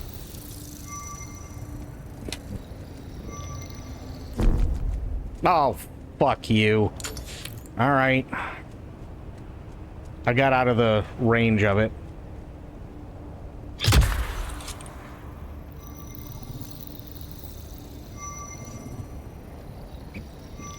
Come on, Brosif, I'm cooking here. Hurry up.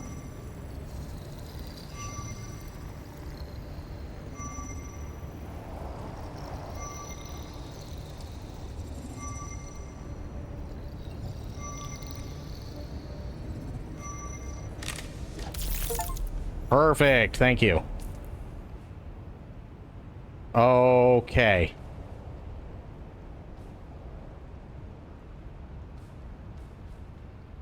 The Urea, Wreck of the Tartarus, the Lido.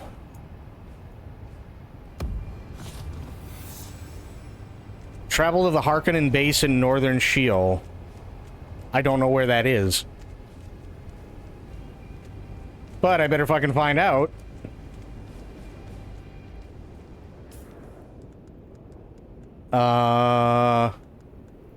Here, use item. Nice.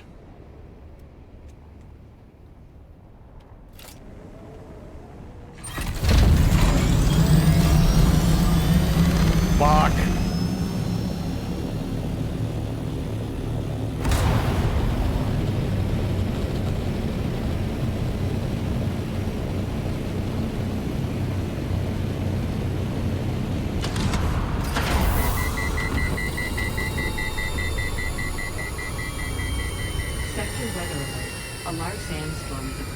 Yep, that's not good.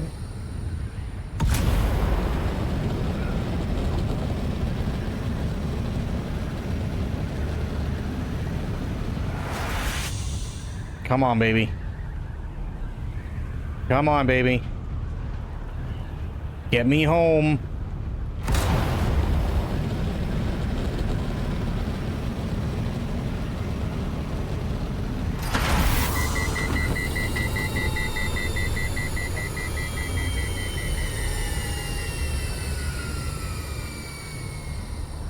Sector weather alert.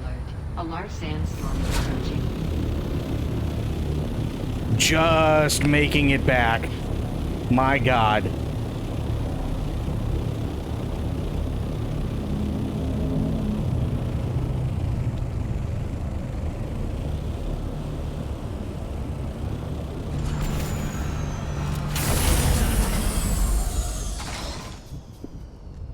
Jesus. I can't believe I just made that.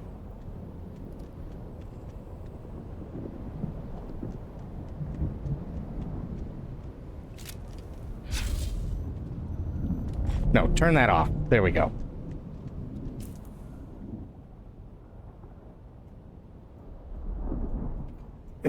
So I think I got the entire map unlocked now. Which is awesome. Sector weather alert. A large sandstorm is approaching. Okay, well, let me go here.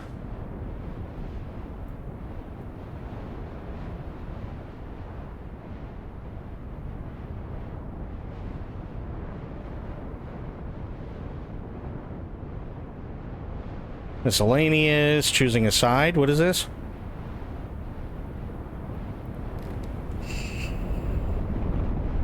Well, that's not it. Ah, here we go. Track. Nice.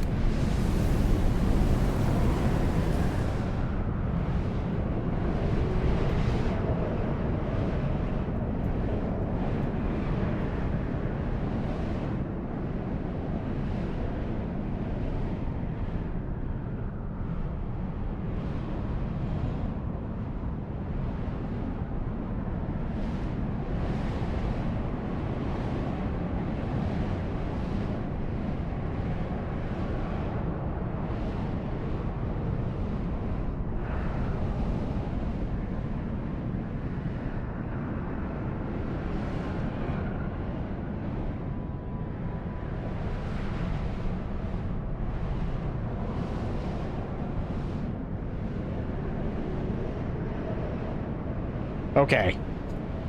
So that's over and done with, but the question is, where the hell am I supposed to be going?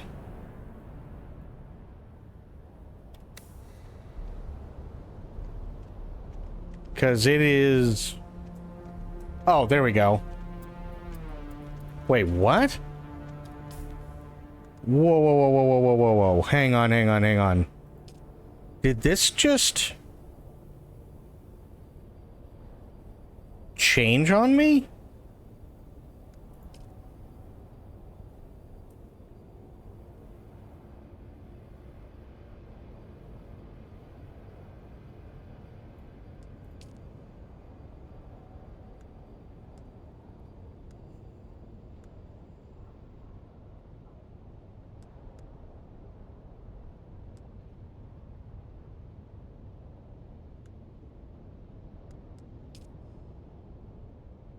Okay. This is the one I want. Yeah.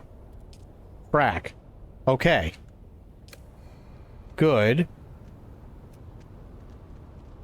But it doesn't tell me where the base is in Northern Shield. Which... bummer.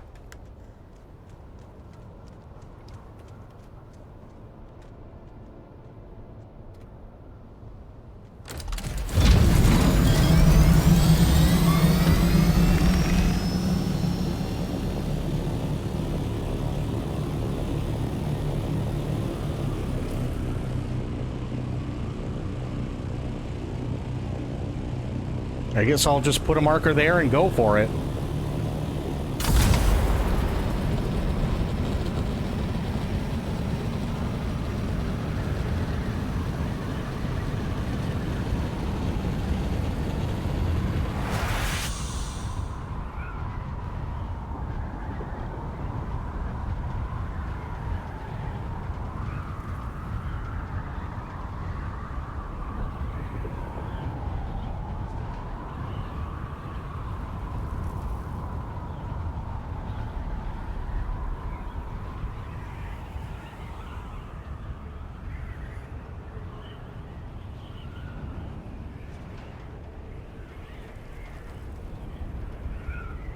Oh, there's the worm.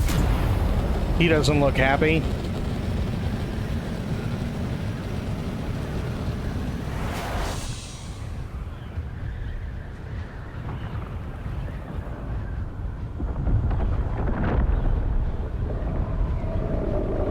Woo-hoo-hoo-hoo-hoo. Yeah, he ain't happy.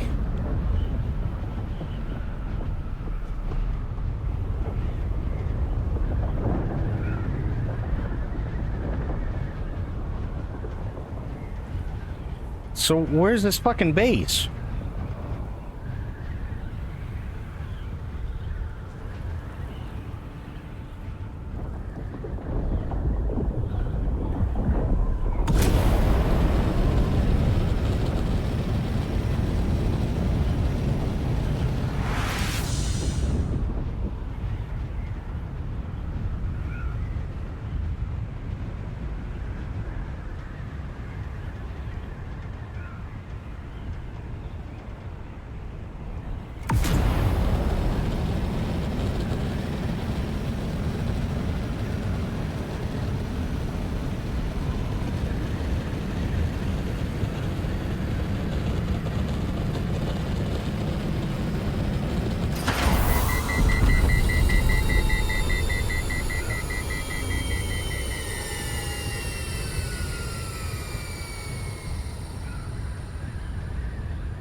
I guess I'll have to do a little bit more research.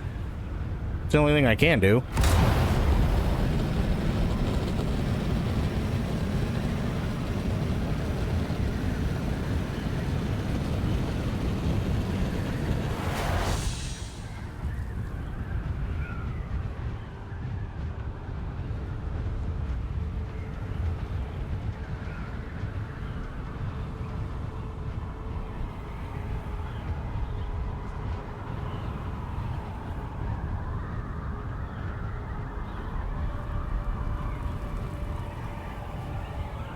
Okay.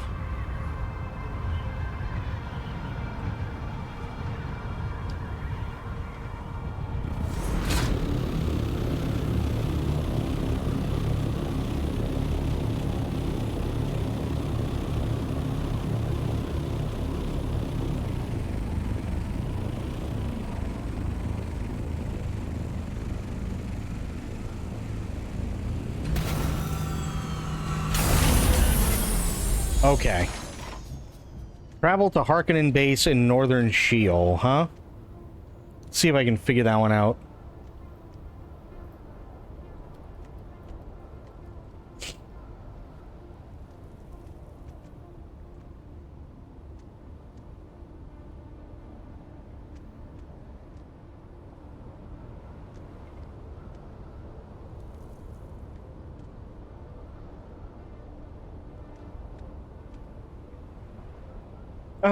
Let's see. Outside the main radiation zone. Yeah.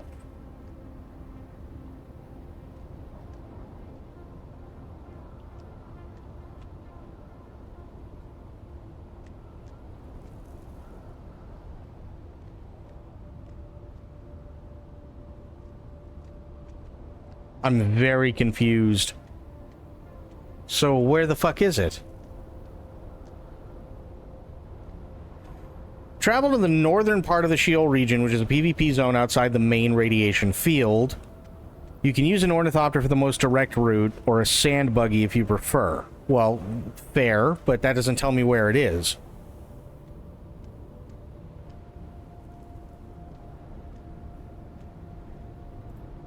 Or is this the one that I went over? I'm not sure. Alright, what is up, guys? In this video, I'm going to show you guys how to travel to the Harkonnen base in Northern Shield. This video helps you guys out. Leave a like and comment for the algorithm, but do not subscribe to me. So this Harkonnen base in Northern Shield is actually a little bit difficult to find. What we want to do is we want to be in the very far north of Shield. We're looking for these mountain ranges, and here we find the edge of Archeon. So this is the building we're looking for. It's all black, and we just want to land here, and this is the base we were looking for. Yeah, so that is how to travel to the Harkonnen base in the edge of Shield. Oh, I flew over it.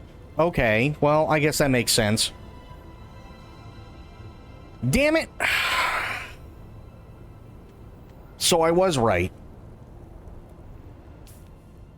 That base that I flew over, that black base, this one right here, the edge of Acheron, that's where they want me to go. But I didn't realize it was an NPC base. Damn it, damn it, damn it.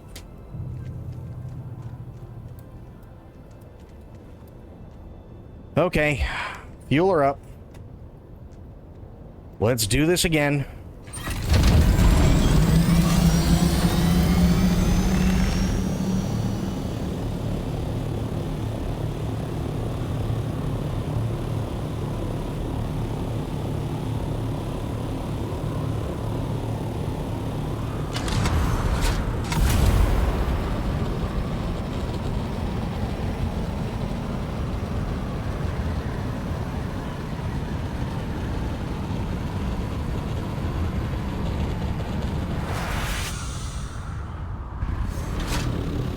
Whoa, why'd this thing get wonky? Hang on.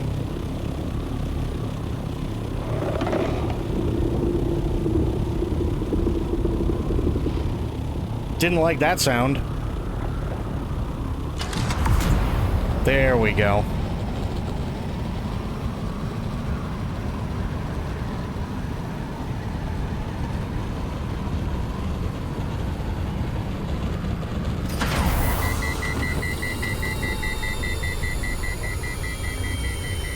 There it is. That's the base.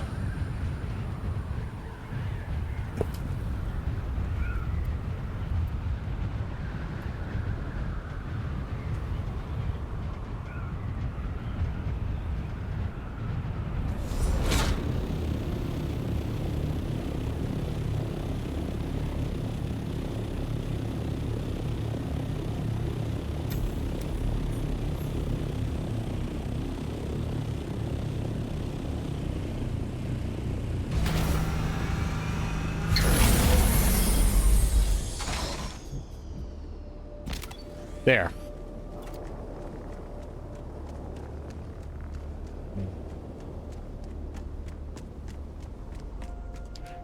Ooh, what do we have? What are you? Military power regulator. And a hydraulic piston. Nice. Is this place abandoned or something? It might be.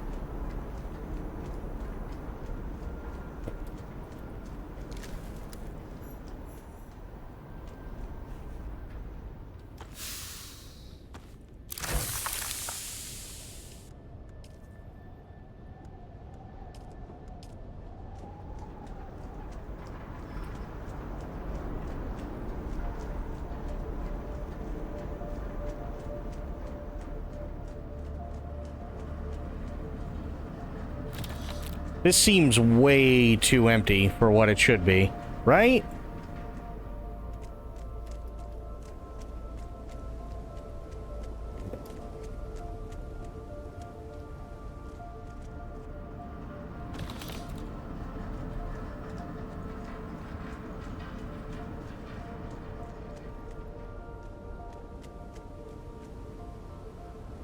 There's a crashed thopter.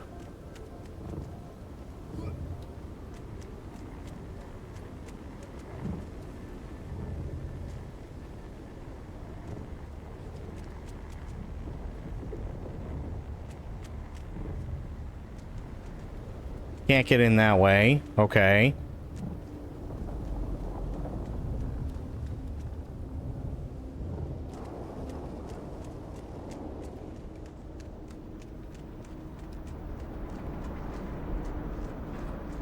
Oh, shit. Okay. I gotta find the key.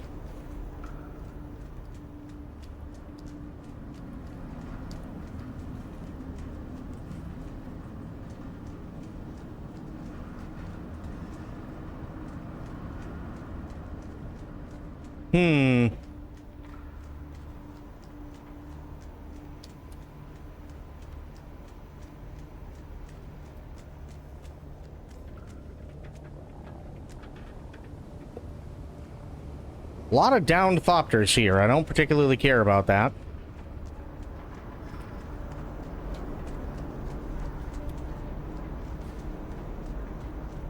And there, oh, there it is.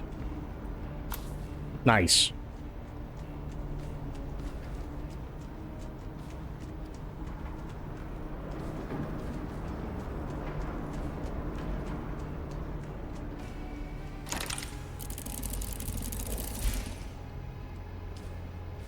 Okay, good. Buggy, tread. Fuck it, why not?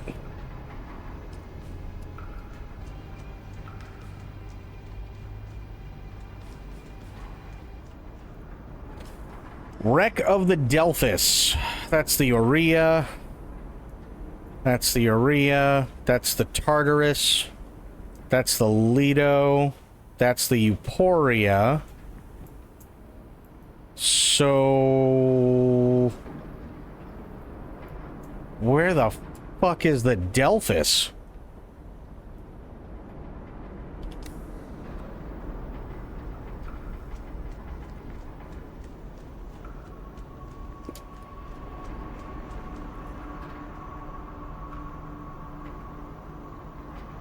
Now I gotta look that up.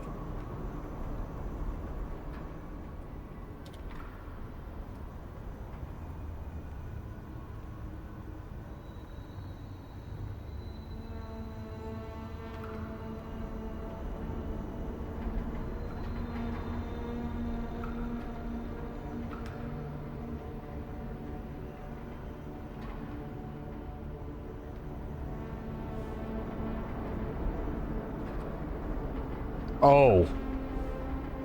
Great.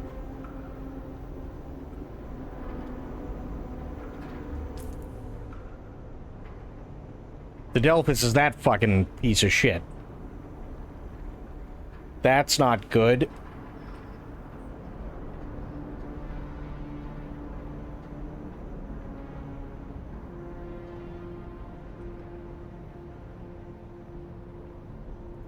That's really not good. Ooh, hang on 1 second. Let me look at something here.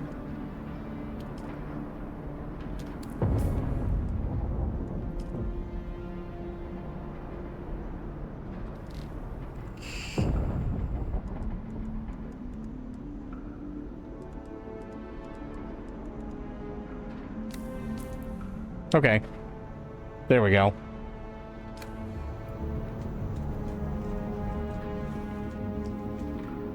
Yeah, I don't quite like it here.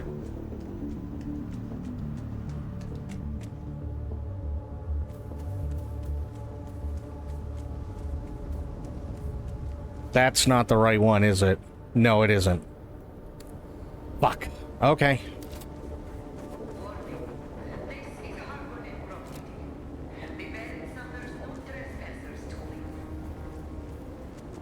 Well, that's fine, but I am Harkonnen, so eat a dick.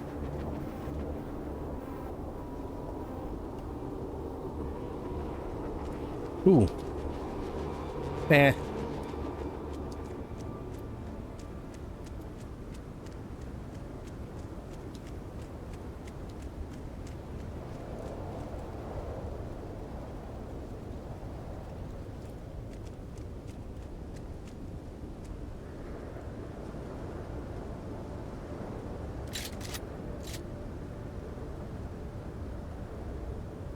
Who the fuck?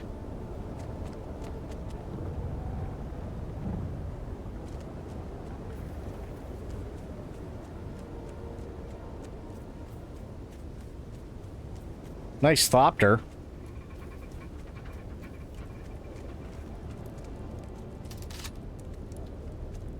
Stand in here, just, you know, just in case. It'll be fine. There we go. What are you doing out in these blasted wastes? I suppose you could ask me the same. Okay, well, tell me about yourself. You may call me Penethorn Larkspur. I have the distinction of serving the interests of House Widris in these whispering wastes. I studied for a time to be a mentat. My home world boasts one of the largest percentages of mentats. My house, however, had need of me elsewhere. The universe offered you a strange path to Arrakis. Yes, perfectly put. I took the diverging path to best serve my great house. I graduated at top of my class from the espionage schools of House Widris. Something in my profile suggested I be placed on Arrakis. Arrakis teems with secrets. And secrets are the lifeblood of my house, so what better place to serve?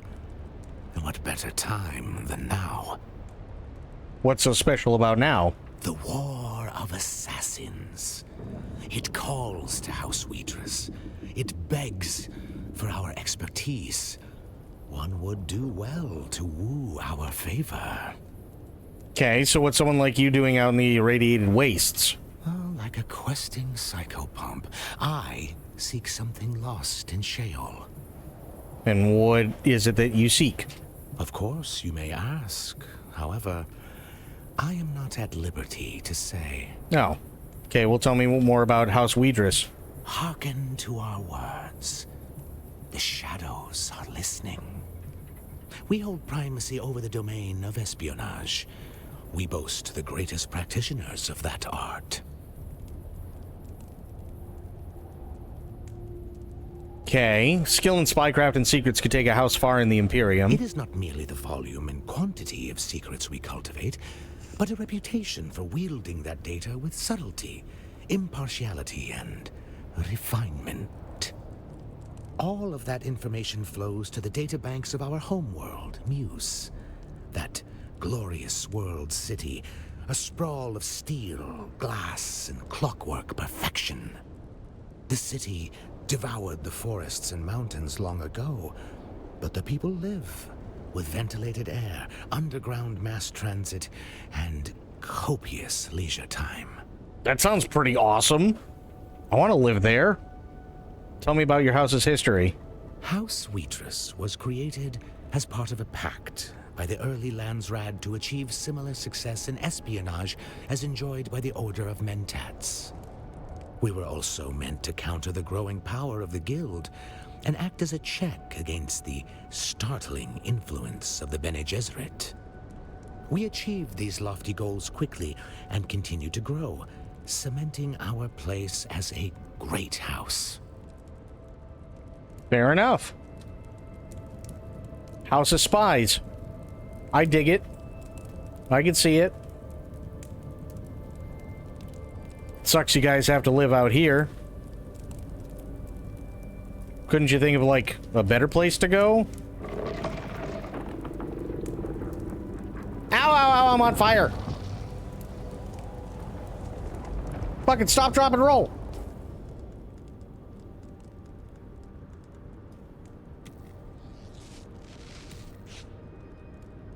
Jesus. Okay, that I wasn't expecting. I'm sorry. I embarrassed you. I didn't mean to be on fire.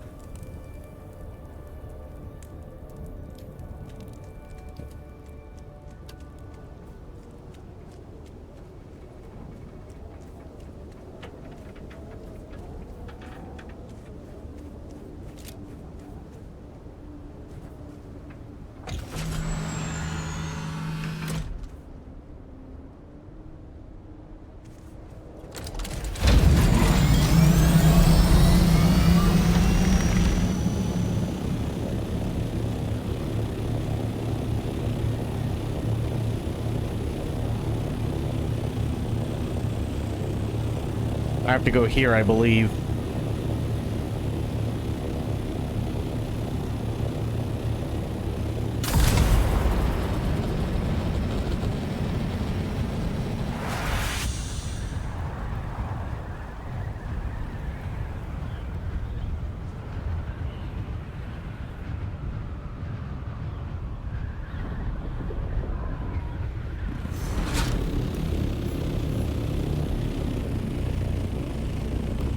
Okay, what do they want me to do? Now I gotta research the iodine pill. Gotcha. Alright, well, let's go home.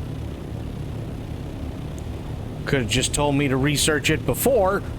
That would have been nice.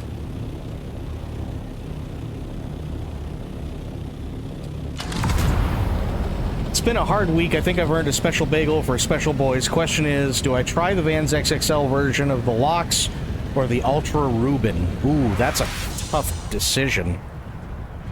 That's a really tough decision.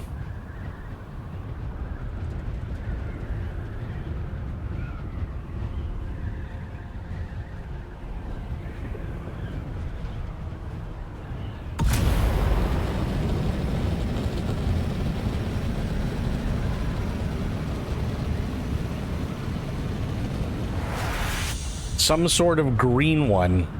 Interesting.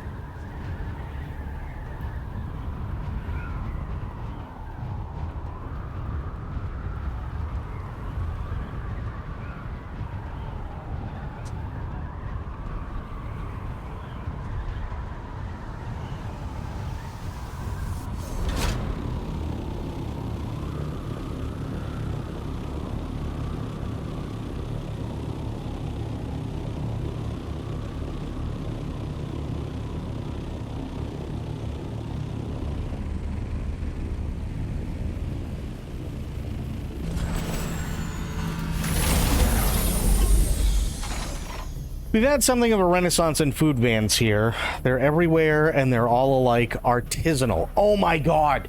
Holy shit, you just unlocked a thing. You greatly just unlocked, like, a thing in my brain when you said artisanal. And I actually kind of hate that it's a thing. I actually really kind of hate that it's a thing. So, hang on.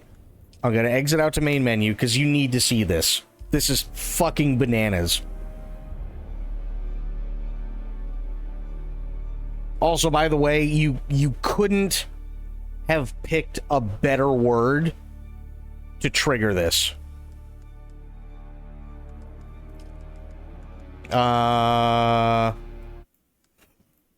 There, turn that down. Bring up the googly. Okay.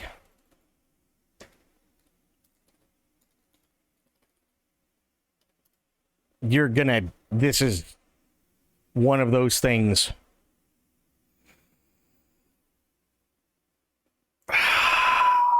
Yeah. Okay. Are you ready for this? You're probably gonna hate it, but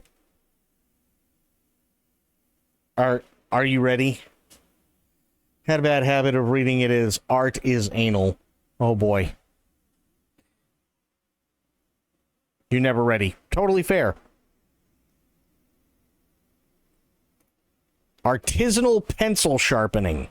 Hi there, my name's David Reese, and I'm the founder of artisanalpencilsharpening.com. I'm a professional pencil sharpener, and I have also literally written the book on how to sharpen pencils. I thought that I would just take you through the few necessary items that are required for any pencil sharpener's toolkit. One of the most important items, of course, are pencils. It is possible to sharpen pencils without a pencil sharpener, but it is impossible to sharpen a pencil without a pencil. So this is my travel kit. This contains just about everything that I need to sharpen a pencil. This is just an old valise that I found on the side of the road one day, and it's worked quite well. I'll just show you what I usually carry with me. I have a selection of pocket sharpeners in here. You know what? I guarantee that bag and everything in it smells like old people. This one is interesting. This is the single blade pocket sharpener that was given to me when I was an employee of the United States Census Bureau. You always want to make sure that you have a toothbrush. This is for cleaning single and double burr hand crank sharpener, cleaning the cylinder blades. It can also be used to wipe graphite off of any type of blade.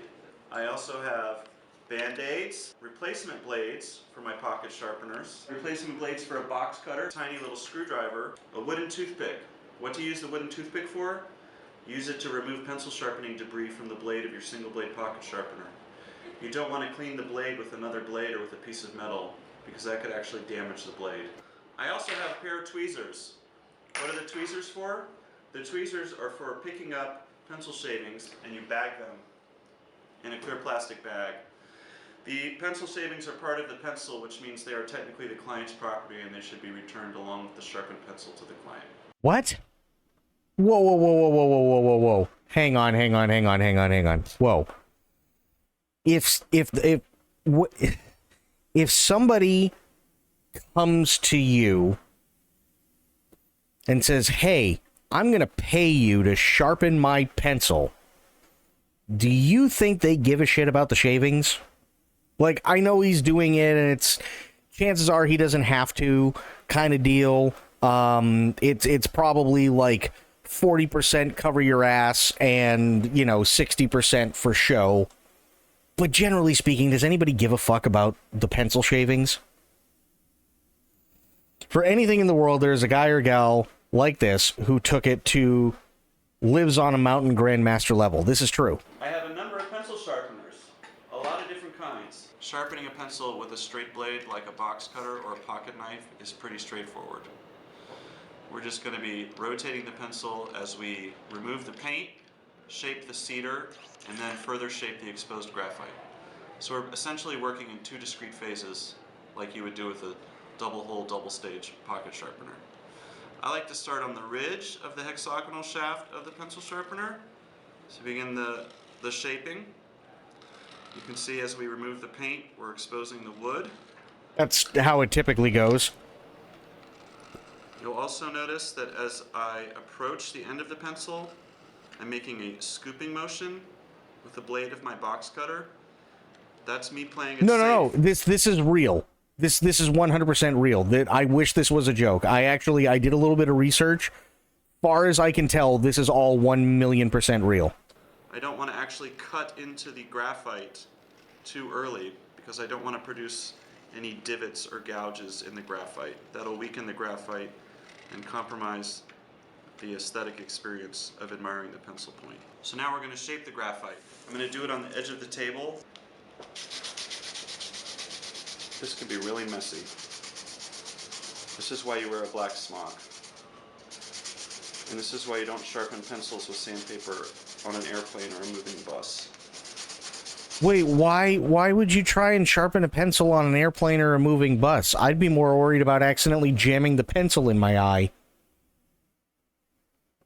Ugh, this seems more like a hobby than a sustainable business. I agree with you, but I don't get it either.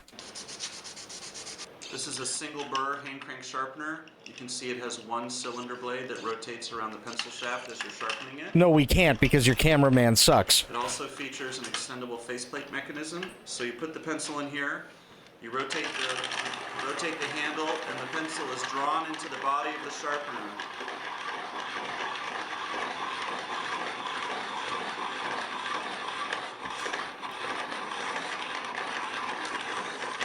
I also have a fine example of a double burr hand crank sharpener.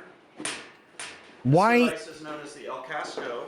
No, it isn't. It happens to be the most expensive pencil sharpener in the world. What the fuck? Why are we... Assembled in Spain. It has 2 cylinder blades. Why? It also has an observation window on the top.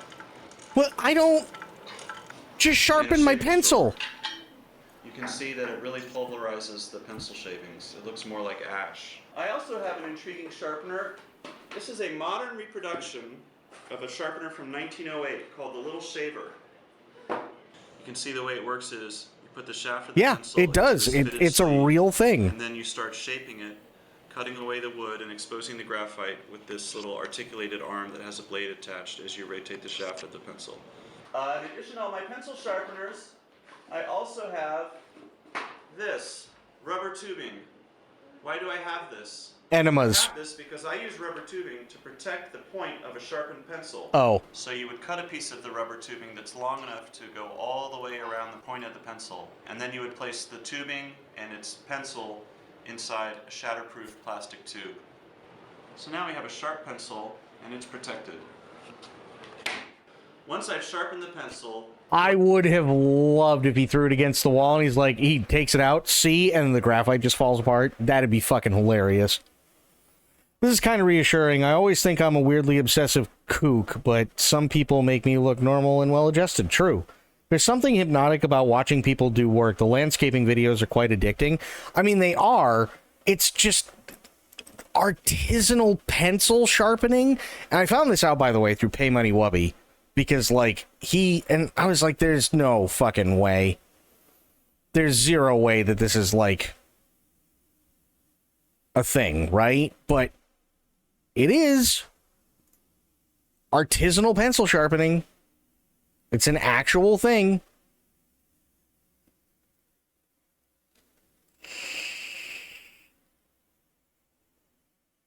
I don't get it.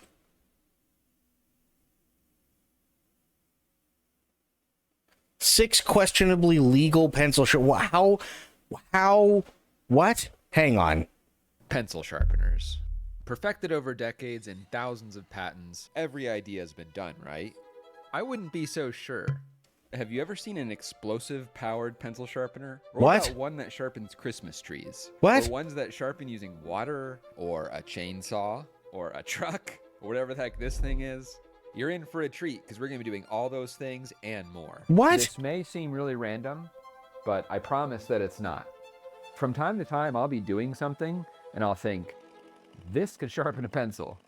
I don't know why I think this, but I've accumulated quite a list of possible ways to sharpen a pencil. Whoa. Hang on. Pencil sharpener ideas. Train a beaver is the only one that he's checked off. Right. Some of these are going to be really hard to get working, especially that explosive one. I'm not sure if that's going to work. And then there's the question of which is best. So we're going to have my wife assign a definitely impartial score out of 10. And before we start building, there's a new addition that you need to understand. Sit there. So, we have very exciting news, which is that we are expecting Squeezing what? 17,000 pounds of raw steel, ready to be delivered. What? Soon. Tools are not children. I actually think it's a boy. How can you tell? Because this is a water okay. jet. It's a Flow Mach 200, and it can cut through almost anything using water. And I mean anything. This is a 4-inch thick brick, but it'll also do steel, glass, plastic, rubber, you name it. This is going to seriously upgrade what I can make, and it's finally here. What really makes these machines awesome is how nice the parts are you get out versus how much work it takes to make them. True. I can make parts on this machine in a few minutes that will take me all day to machine on my mill. These machines are not simple, but the general way they work is. They shoot extremely high pressure water out of this nozzle, and it mixes a sort of sandpaper grit into the water stream. The water pressure is so high that it gets the grit going supersonic, like Mach 3 supersonic, which is the speed of a really fast bullet. You can kind of think of it as a bunch of little bullets hitting the material, which is how it can cut through almost anything. And then underneath the stuff you're cutting is 3 feet of water inside of a gigantic tank. Jesus! This stops the jet of water from just cutting through everything. It also captures all the dust from the stuff you're cutting and the grit. But the coolest thing about this machine is this. It's 5-axis. It means you can cut angles, which opens the door to some pretty insane stuff you can do. The fact that this machine can cut angles also means that it would make a really good pencil sharpener. I just need to hold the pencil vertical, so I'm making this little pencil mount thingy on the water jet. This is a good example of cool 5-axis stuff you can do. All right. It's sharpen time.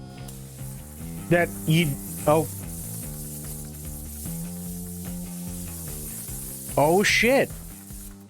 It did it. I didn't have the pencil perfectly centered, and there was a little bit of wiggle in my mount, but this is pretty good. I think this might be the heaviest, biggest pencil sharpener ever. Having a water jet is a dream come true. I've literally been talking about these for at least 10 years. Just ask my wife. How long have I been talking about water jets? Forever. And now that it's here, I'm just so excited. It opens up so many creative doors for part design and interesting things that you can do. And I can't wait to show you some of the things that I have in mind. Oh, it's no. really rare for me to use a pencil sharpener because I have a razor blade in my pocket pretty much all the time. Fair. So I just use that. All I do is just take slices while rotating the pencil, and it gets sharp. This would be really cool to automate. Imagine a razor blade attached to a motor and held at an angle. If you stick a pencil in, it'll slice it. And then if you twist the pencil, it'll cut a nice cone. But even cooler would be if we held the pencil still and the spinning razor blade spun around the pencil. That's not... I just need to design something that can actually do this. That's dangerous. You shouldn't... In retrospect, I probably should have just spun the pencil, but this is pretty cool. Almost all the parts are made on the water jet, which makes it so fast to make. You know for a fact he is just so excited about this water jet that he literally came up with an idea on how to make all these different pencil sharpeners to justify the usage of his water jet. Cut 90% of the parts out of one plate in a few minutes. Making all these parts would have taken me a day or two otherwise. A lot of the parts for this go together kind of like a jigsaw puzzle.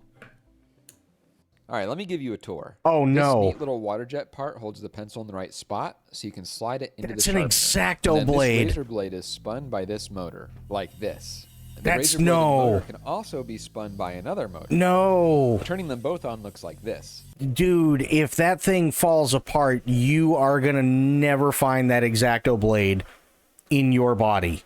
Ever. For those who don't know, X-Acto blades are quite literally consumer-grade surgical knives. If you were a pencil, this is what you'd see before going into the sharpener. One really important detail is this. We need to get power to this spinning motor, but if I ran wires to it, they would twist and snap. This is called a slip coupling, and it basically lets the wires twist. So all you gotta do is carefully slide this pencil into the hole. Jesus, dude. And it should sharpen it. That's awful and scary, and I hate everything about it. Sir. Why? I was really expecting this to work better. I spent way too long on this. I made things adjustable. I realized the razor blade was backwards. Don't ask. You idiot. I also decided the risk to fingers was too high, so I added a guide. Okay. I was wondering if the design was fatally flawed. Why? Guess what I just discovered? This razor blade is completely dull, which is a really good explanation Don't do that with any razor blade ever. for why it didn't cut anything. This blade is actually sharp. I checked. Alrighty, here we go. Oh no.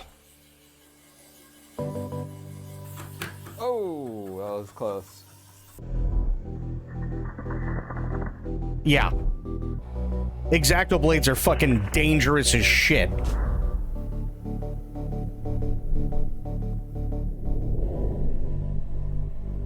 That totally works, man. But how good is it? So we're gonna have my wife rendering her impartial opinions. Mine don't count because I think they're all the best. We all know that's not true. One of these is gonna stink it up. Probably literally. No, I don't have any sort of... I like his wife. His wife is just, she is so done with his shit, and I love it. gas-based pencil sharpeners. Hopefully I connect the wires to this baby with the right polarity. Otherwise the baby will run backwards.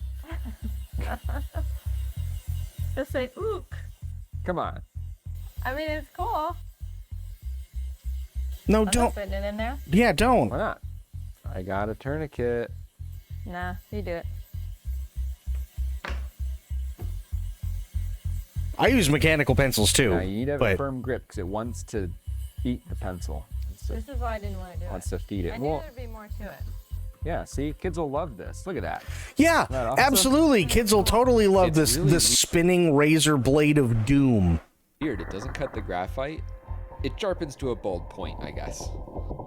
She's gonna give it a score out of 10. 9. I'm shocked that you would score it that high. -2 for graphite. I do not approve of the graphite stick. -2. Safety. If you get hurt by this, Good call. +3. Very fun to watch. Nice noise.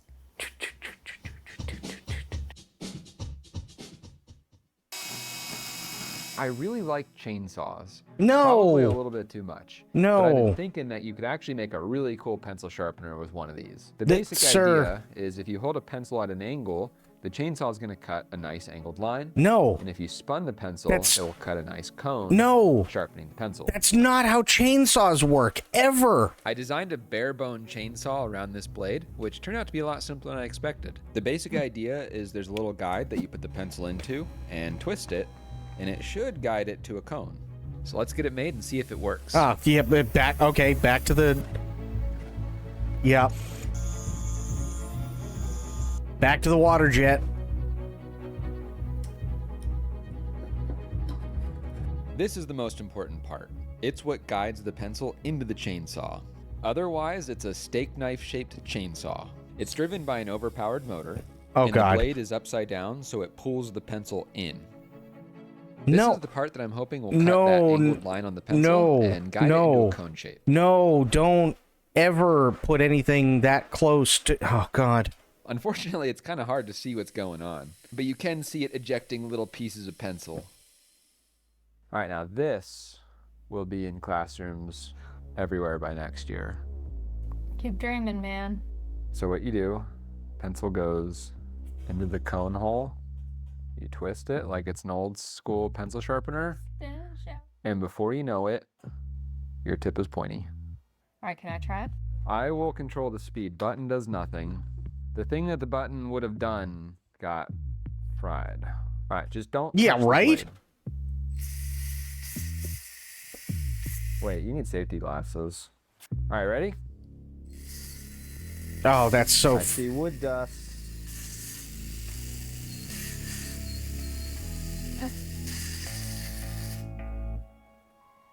How about that? That's good. Have you ever sharpened a pencil with a chainsaw before? Check that off the old bucket list.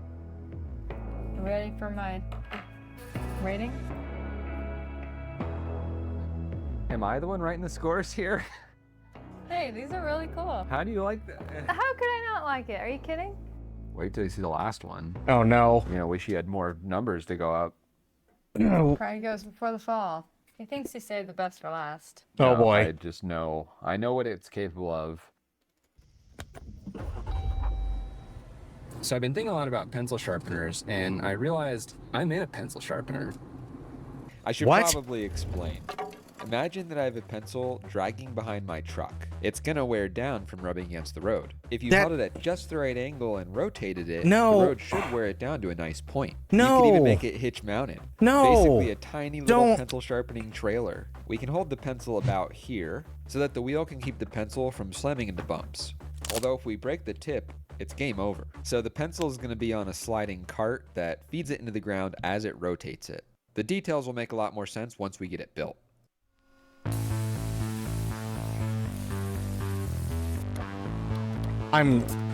Wow. This is this guy's job. Inventing goofy and weird shit. Probably.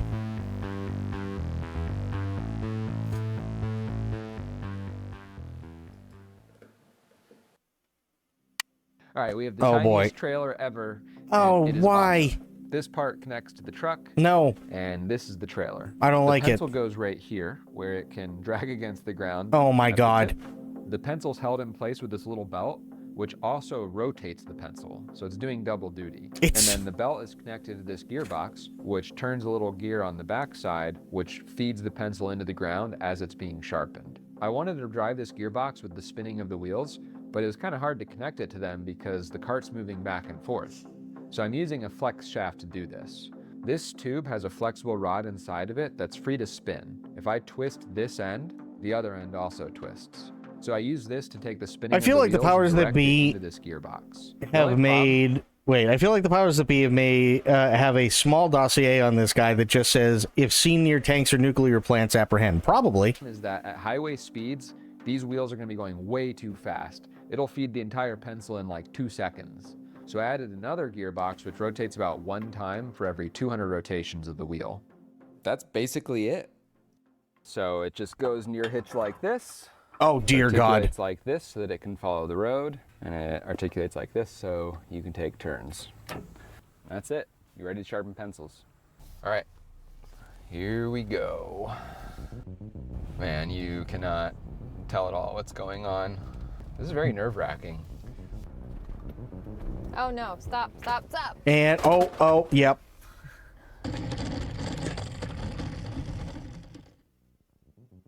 Everything is actually screwed in this time. I don't want to go too fast. You cannot tell what's happening at all. I think I saw something fly off. A delivery boy. I lose my tip? Oh, come on. I'm really glad this isn't working. All right. Got a new pencil. Looks like it's still there. All right, we'll check in just a second. What do you think? I bet it's sharp, but about half gone. I think it works. You think it's half gone? What do we got? It works. It totally works. Look, it's a sharpened pencil. I never would have thought sharpening a pencil could be so cool. I hate that worked. I hate that worked so much.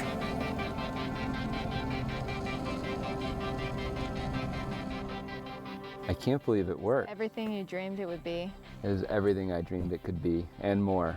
This may be the greatest thing I've ever made. Don't make me bring up the kids again. How would you rate this bad boy? 9. 9? It's very cool and it's funny, and I like that it flew off. I mean, you do need a lot to operate this sharpener. You need a car, you need to be old enough to drive, have your license, and you need a hitch on your car. It's a tall order, my friend. Maybe this is the pencil sharpener for driver's ed. It's come to my attention that these pencils are 0.27 inches in diameter. In some parts of the world, they might say they're 27 caliber. There's something else that's 27 caliber.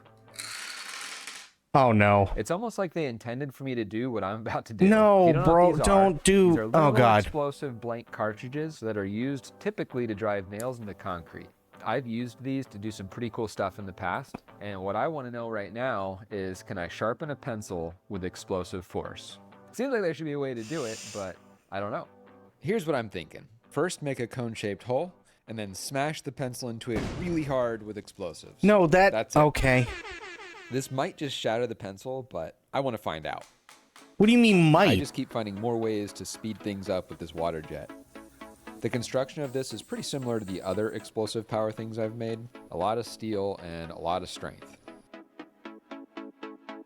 Before I show you how this works, I need to tell you, do not try this at home. Well, I know fair. it's fun, but there's a ton of analysis, testing, safety precautions, checklists, and other stuff that I'm doing to make this safe. So just don't do it and enjoy the video. All right, so with that out of the way, here's my design. At the bottom, we have the business end, which does the sharpening. Inside, there's a pencil with a charge behind it, sealed in with a metal plate. To set the shell off, we have to hit the edge of it with some kind of pin. Okay. For safety, this design has a pin that's totally removable until you're ready to go. Okay. And then this entire thing goes into a track, which is used to set it off. What? And then up here, we have a heavy steel hammer on a cart held by a pin. No. When you pull the pin out, it falls, hits the firing pin, and sets the charge off. That will hopefully launch the pencil into the cone hole hard enough to make it pointy. Let's find out. No, because that's not... Oh, God. 3, 2, 1.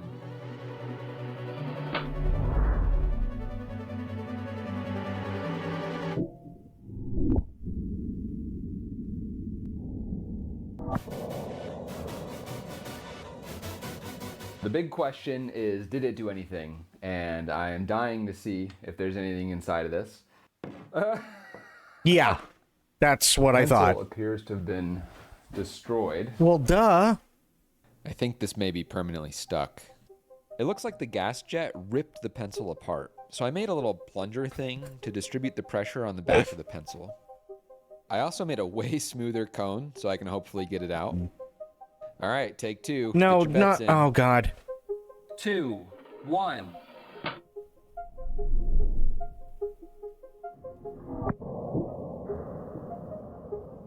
Are we gonna have a perfect pencil? Or No. just a mess. Mess. Oh no. Yep.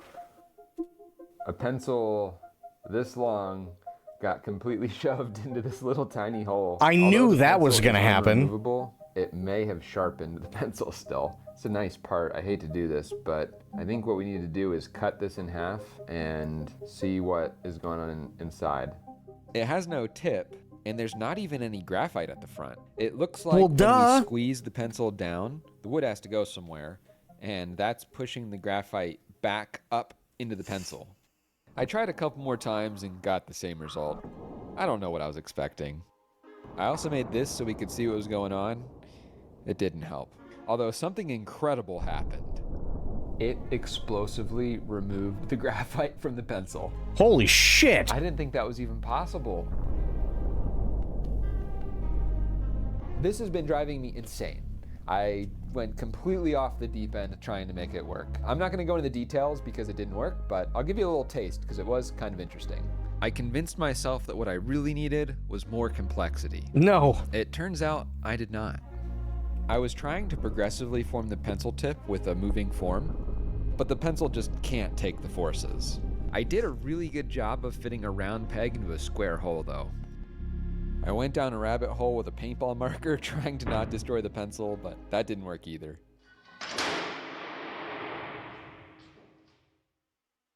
I actually gave up and had my wife rate my not so functional sharpener, which did not go well. But I just realized what I need to do. It's so simple. Okay. I don't know how I didn't think about this before. Right. I can keep the graphite from sliding back by changing the geometry of the pencil tip. So let's make it. What? All right, here it is. I think this is gonna work. 3, 2, 1.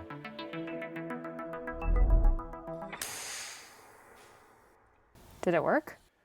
Yeah, I heard a little psst. This one's sealed well. All right, moment of truth. Oh my god. It's got a point. Let's see if we actually get it out. Sir, without, that is a breaking graphite it. nipple. this will totally write. It has a stick with a point on the end. Technically, this is a sharpened pencil. So Do I get to write with it? you could write my tiny score.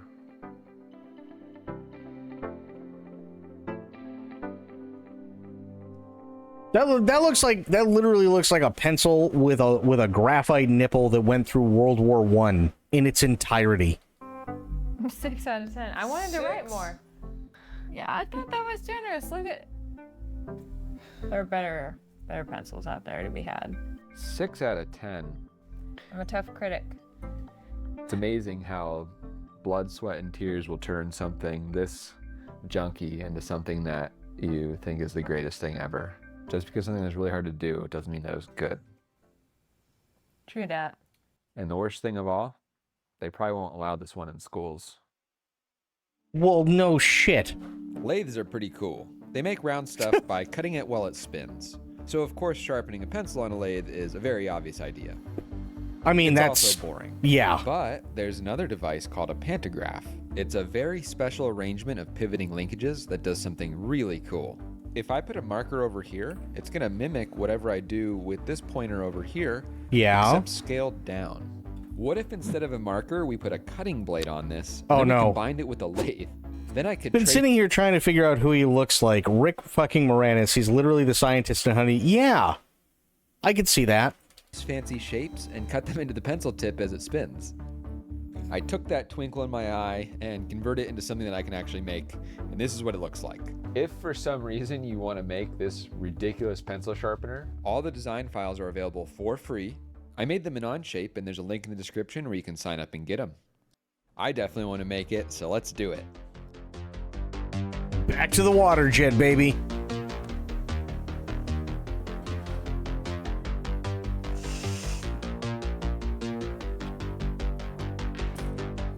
let me show you how it works. Oh boy. So the pencil goes in here. Yep. And then I made a little cutting tool on the grinder, which goes in here.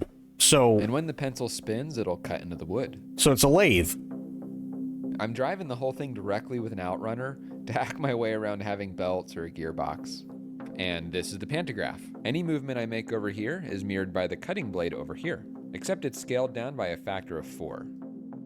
You make a little pattern with whatever shape you want to cut into the pencil. You load that into the pantograph and trace it with this little stylus. The pattern can be moved in any direction so that you can get it to cut in the right spot. All right, let's give it a whirl. That's so cool. It totally cut. Well, duh.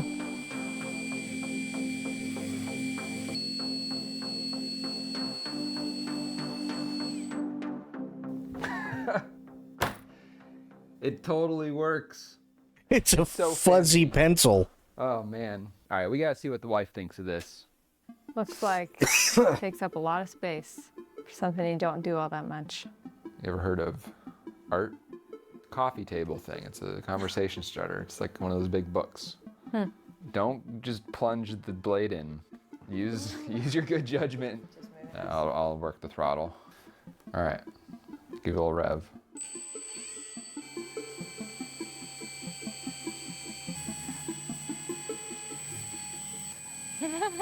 No! Let's finish. See if we can at least get a cone going. Yeah, she got a cone. I mean, the tip is very nice and pointed. Most pencil sharpeners don't require training, but this one might. Let me show you what this thing can do.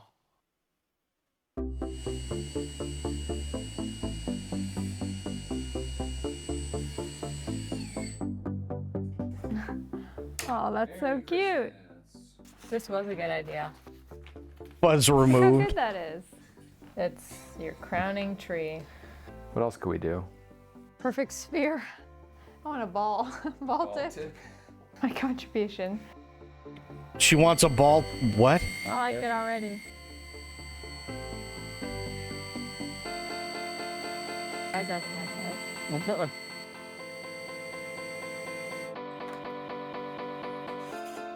It's a ball.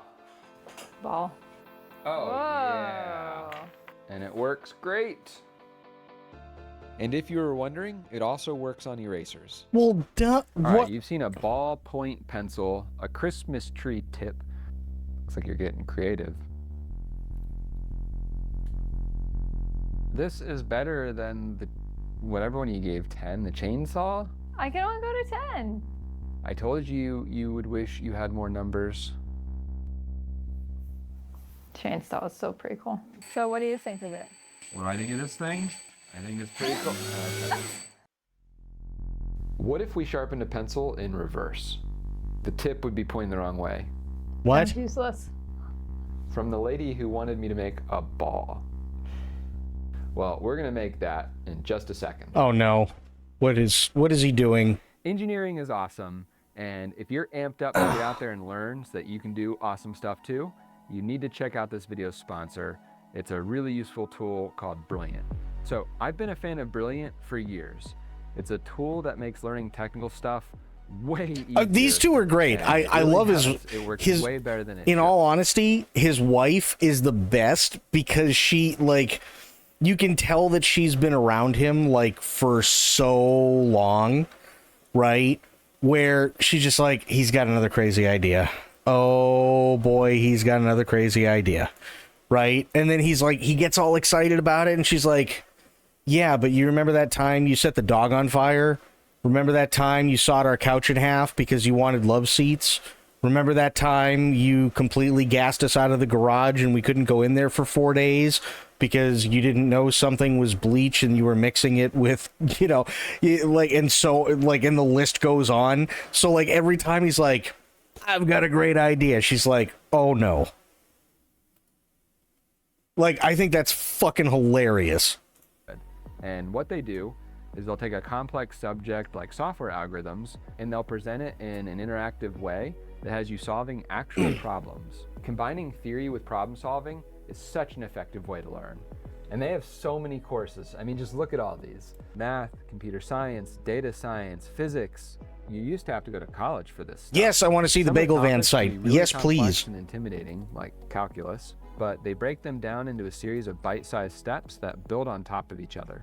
This keeps things from being overwhelming, but it also makes it really easy to do a little bit of learning every day, which is how I've learned a lot of what I know. I try to spend at least 30 minutes a day learning something new, and it doesn't feel like I'm doing that much, but it's insane how much I've learned over the years. I think it's because your brain is like a muscle. If you work it consistently... In like 2 hours? Okay, yeah, we'll check it after So this, if you because wanna this is level up almost done. technically and learn a bunch of interesting new stuff, check out Brilliant. You can try it for free for 30 days to see if it works for you. Just go to brilliant.org/stuffmade here, or click the link in the description, and the first 200 people to do this will get 20% off their annual premium membership. Finding ways to keep learning new stuff is one of the most important things that you can do. So I hope you check out Brilliant, and that's it. Thank you, Brilliant, for sponsoring this video, and thank you for taking the time to check it out. Right. Time to sharpen a pencil backwards. What? Very precarious. It really wants to snap. Finish pass. Shot a pencil with a bow and arrow into the back of another pencil. It's The like, Robin wow. Hood. Modern art, baby. The fact that this can just make whatever you want as long as it's round is pretty cool. Anything you can imagine that's round. It also can't have undercuts, at least not the way I've designed it. I mean, there's a lot of limitations. There's a lot of stuff it can't do, but it can do basically anything, as long as it's something that this lathe can do. We just need a title for this. What if this was a piece of modern art? What would the Christmas in Australia. We're done. Okay, that was actually kind of good. I didn't say if Reddit named it. Okay, that was actually, you know what? I like these two. I really do. I'm going to subscribe and I'm absolutely going to like the video. Please go do the same. I mean, granted, I know they don't need it. It's they got 4.68 million subscribers, but to be fair, these guys are actually, like, these two are really funny. They really are. Okay, let's check out this Bagel Van. Dough and Dower. Oh boy. Hello and welcome to Doe and Dower. We're Lance and Trent, two brothers who started this business with a passion for great food and a love for beach life. Our converted horse box is located at that beach in Falmouth, Cornwall, where we serve up delicious pizza, bagels, and coffee with a stunning view of the sea. As foodies at heart, we're dedicated to using the freshest, locally sourced ingredients in our dishes. Whether you're stopping by for a quick bite or a leisurely lunch, we strive to provide a warm and friendly atmosphere for our customers. Thank you for choosing and supporting our dream of bringing great food to the beach. Okay. Whoa, what is going on here? Oh, do they do the... Okay. Feeling... Yeah, check the menu. What's the menu look like? Means Grave of William in Cornish. Oh, boy. Gillen Vase? Did I get it right? So sourdough bagels. We got the usual, which is rocket and tomato with a choice of either cream cheese, hummus, or smashed avocado. Mediterranean, which is hummus, flame roasted peppers, red onion, and you can add halloumi. Correct. Okay, cool. Ham, cream cheese, Aussie Smokers chili jam, rocket and Swiss cheese, and you can also upgrade to bacon. Bacon, avocado, rocket, tomato with Swiss cheese and mayo. Halloumi, smashed avocado, rocket and Aussie Smoker chili jam. Beef brisket pastrami. Pickles, sauerkraut, Aussie Smokers honey mustard mayo, and Swiss cheese. Ooh. That sounds really good. The Cuban. Aussie Smoker signature slow smoked pork shoulder with zesty pickles, Swiss cheese, and a dollop of honey mustard mayo. I bet you that's really, really good. I love Cuban sandwiches. Smoked salmon. Smoked salmon and cream cheese with red onion, capers, cucumber, and dill. Ooh, that sounds good too. Summertime bagel, or summer bagel specials, sorry. Rocket tomato and cucumber with black olives on a bed of hummus, all brought together with Great Scott's Naga pickle fiery hot sauce. And you can also add Swiss cheese. And then tuna melt, tuna mayo, red onion, fresh dill, crisp cucumber, and tomato topped with a gooey melted layer of Swiss cheese. Ooh, and they also make pizzas. They do rosemary garlic bread pizza, Queen Margarita, Napoli. I think that's Fungus Among Us, which obviously that's mushroom pizza. Californian. Tomato-based mozzarella, ham, pineapple, jalapenos, drizzle of apple, gooseberry, and serrano sauce. Interesting. Holy pepperoni. Barbecue rebellion. Okay. They got a decent little, got a decent setup. Damn. That's cool as hell. I had the Cuban the other day. It was incredible. Oh my god, it sounds really good. And they do iced coffee, which is fantastic. Love iced coffee. Look at how dinky. Well, they said it's a, it's not even a van. It's a horse box, which is even funnier.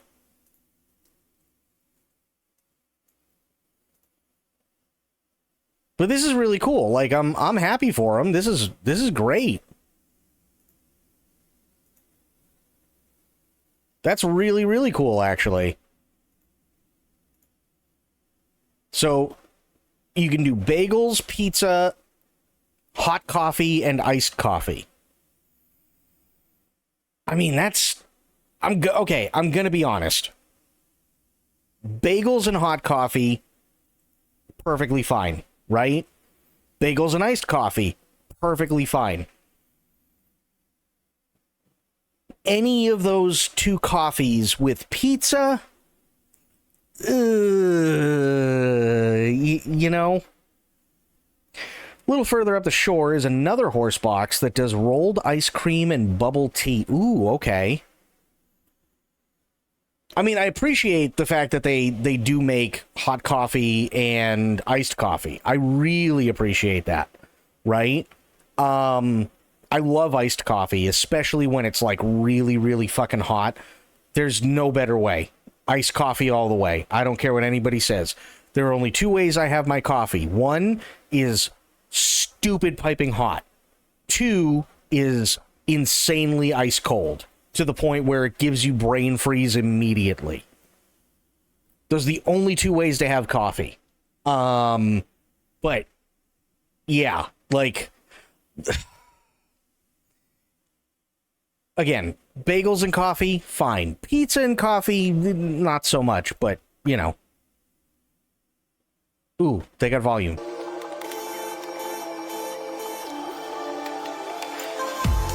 Oh God, okay, I'm turning that off. That's really loud.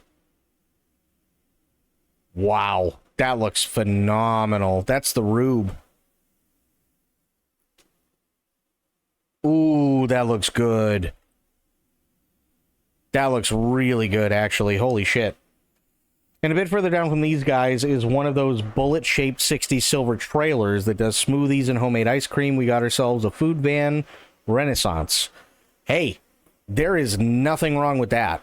Nothing wrong with that. If I'm being honest, there's one thing that I really can't stand about...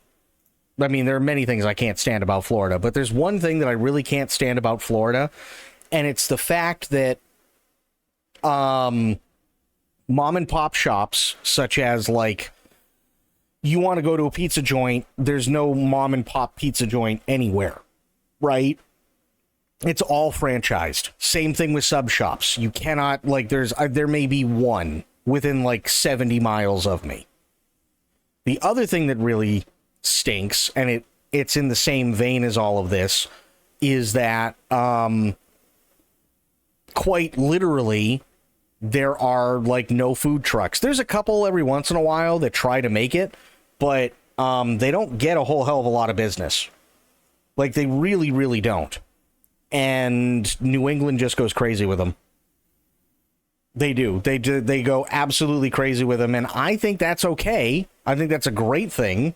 But yeah, down here in Florida, no fucking way.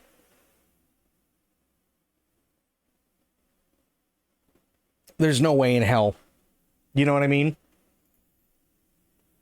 Crit, have yourself a good night. Thanks for hanging out. I appreciate you. Always love you being here, and hopefully we will see you again next time. What is this? Oh boy, I'll have to listen to that later. I love them. We've come a long way from the greasy vans that fork out Heart Attack on a Bun in the 1990s.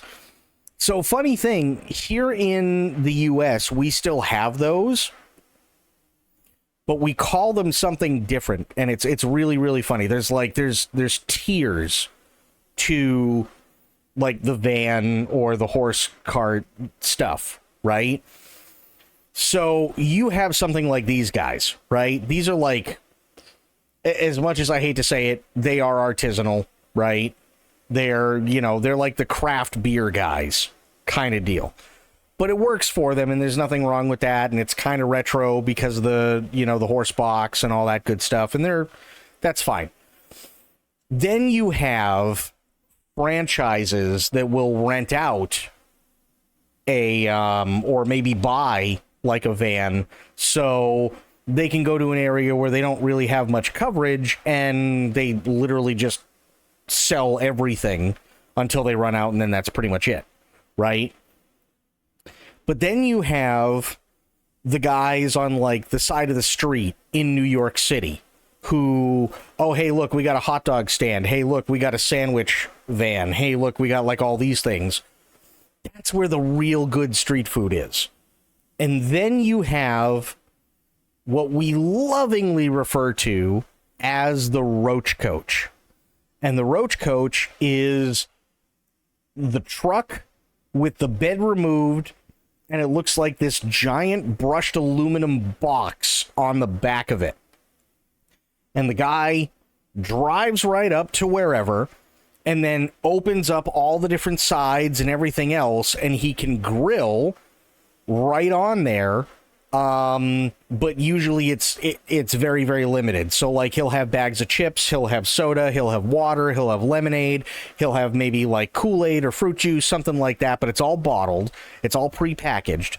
And then he'll make you like a burger or a chicken burger or, you know, something. It's like, it's very, very, very limited because typically it's like, okay, he shows up like 20 minutes before so that he can open everything up, start up the grill, and then he'll just start making burgers left and right. So then when all the workers come out, congratulations, roach coach time, and then you go grab what you want, you eat really quick, and then you can just kind of hang out for an hour or whatever. But yeah, that's a roach coach. And there are some really good roach coaches, but we know how that goes too. Hang on. I want to see more about this artisanal pencil sharpener. I really do. I'm really, really interested in this. More interested than I should be, if I'm being honest, because this is so weird. This is so weird.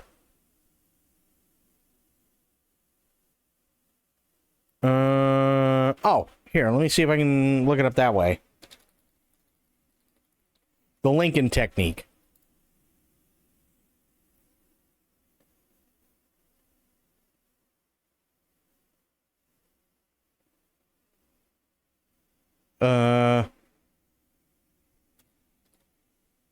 Pencil sharpener. Yeah. The world's fastest pencil sharpener, 10,000 RPM. That's a little insane. There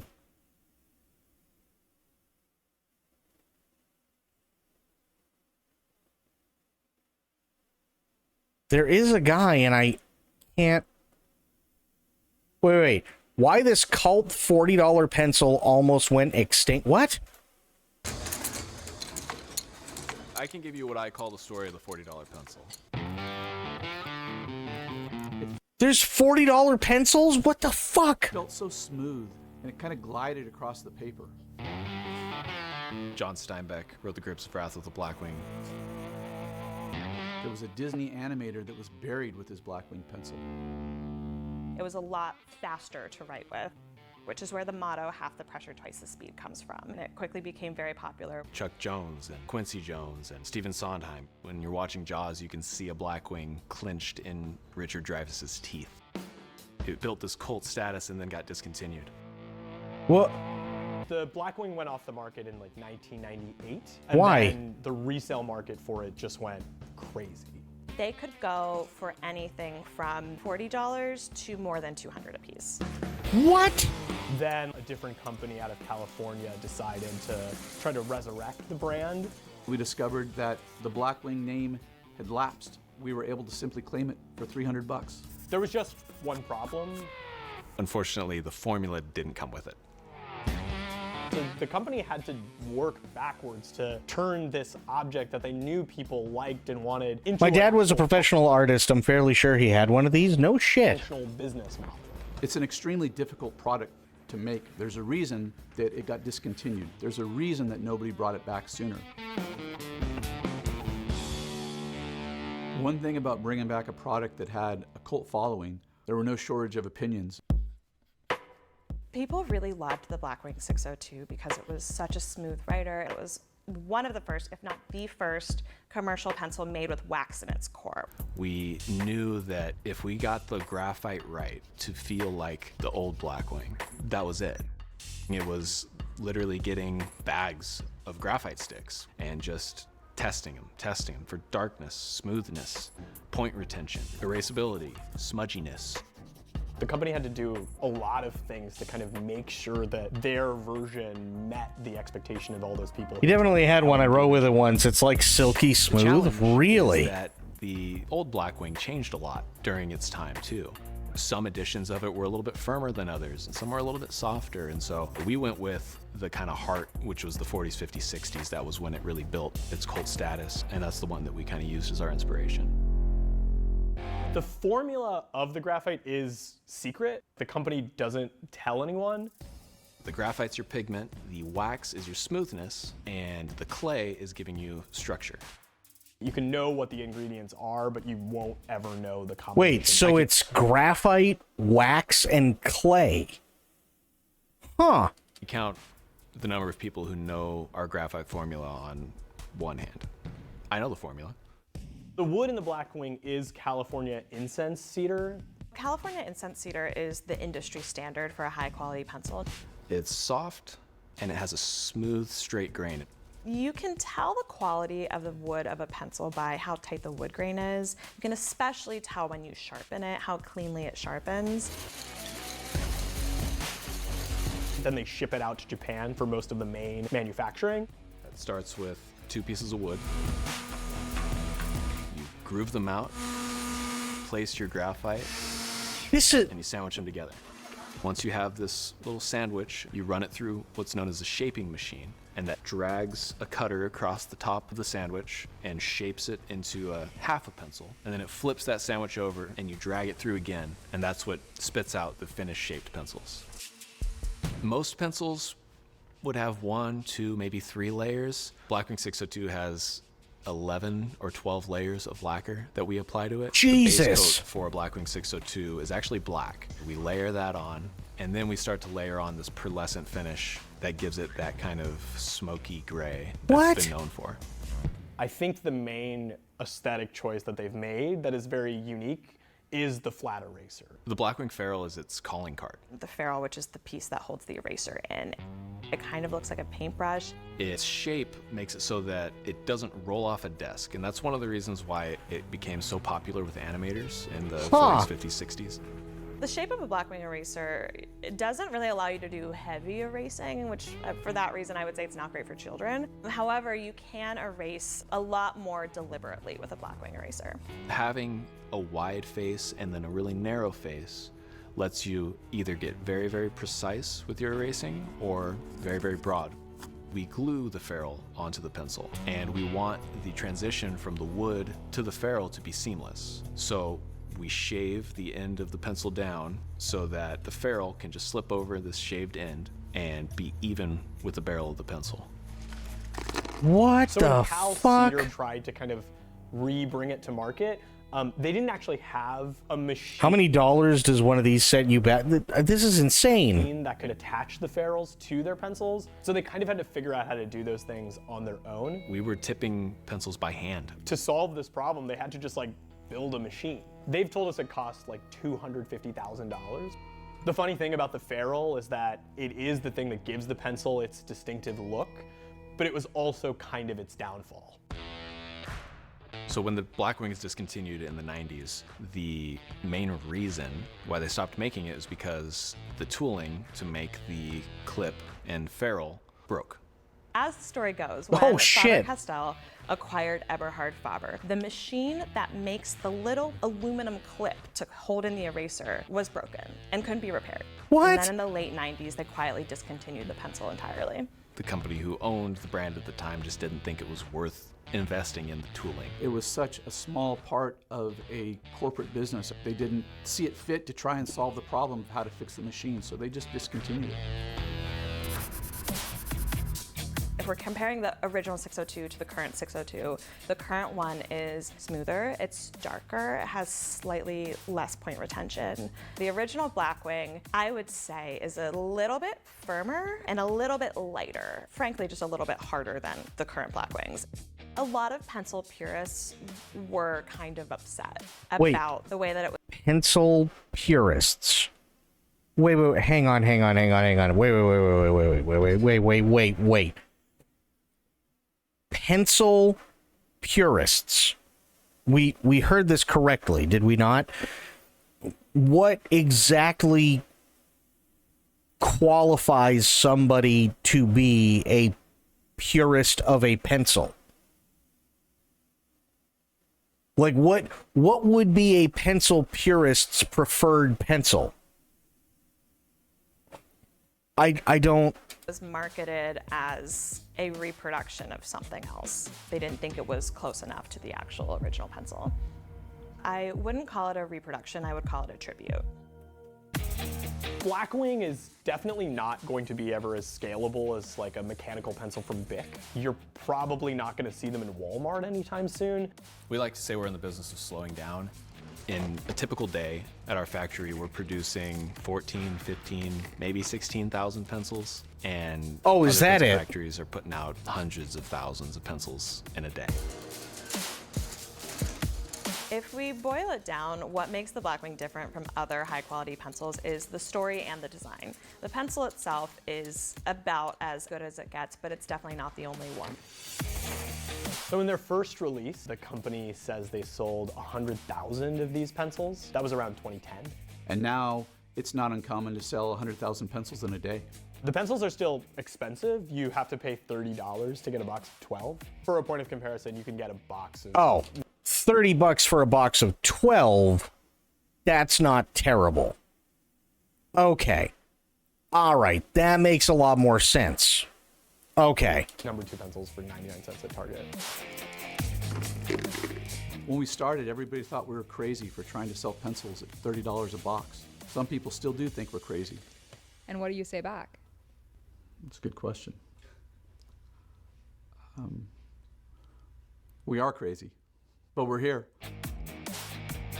Okay, so $30 for a box is not terrible if you're the type of person that's going to be constantly using pencils like this, whether it be for architecture or for drawing or for writing, you know, sketching, whatever, stuff like $30 for a box.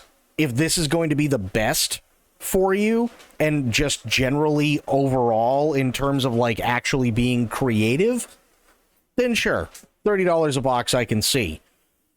But like he goes, oh yeah, no, let me tell you about the $40 pencil. It's like, whoa, hang on. I'm not, there's no fucking way I'm forking over $40 for one pencil. That's redonkulous. There ain't no fucking way I would fork over $40 for a pencil. Absolutely not. That's not as expensive as I expected. No, it's not, but I think it's in the right wheelhouse, if that makes any sense. I don't have a problem with it being $30 for a box of 12. That's what? $3? Let me see. Calculator. Bring this over. So 30 divided by 12. So yeah, $2.50 a pencil, basically. That's not bad. I thought it was going to be a lot worse. That's not bad at all. That's definitely not bad.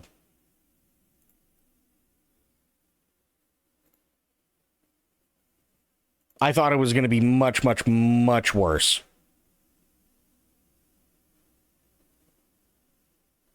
Okay, let me see. Do we have anything else? Because we got like 15 minutes left. Do we got anything else going on? Was there any other weird things that I wanted to look up and I can't remember off the top of my head? I don't think so.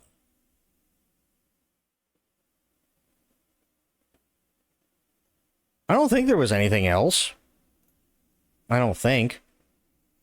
I now have to bouncicles, got to get ready to go get that bagel and walk sober. And you know what? Honestly, it's 15 minutes early. Who cares? Have yourself a great morning. Hopefully that bagel comes out amazing. We'll call it here. That's what we'll do. We'll call it here for tonight. I will be back later on today. And, yeah, I'll see you guys then. But until I see you then, I do want to thank Spoiled for coming in for 54 months. Thank you so much, Spoiled. And we also had Sober. We had Crit. Corgi was here for a little bit. I could have sworn I saw True, maybe not. But we also had Spoiled, and Bloop. We had Bloop as well. So thank you. And we had Myth. Can't forget Myth. Thank you, everybody, for hanging out. Really, really appreciate all of you guys and gals. Yeah, until I see you later on today, have yourselves a great day, great night, wherever you are. Be good to yourselves, be good to one another, stay safe, stay frosty, and of course, the #1 golden rule around here, try to remember some of the basics of CQC. And I will be seeing you all later on. Thanks so much, everybody. Have yourselves a good night. Take care. I'm out.